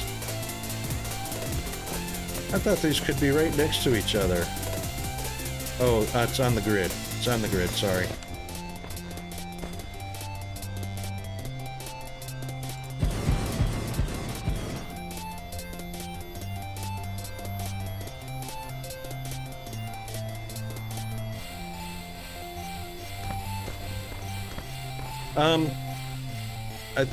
What the difference is at this point, Fire, is you've got a better CPU. So, if I had, and I'm not sure about the socket. I'm not sure if the 5600 XT runs on the AM4 socket. See, I'm on an AM4 socket. Actually, hang on a second.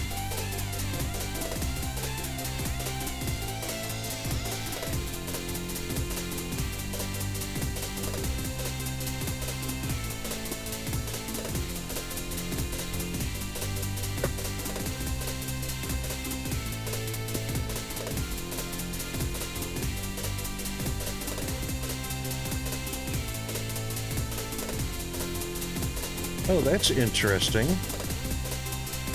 Oops. Hold on a second.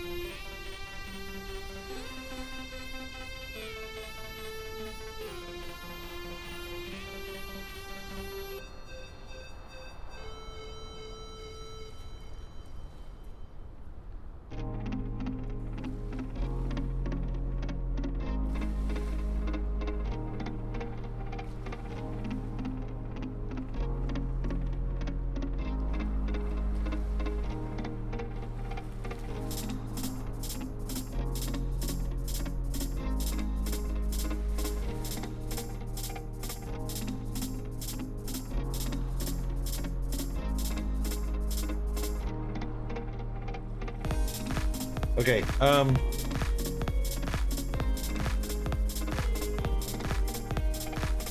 yeah, I'm on an A4 socket. You're probably not on an A4 socket. You're probably on the next generation socket for the motherboard, which means that's all got to do with data transfer speeds across what used to be buses, but data across the motherboard.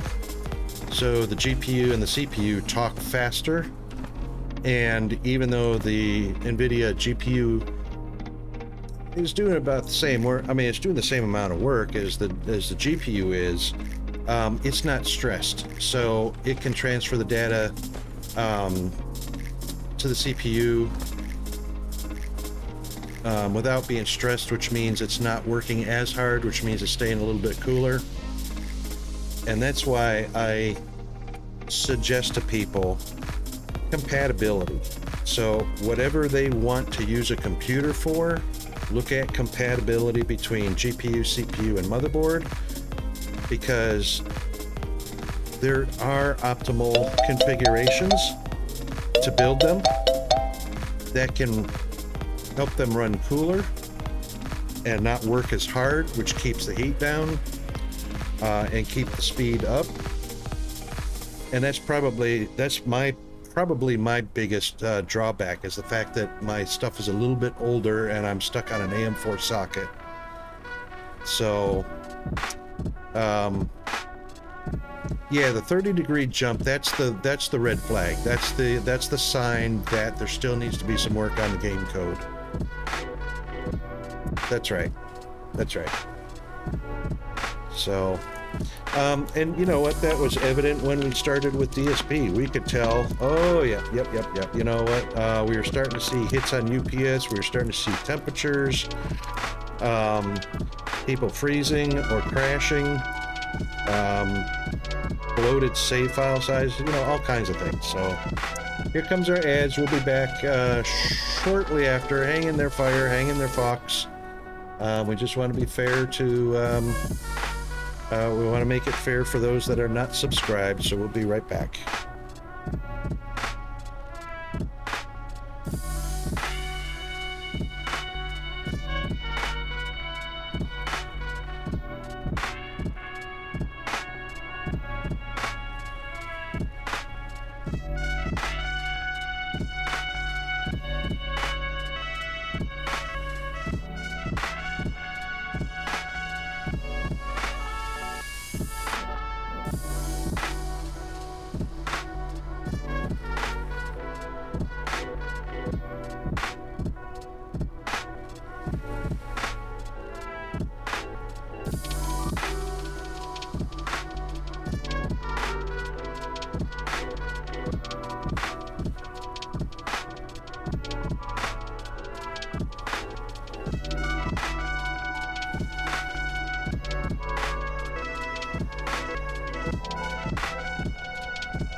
Okay, we're back, sort of. Now we're back.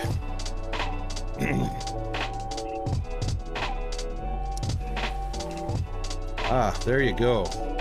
Nice going, Vox. Super, super helpful. Appreciate that. Fire horse made it funny.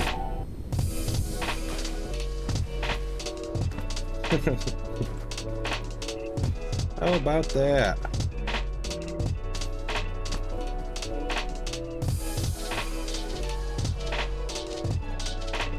I reckon 8 is probably going to be plenty here.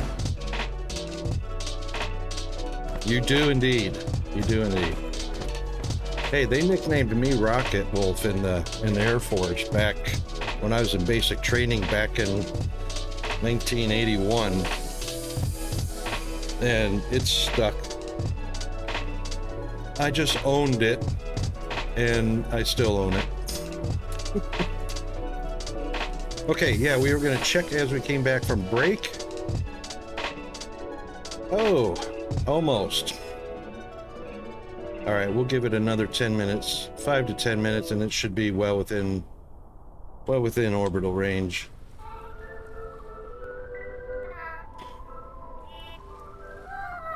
Sure, she was right about that. Oh, funny man.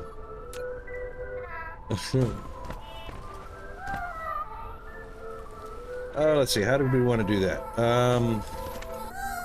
Let's see, it's 8. So 4 and 4, we're going to split. Of course, it's not going to be right on the grid line. How wonderful. That's all right.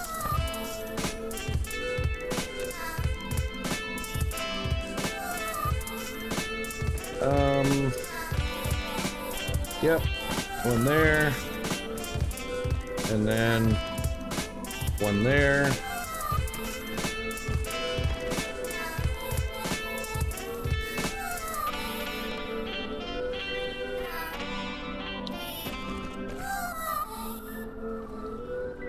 That'll give us 4. And then, of course, we'll deliver these.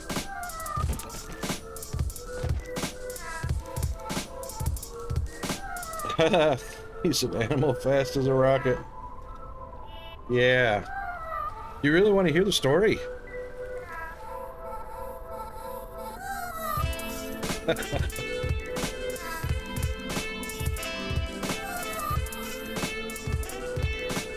I'll tell you the real story as to how Rocket Wolf came to be.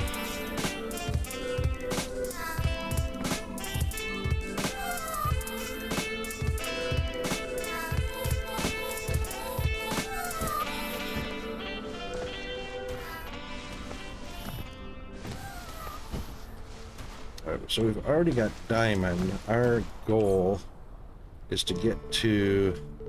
We're still going to need the titanium, but we have to manufacture the organics. So plastic, oil, and water. All right, so plastic, oil, and water. Oh, hang on. What are we making that in?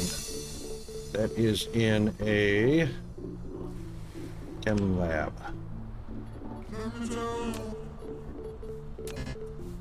Yeah. Yeah, so, we'll start with 4 of those. Alright, so, the story is, my real last name is Wolf. Okay, that's my surname. W-O-L-F. I'm German, Hungarian background on my dad's side. Irish background, Irish and American Indian on my mother's side. When my grandparents came over from Stuttgart, they were von Wolfgangs, and coming across Ellis Island, that was too much, and their name was shortened to Wolf. So that's my actual surname. Went into the military, and that was back in 80, 81, 80. Anyway, first thing that happens in basic training is the big orientation. So after the military goes through, here's what your new life is about. Here's your you know, Uncle Sam is your new dad, and you know, all that garbage. Then there's a little bit of time for socializing, and that is introductions. You know, who you are, where you're from, you know, that kind of thing. What they don't tell you is that monikers or call signs, whatever you want to call them. In the Air Force, they call them call signs. Other places, they're called monikers, but they're tagged. You're tagged with a nickname. What they don't tell you is that happens pretty early on, like in basic training. So, you know, it was my turn, you know, to introduce myself, you know, gave my name, you know, and my background, you know, born in Michigan, but raised in Florida, graduated high school in Florida. Titusville High School, which is directly across the river from Kennedy Space Center on Cape Canaveral. So I grew up with rocket launches. Uncle worked in at NASA over on the Cape, and even I did some summer school work over for Harris Corporation on Kennedy Space Center. And that was all it took. That was all it took. You know, here's this guy from literally Kennedy Space Center, and his last name's Wolf, and that's when I got stuck with Rocket Wolf. I mean, it was like, it was almost instant. I didn't even get it finished, and you know, guys were snickering Rocket Wolf. That's his new nickname, Rocket Wolf. There you go.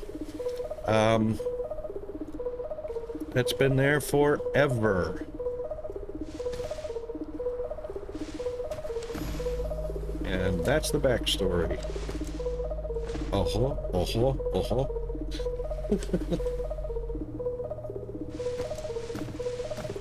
Alright, we are going to need oil. Since we are doing plastic, I guess we'll leave room. Yep, perfect. We'll leave room for one or two more plastic.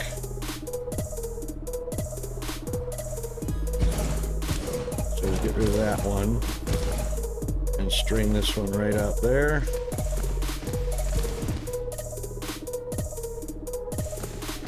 So, you heard it first, right here.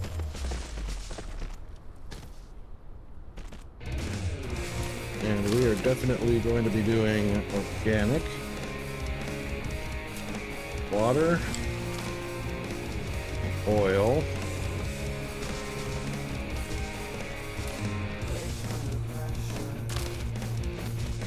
oh, and plastic. Actually, what I should do is run this one out there like that. And then bring this one down here like that. That's a more better idea. There we go. There's our salad bowl. Oil, water, and plastic. And then of course, and then of course we'll have, organics are gonna have to be mixed with titanium.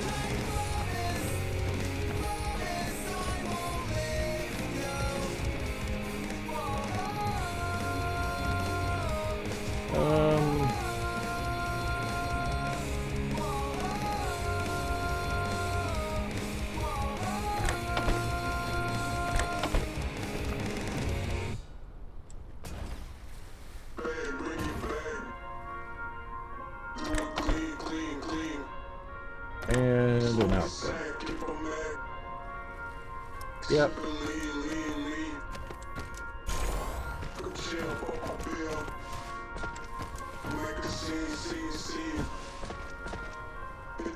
Now, since this is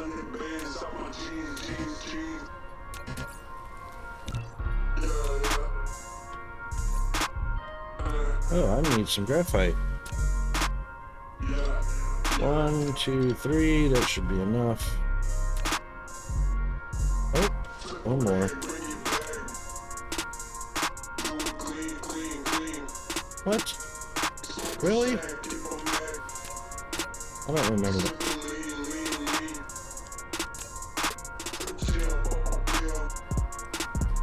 Wow. I don't remember it needing that much room. But anyway, it needs it, it gets it. Done deal.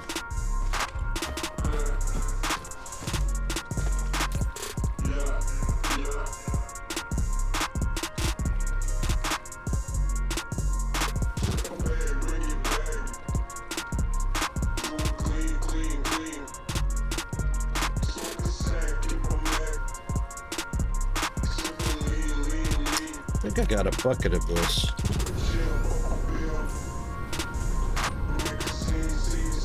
I do. There we go. Whoop, I don't need all of it.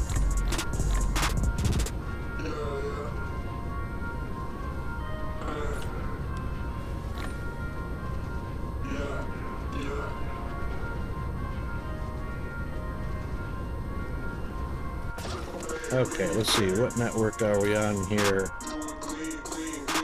Yep, the big one, 82.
Okay, where's our orbit? I forgot to check it. Oh, almost getting by us. Alright, time to go fly. Alright, let's grab our stuff. And yep, we'll take all of that. And we'll even take that. And there's my little...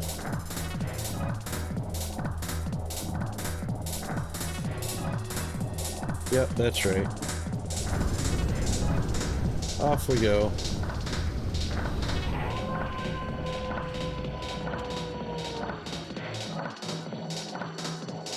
Yep, and we are full up on fuel, so...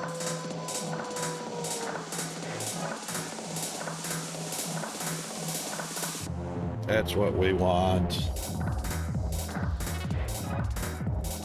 Now, if anybody's not familiar with this bias thing,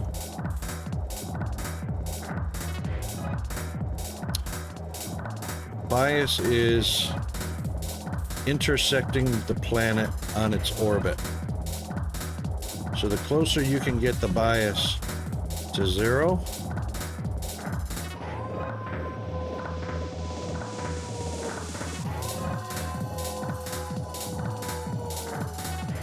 closer you'll be to hitting dead center of the target. So the bias is at about 23 right now. So it doesn't matter if you move your mouse afterwards. Once you let go of W,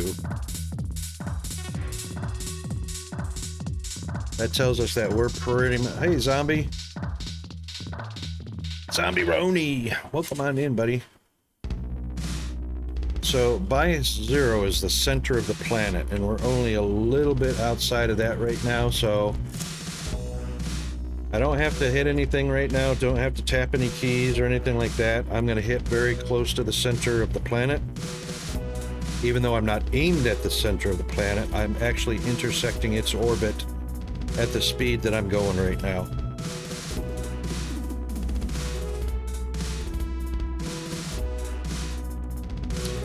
And if I drift to about 1.0, which is what we're pretty close to right now, I'll hit the planet, but I'm not going to hit the center.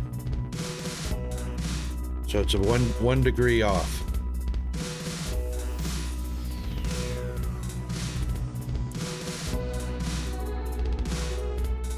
Yeah, aim for the gas giant.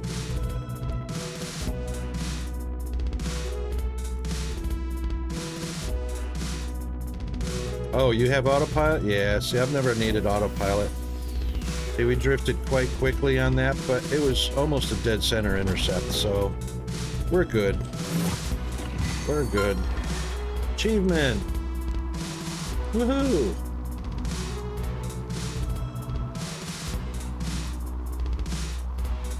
And there you go. Alright, so, north.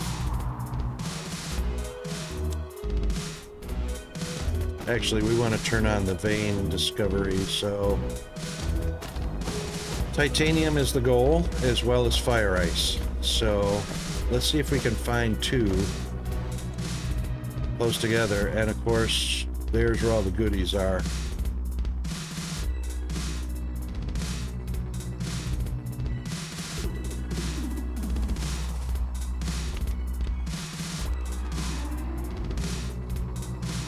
Oh, short on yellow now. Okay, no worries. Yep, so basically the way it goes is however many blue science towers you've got, double that for red, double that for yellow, double that for, what is it, purple?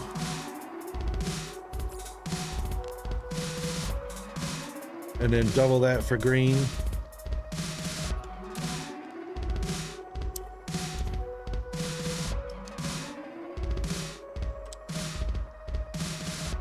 And I start out with like, say, I'll just give you an example, like 3 blue towers.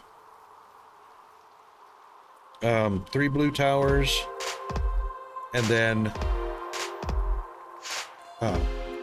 6 red towers, and then I'll go by 3s from there. 9 yellow, 12 purple, 15 green.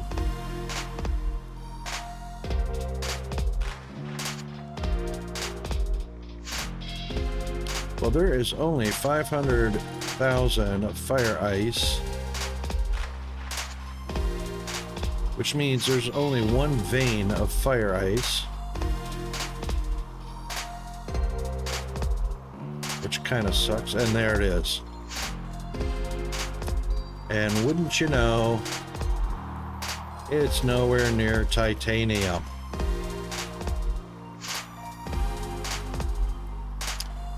How about that?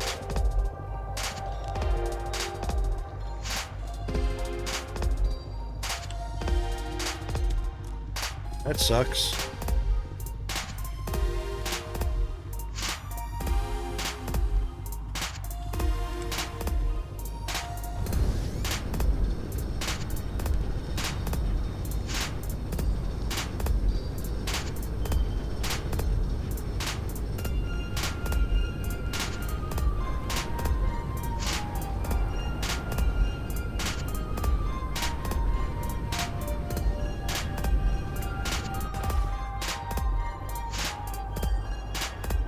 Ah, yeah, the construction bot.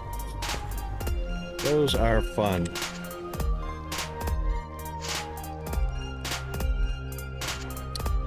Okay, so first things first, let's get some fire ice rocking.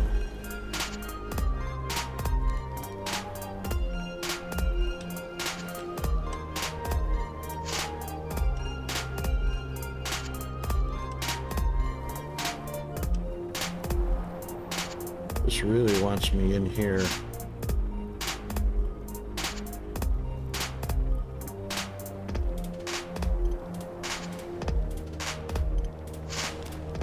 Yep, there it is. 8. That's where it wants me. We'll do 7 there. Lovely.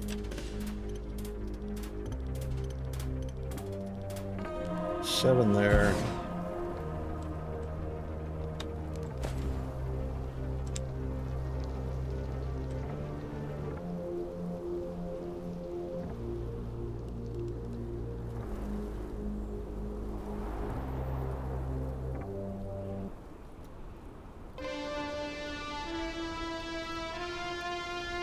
No, not going to get 8 out of that.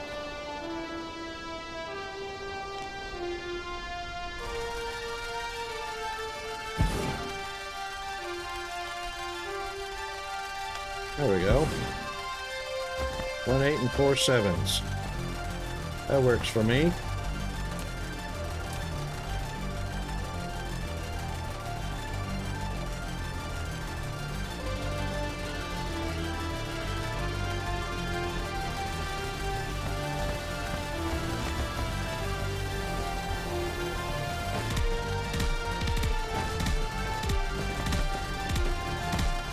Can't remember why I needed fire ice or why I wanted fire ice, but yeah. Get them all with one pole? Yes, indeed. Look at that.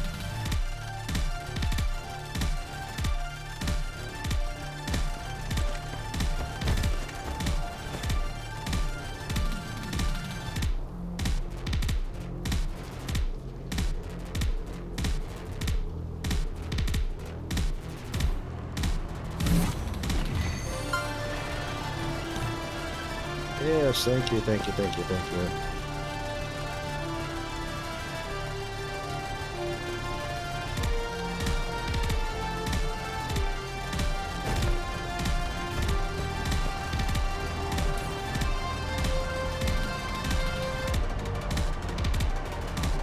Not a lot of wind on this planet. 70%.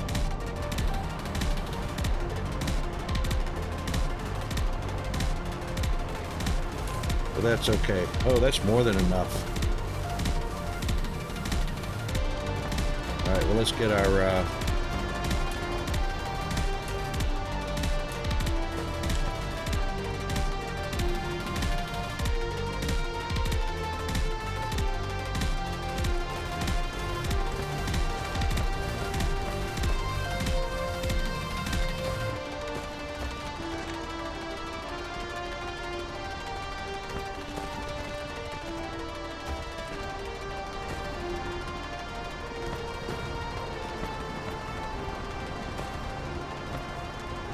all right, now, what were we doing with fire ice?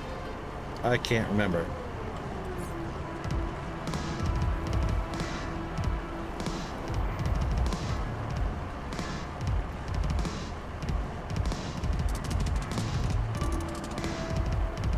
Ah, right. Because we don't have any sulfuric acid around anywhere. We're going to be using fire ice to make graphene.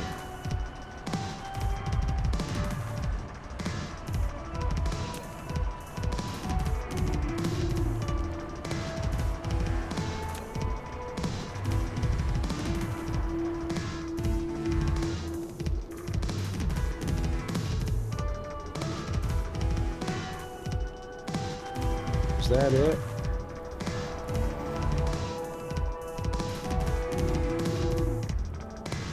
Pretty sure there was no other recipes for fire ice other than graphene and as a fuel.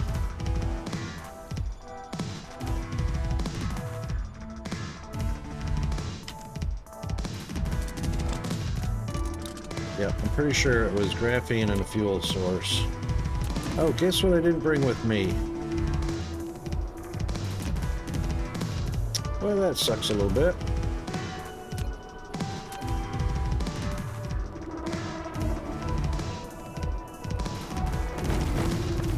Actually, that sucks kind of a lot.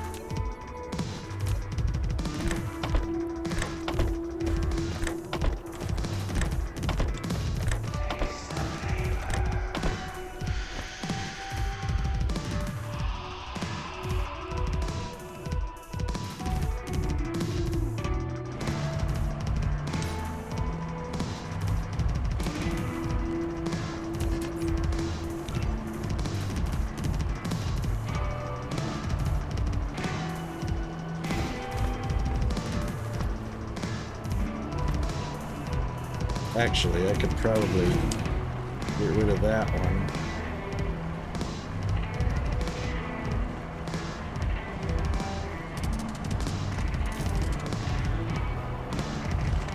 There we go. Was it nanotubes? I don't think I have nanotubes unlocked yet.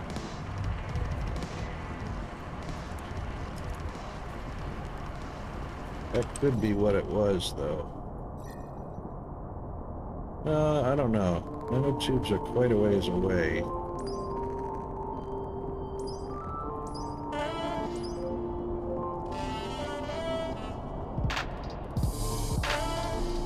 No.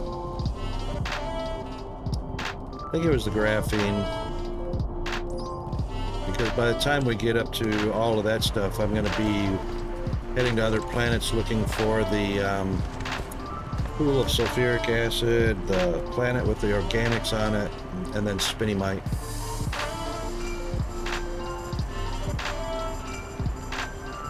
Something like that. Oh, it's almost time for Peanut. Hopefully we don't get a call from the school.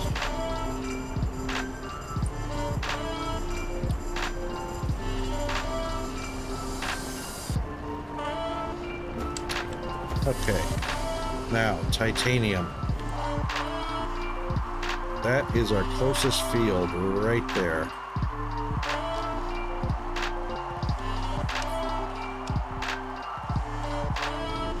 Okay, what is our power requirement? Only half. So we only need 2, 4, 6, 8, 10. 1, 2, 3, 4. We'll take 4 up. We'll leave them 6. That'll leave them a little bit of room. All right, let's go to our titanium.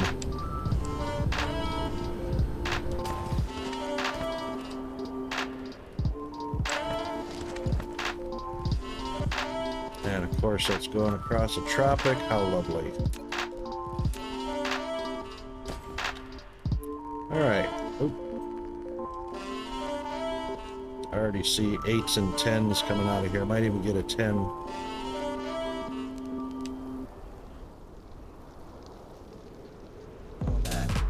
There's a 9. There's another 9.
There we go.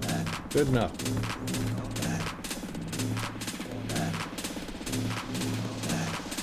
And, oh, misses one of them.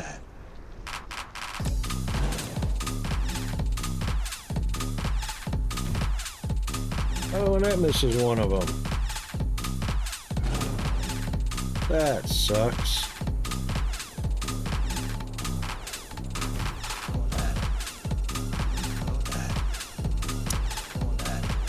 That's covering 8. Can I get that snuck up a little bit closer?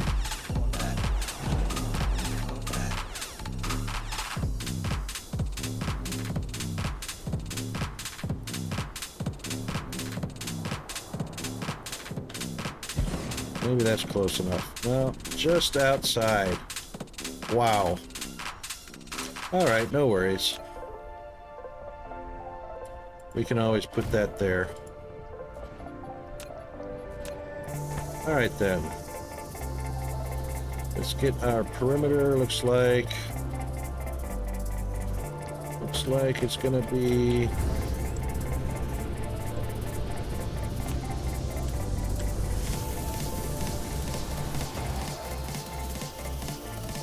oh, all right. Looks like it's gonna be those right there.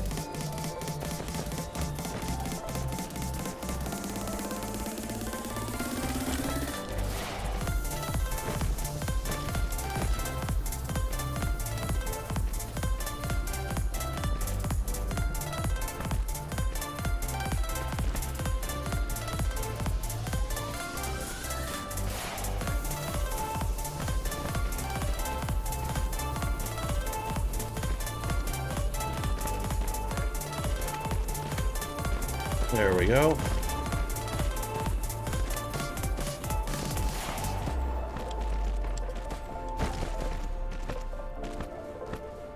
All right, titanium. So we are working on titanium ingots. So let's do a little bit of smeltering. This is where all the power is going to come from.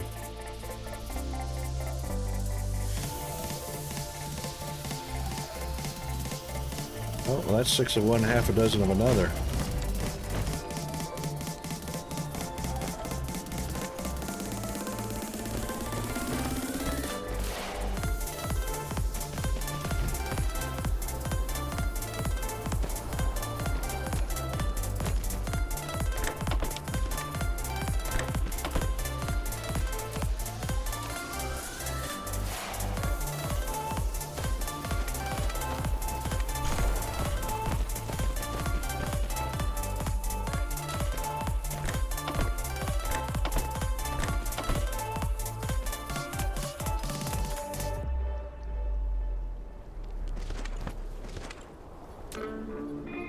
Okay.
There we go, 100%.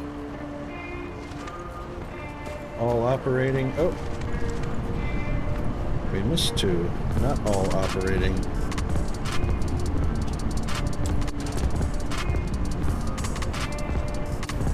That got them all.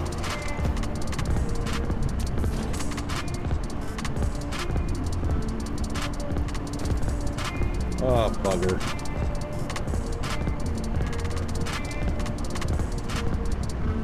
Alright, all but one.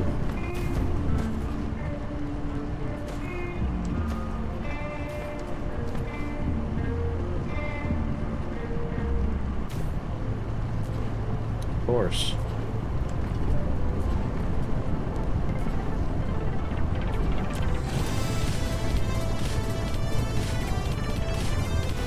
go.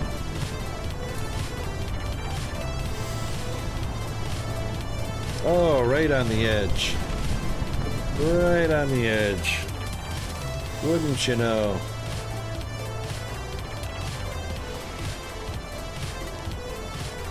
Wouldn't you know? Well, you know what? We can live with that.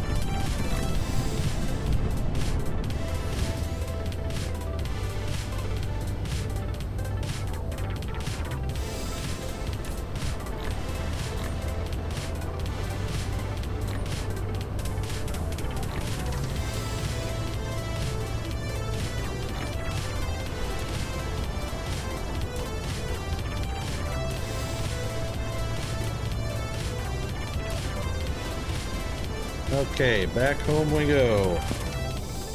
Uh-oh. I should have marked it first.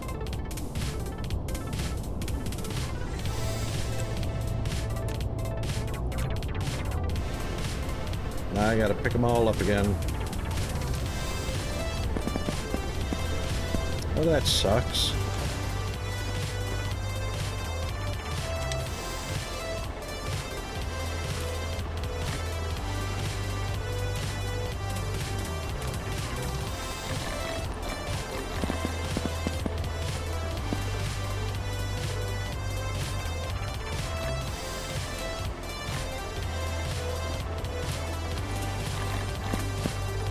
That's what happens when you try and carry everything in your hand before you mark your destination.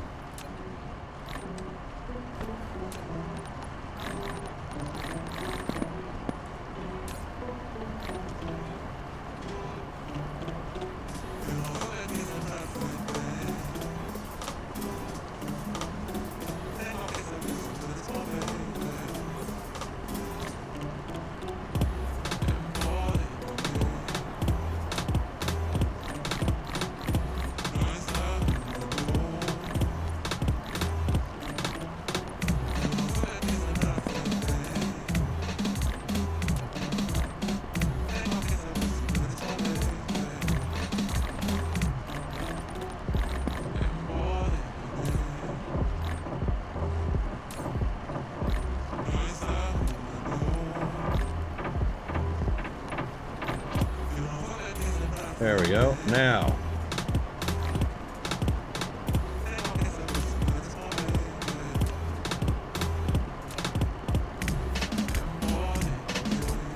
Now let's head to our destination and don't drop 5,000 fire ice.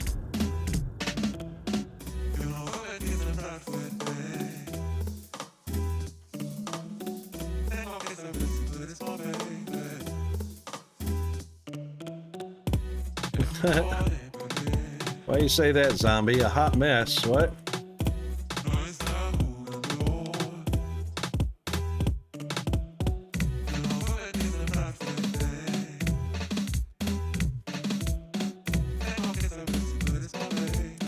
Oh, well. Homeworlds are like that. Nobody ever looks at the homeworld as any kind of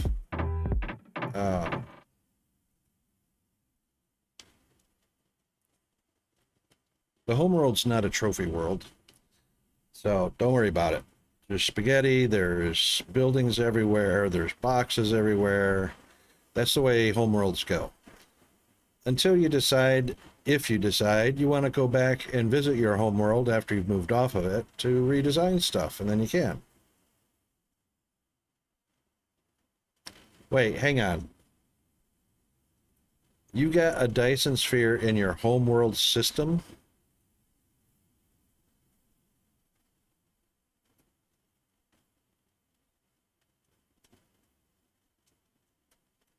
Why? Oh, we lost our music.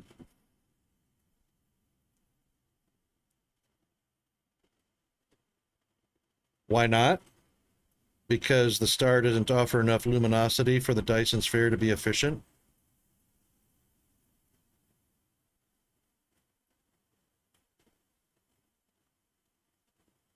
You're lucky if your homeworld star is a 1.0.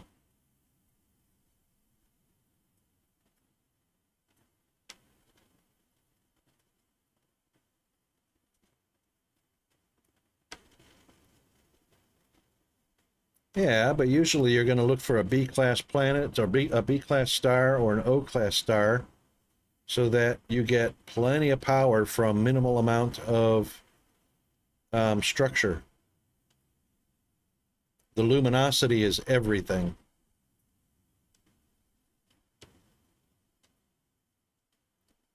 And bada bing. Now, I know we have a box around here.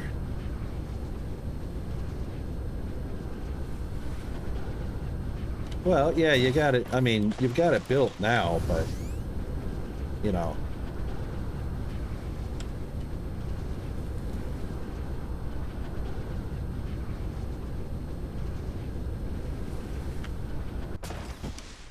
Actually, I wanted to be up here near my Jennies. So we'll put a box down here. Uh-oh. Yep, I knew that was going to happen. I knew that was going to happen.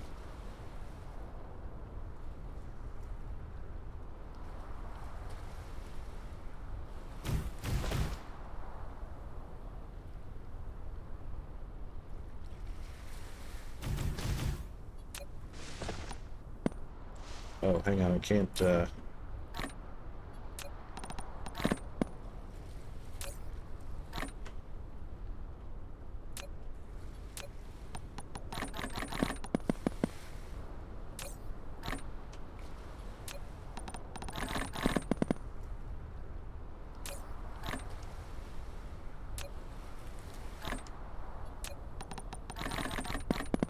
our music went away. Oh no.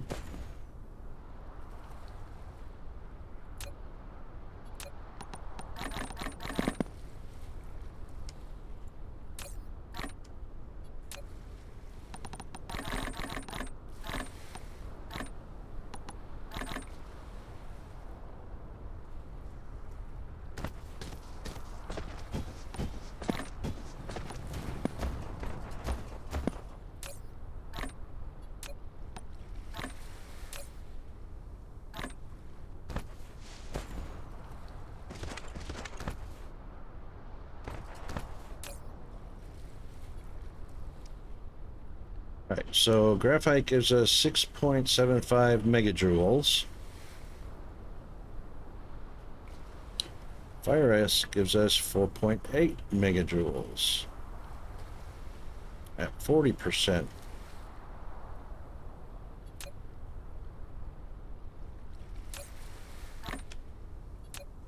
All right, we'll hang on to that. Let's find out what happened to darn music when that happens.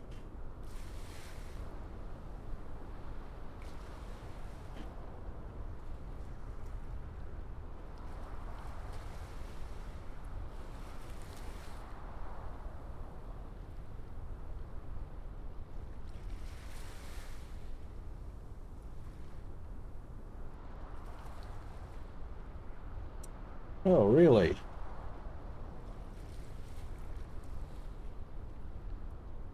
I could swear I had that on repeat.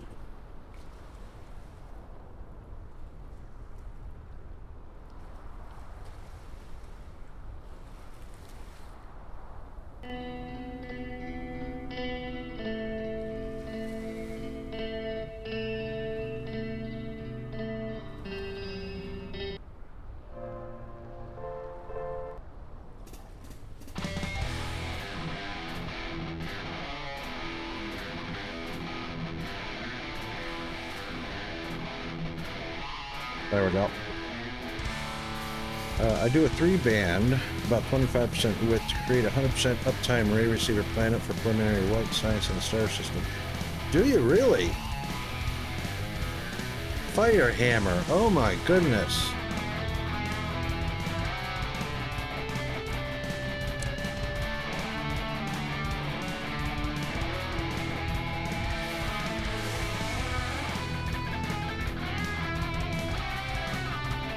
white science in the starter system. That blows me away. As soon as I get off planet, man, I start building a science planet.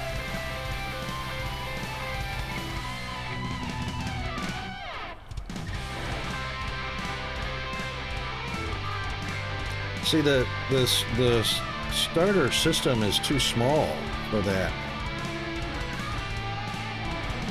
And let's see, Rockteria, so... See, luminosity is barely over a 1. Just barely over a 1. That's a struggle to get a Dyson sphere to produce. Which is why I'm glad that there's a B class right here that's almost a 2. That's within 5 light years. There's a B class that's 1.5, not so great, but this one is an O type that's 2.1, and it's only 6 light years away, which is really awesome.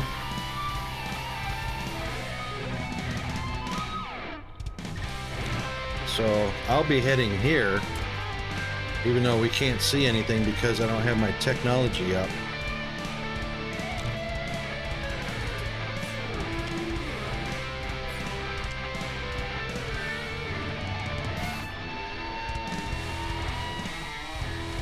Oh wow, the black hole is only 12 light years away.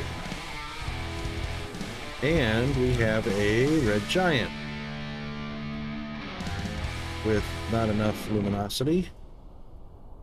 That big boy. Blue giant. There's a blue giant, B class, that's 2.1, which is just about, and it's only 14 light years away. It's actually got a stronger luminosity than the O type. Ooh, that's gonna be fun. That's gonna be fun.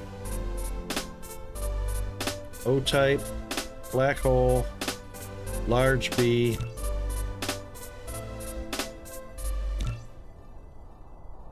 There's a couple of Bs that are almost 2. There's a 2.4 O star.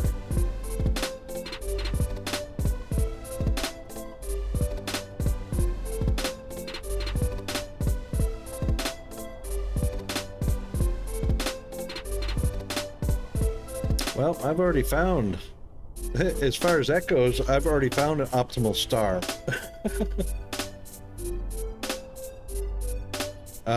That's a 2.45, but that's 18 light years away. However, this O type, 2.2 1/8, is only 6 light years away.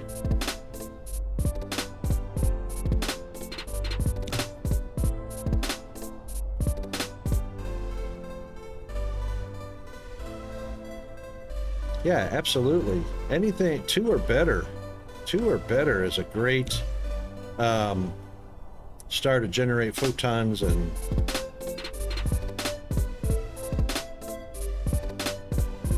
of course having your black hole, wow, within 12 light years.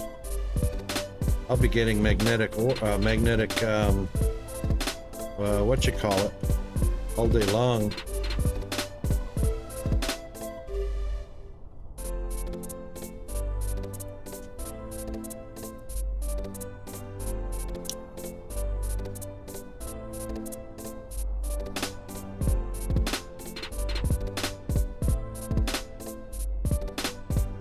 See, this is likely, this O type, not only is it going to have probably all the resources I'd need within 6 light years, but if there's a planet with a very close circumference, I can get that planet inside the Dyson sphere. Yes, unipolar magnets, that's correct. So that's going to work out great, actually.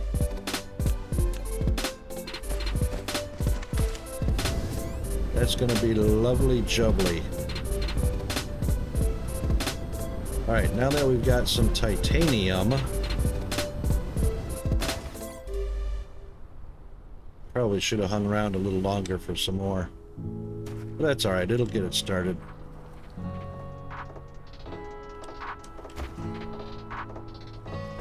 Yes, mini particle colliders, indeed.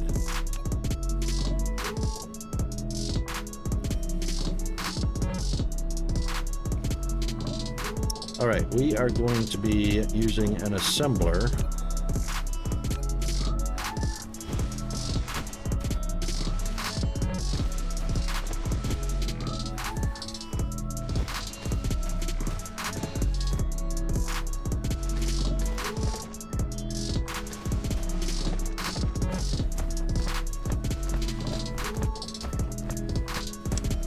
Can we sneak that over? Yeah, we might could sneak that over.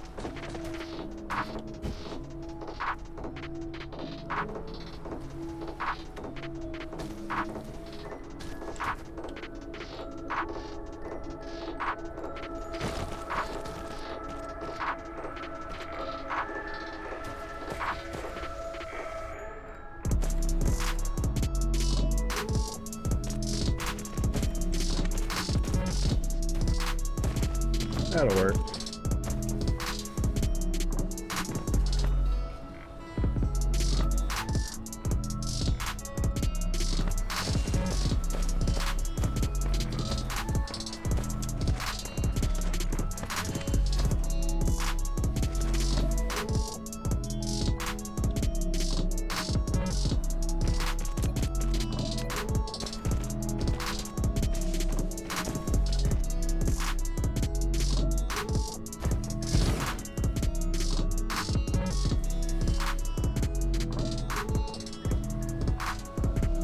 Be nice if that were going the right direction.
Oh.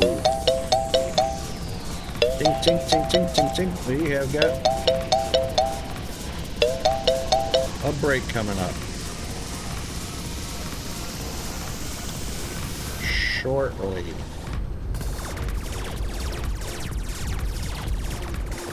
Within seconds. And then we'll return.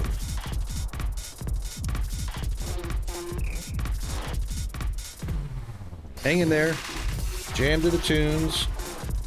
Hydrate, stretch, all that good stuff. We'll be right back.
Okay, we are back. Okay, there we go. All right. Firehammer, are you going to fire up your stream?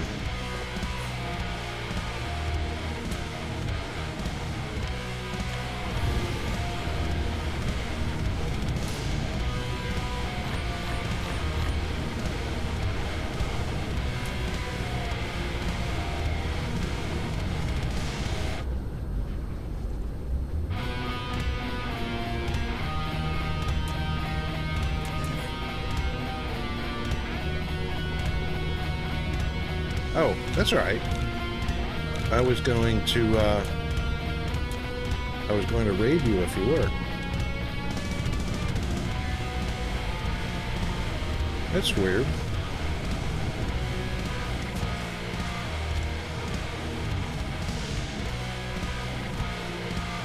Ah, I never noticed that before.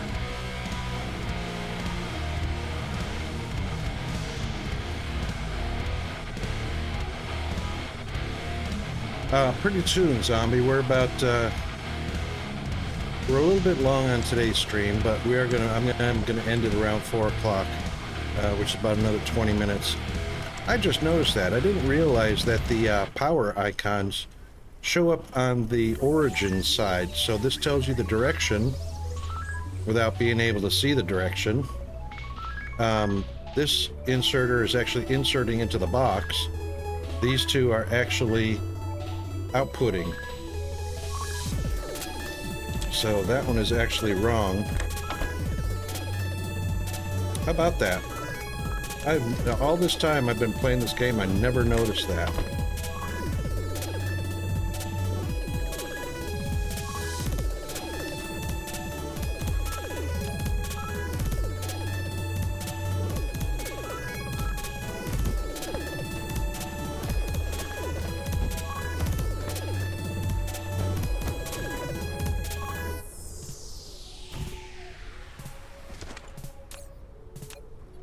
Okay, these are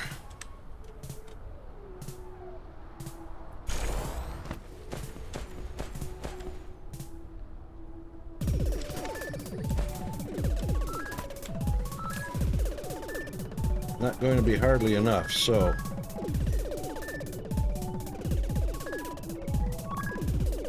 wow, all the way over there.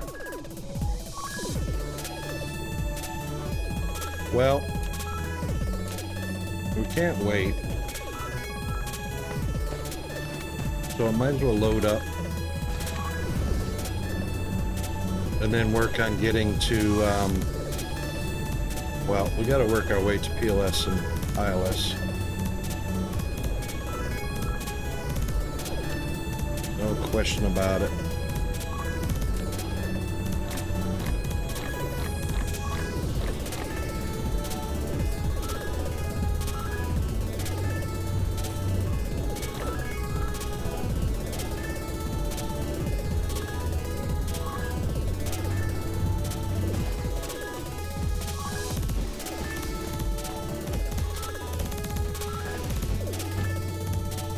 $5,000 particle colliders? Overkill? You do know that particle colliders have a huge 12 megawatt draw. There you go, Fire. See, I can get Peanut started on his homework, get dinner started and all that, and then I can come back and sit down and watch some Astro Colony, and that would be awesome.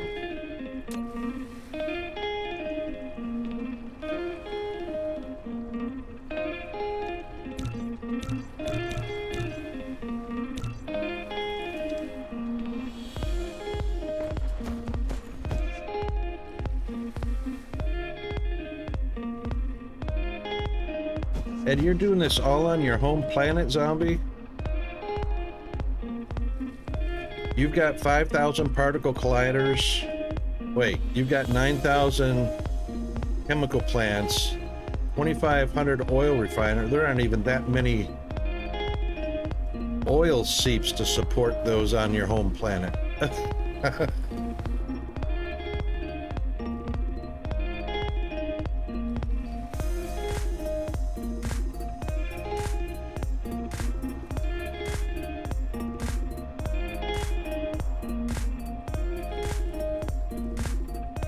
Yeah, it's kind of hard to visualize what you have going on there, but it sounds like, yeah, you're in for a few bottlenecks, I reckon.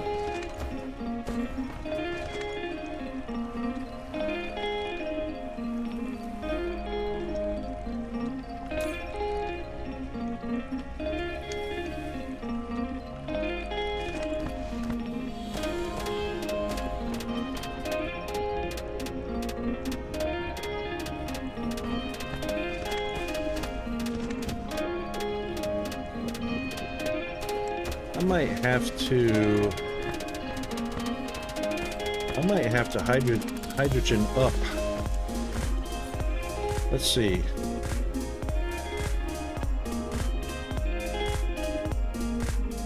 "54 megajoules per canister."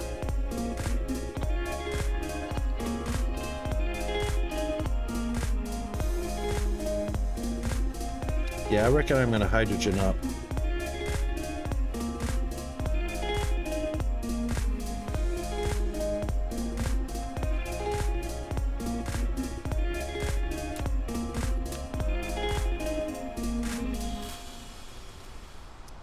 Alright, so what we'll do, this seems like a good spot.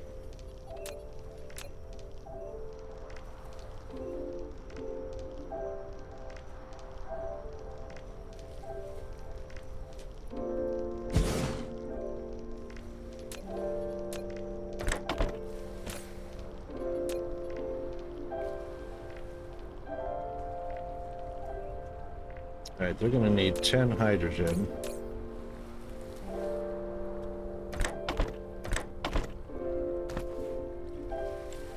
And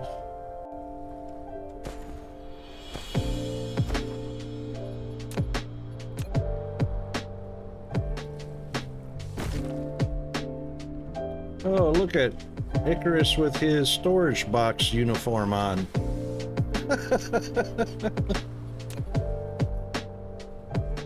Is that fun or what?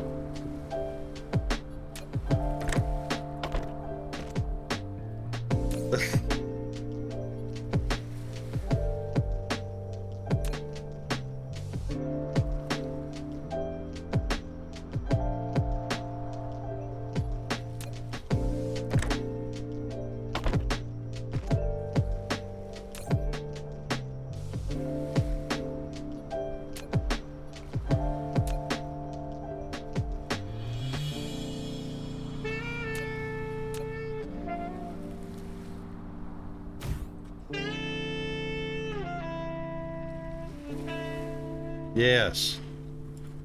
Yes. Hey, Icarus, how you doing? How you doing? There we go. All right, let's go for a ride.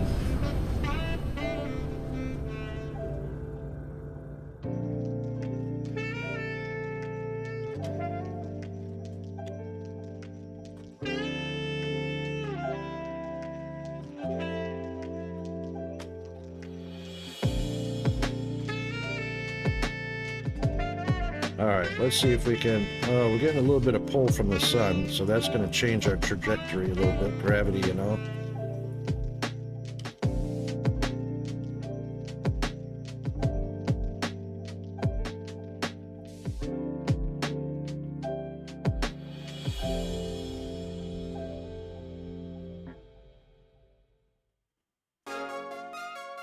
Excellent, yeah. Water worlds usually have spinny mites on there.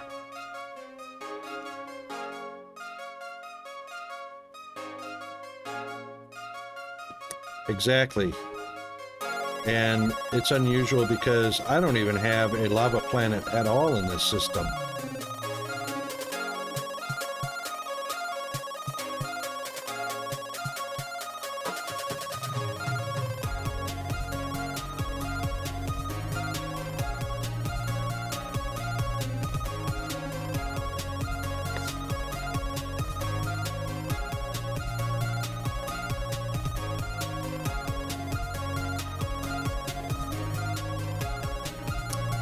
Right, so if you've got 6 planets in that system, that's probably either a B class or an O class, a B type or O type star system.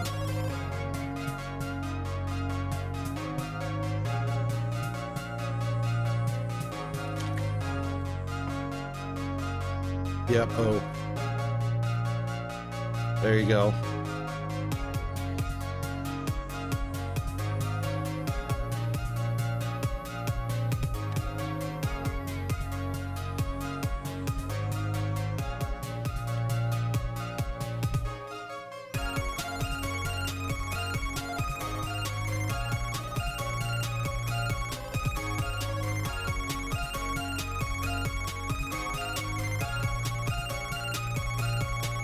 $150 on the water world? Yeah, that's not unusual. Because it's spinny mites, it's an organic. I mean, it's water, but it's organic.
Oh, too close.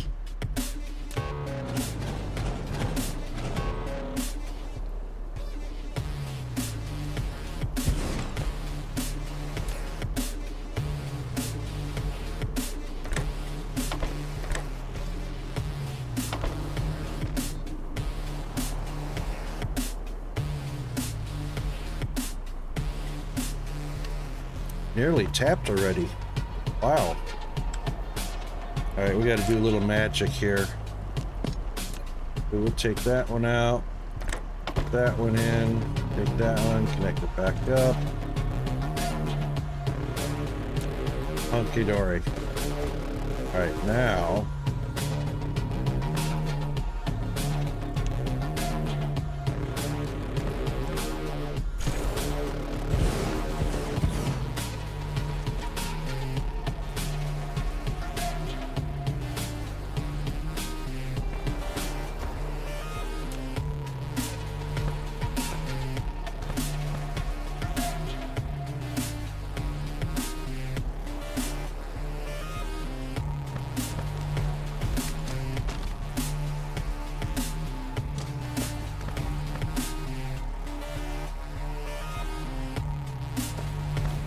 There we go. Now we got plenty of power for both of them. 19 megawatts, plenty to spare. Okay, now this bad boy. We're gonna stack that up. But we are definitely taking all of this.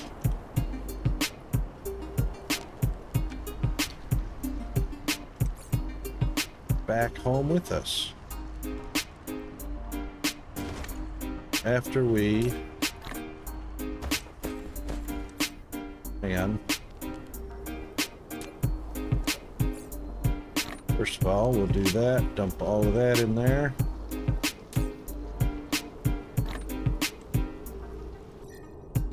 Don't forget to mark your planet, Rocket. Okay. Take all of that, and all of that, and off we go.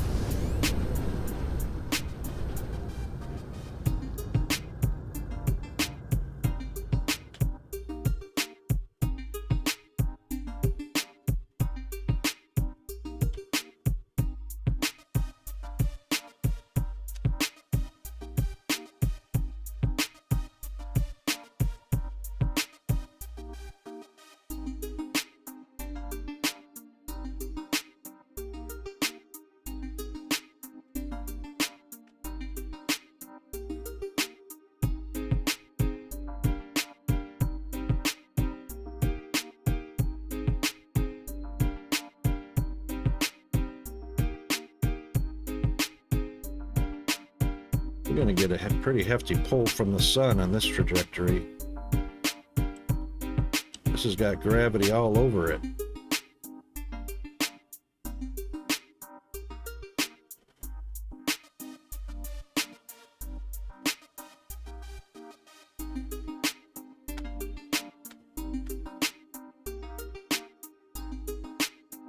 We should gain a little bit speed, yeah, over 1,000. Rocket will quit tapping the shift key. Should get a little bit of a speed boost going past this star.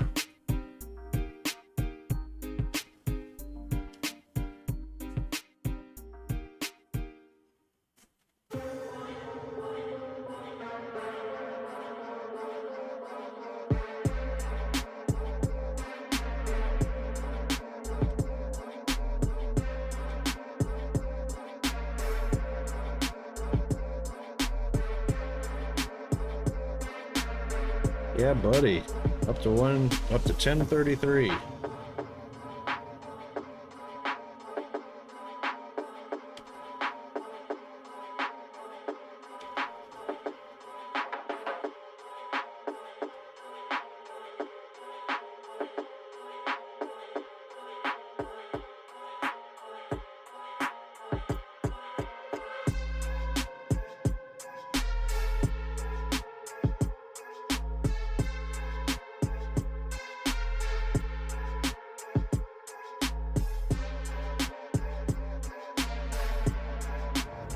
Ah, talk about perfect spot. Look at that. Too bad I couldn't grab fire ice as well. That's all right.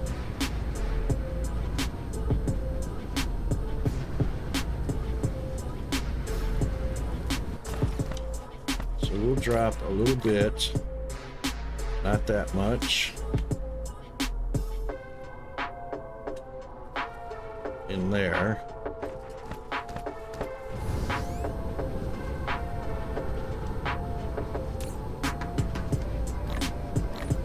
Put the rest in there.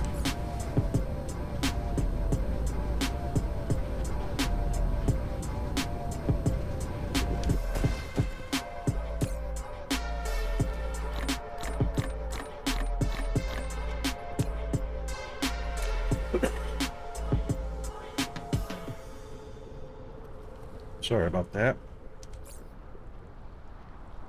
All right, so, right. Recipe is 10 to 1.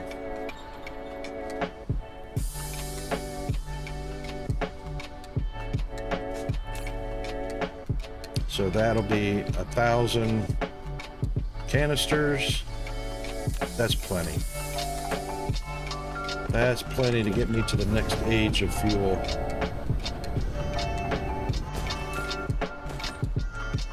The rest can go in there.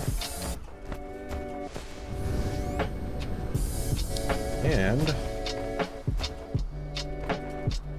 we should be ready to make yellow here in just a few short seconds.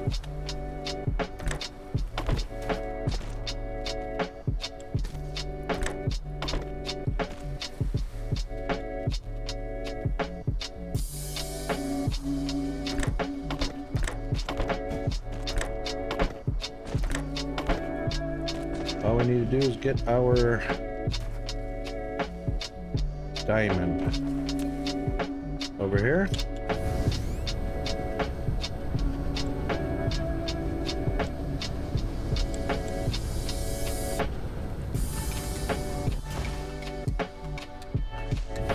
Let's see, how do I want to do this?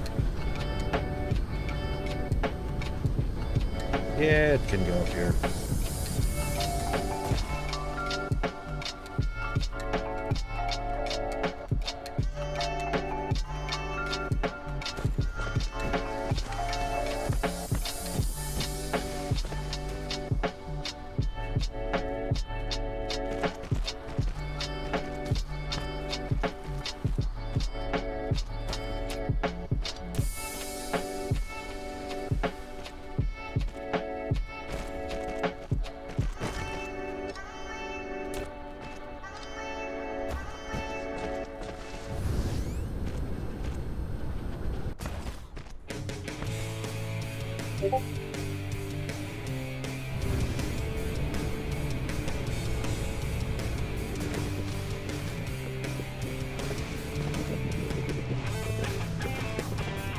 Oh, I was afraid of that. That's all right.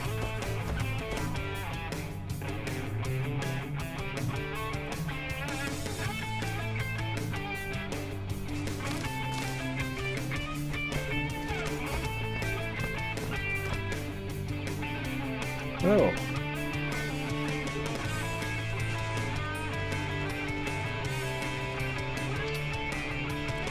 There we go.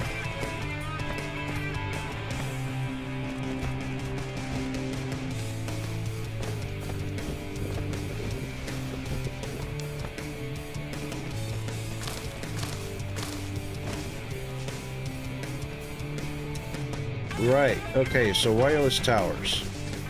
Wireless towers have a smaller radial footprint for dispersing power,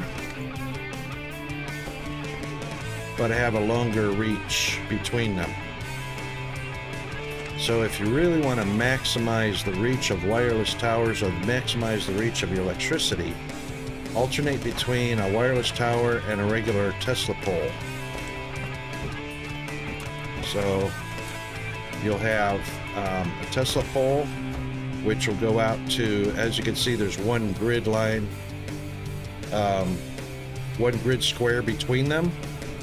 But if you use a wireless tower, which I don't have any right now,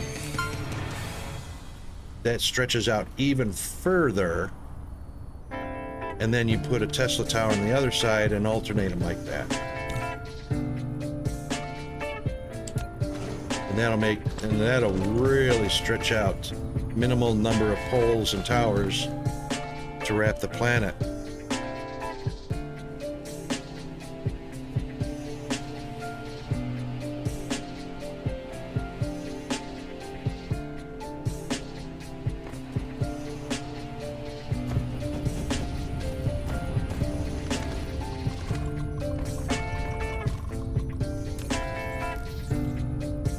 Alright, we be researching again.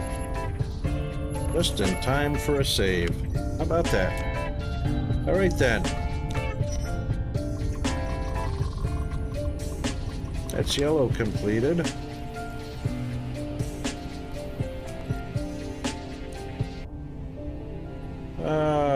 Let's see.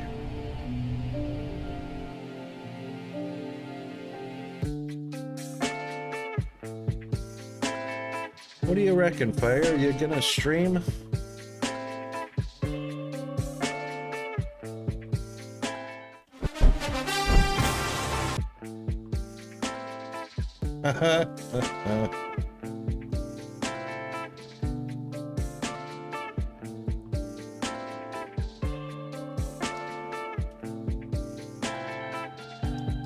Firehammer is streaming. Woohoo! Okay, we know who we're going to raid. Stay tuned. Hey D, better hang on to your seatbelt.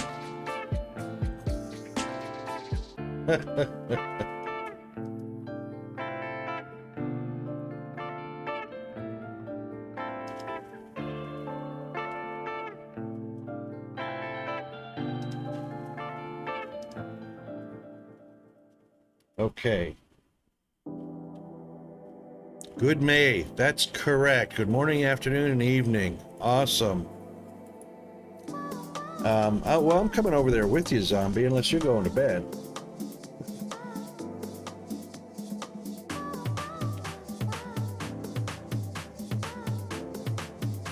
Oh, 11 p.m. Yeah, right. All right. Yep. Middle of the week, too. Well, not quite, but almost. Understandable. Yeah, no worries. I'm gonna have to get Peanut started on his homework and get dinner started anyway. Let's just get on over to our... Let's see, we had Jack with the raid today with 5 viewers. That was really awesome. GFA Undead threw down 20 bits for us yesterday. Thanks again for that, G-Man. And King Cam with the resub. Second month on a resub. That's really awesome. Thanks for everybody that came by today. Endured the maniacal rocket. Erickson, yeah. Got the link to that as well, so yeah. Good vids. All right, we're gonna head to the outro. Come on over, and of course on the right hand side, the wonderful founders of the channel, VIPs, down front and center is GFA Undead and Firehammer123, our awesomest moderators. On the left, of course, are subscribers, cheers, followers, and all those cool people that support the channel. And then there's our cool people that come by to chat with us, even if it's just to watch. Just watching. That's fun as well. So thanks very much for that. We'll be on schedule. We will see you tomorrow. Cheers, everybody. Oh, and let's not forget our rating tools. Here's our rating tools.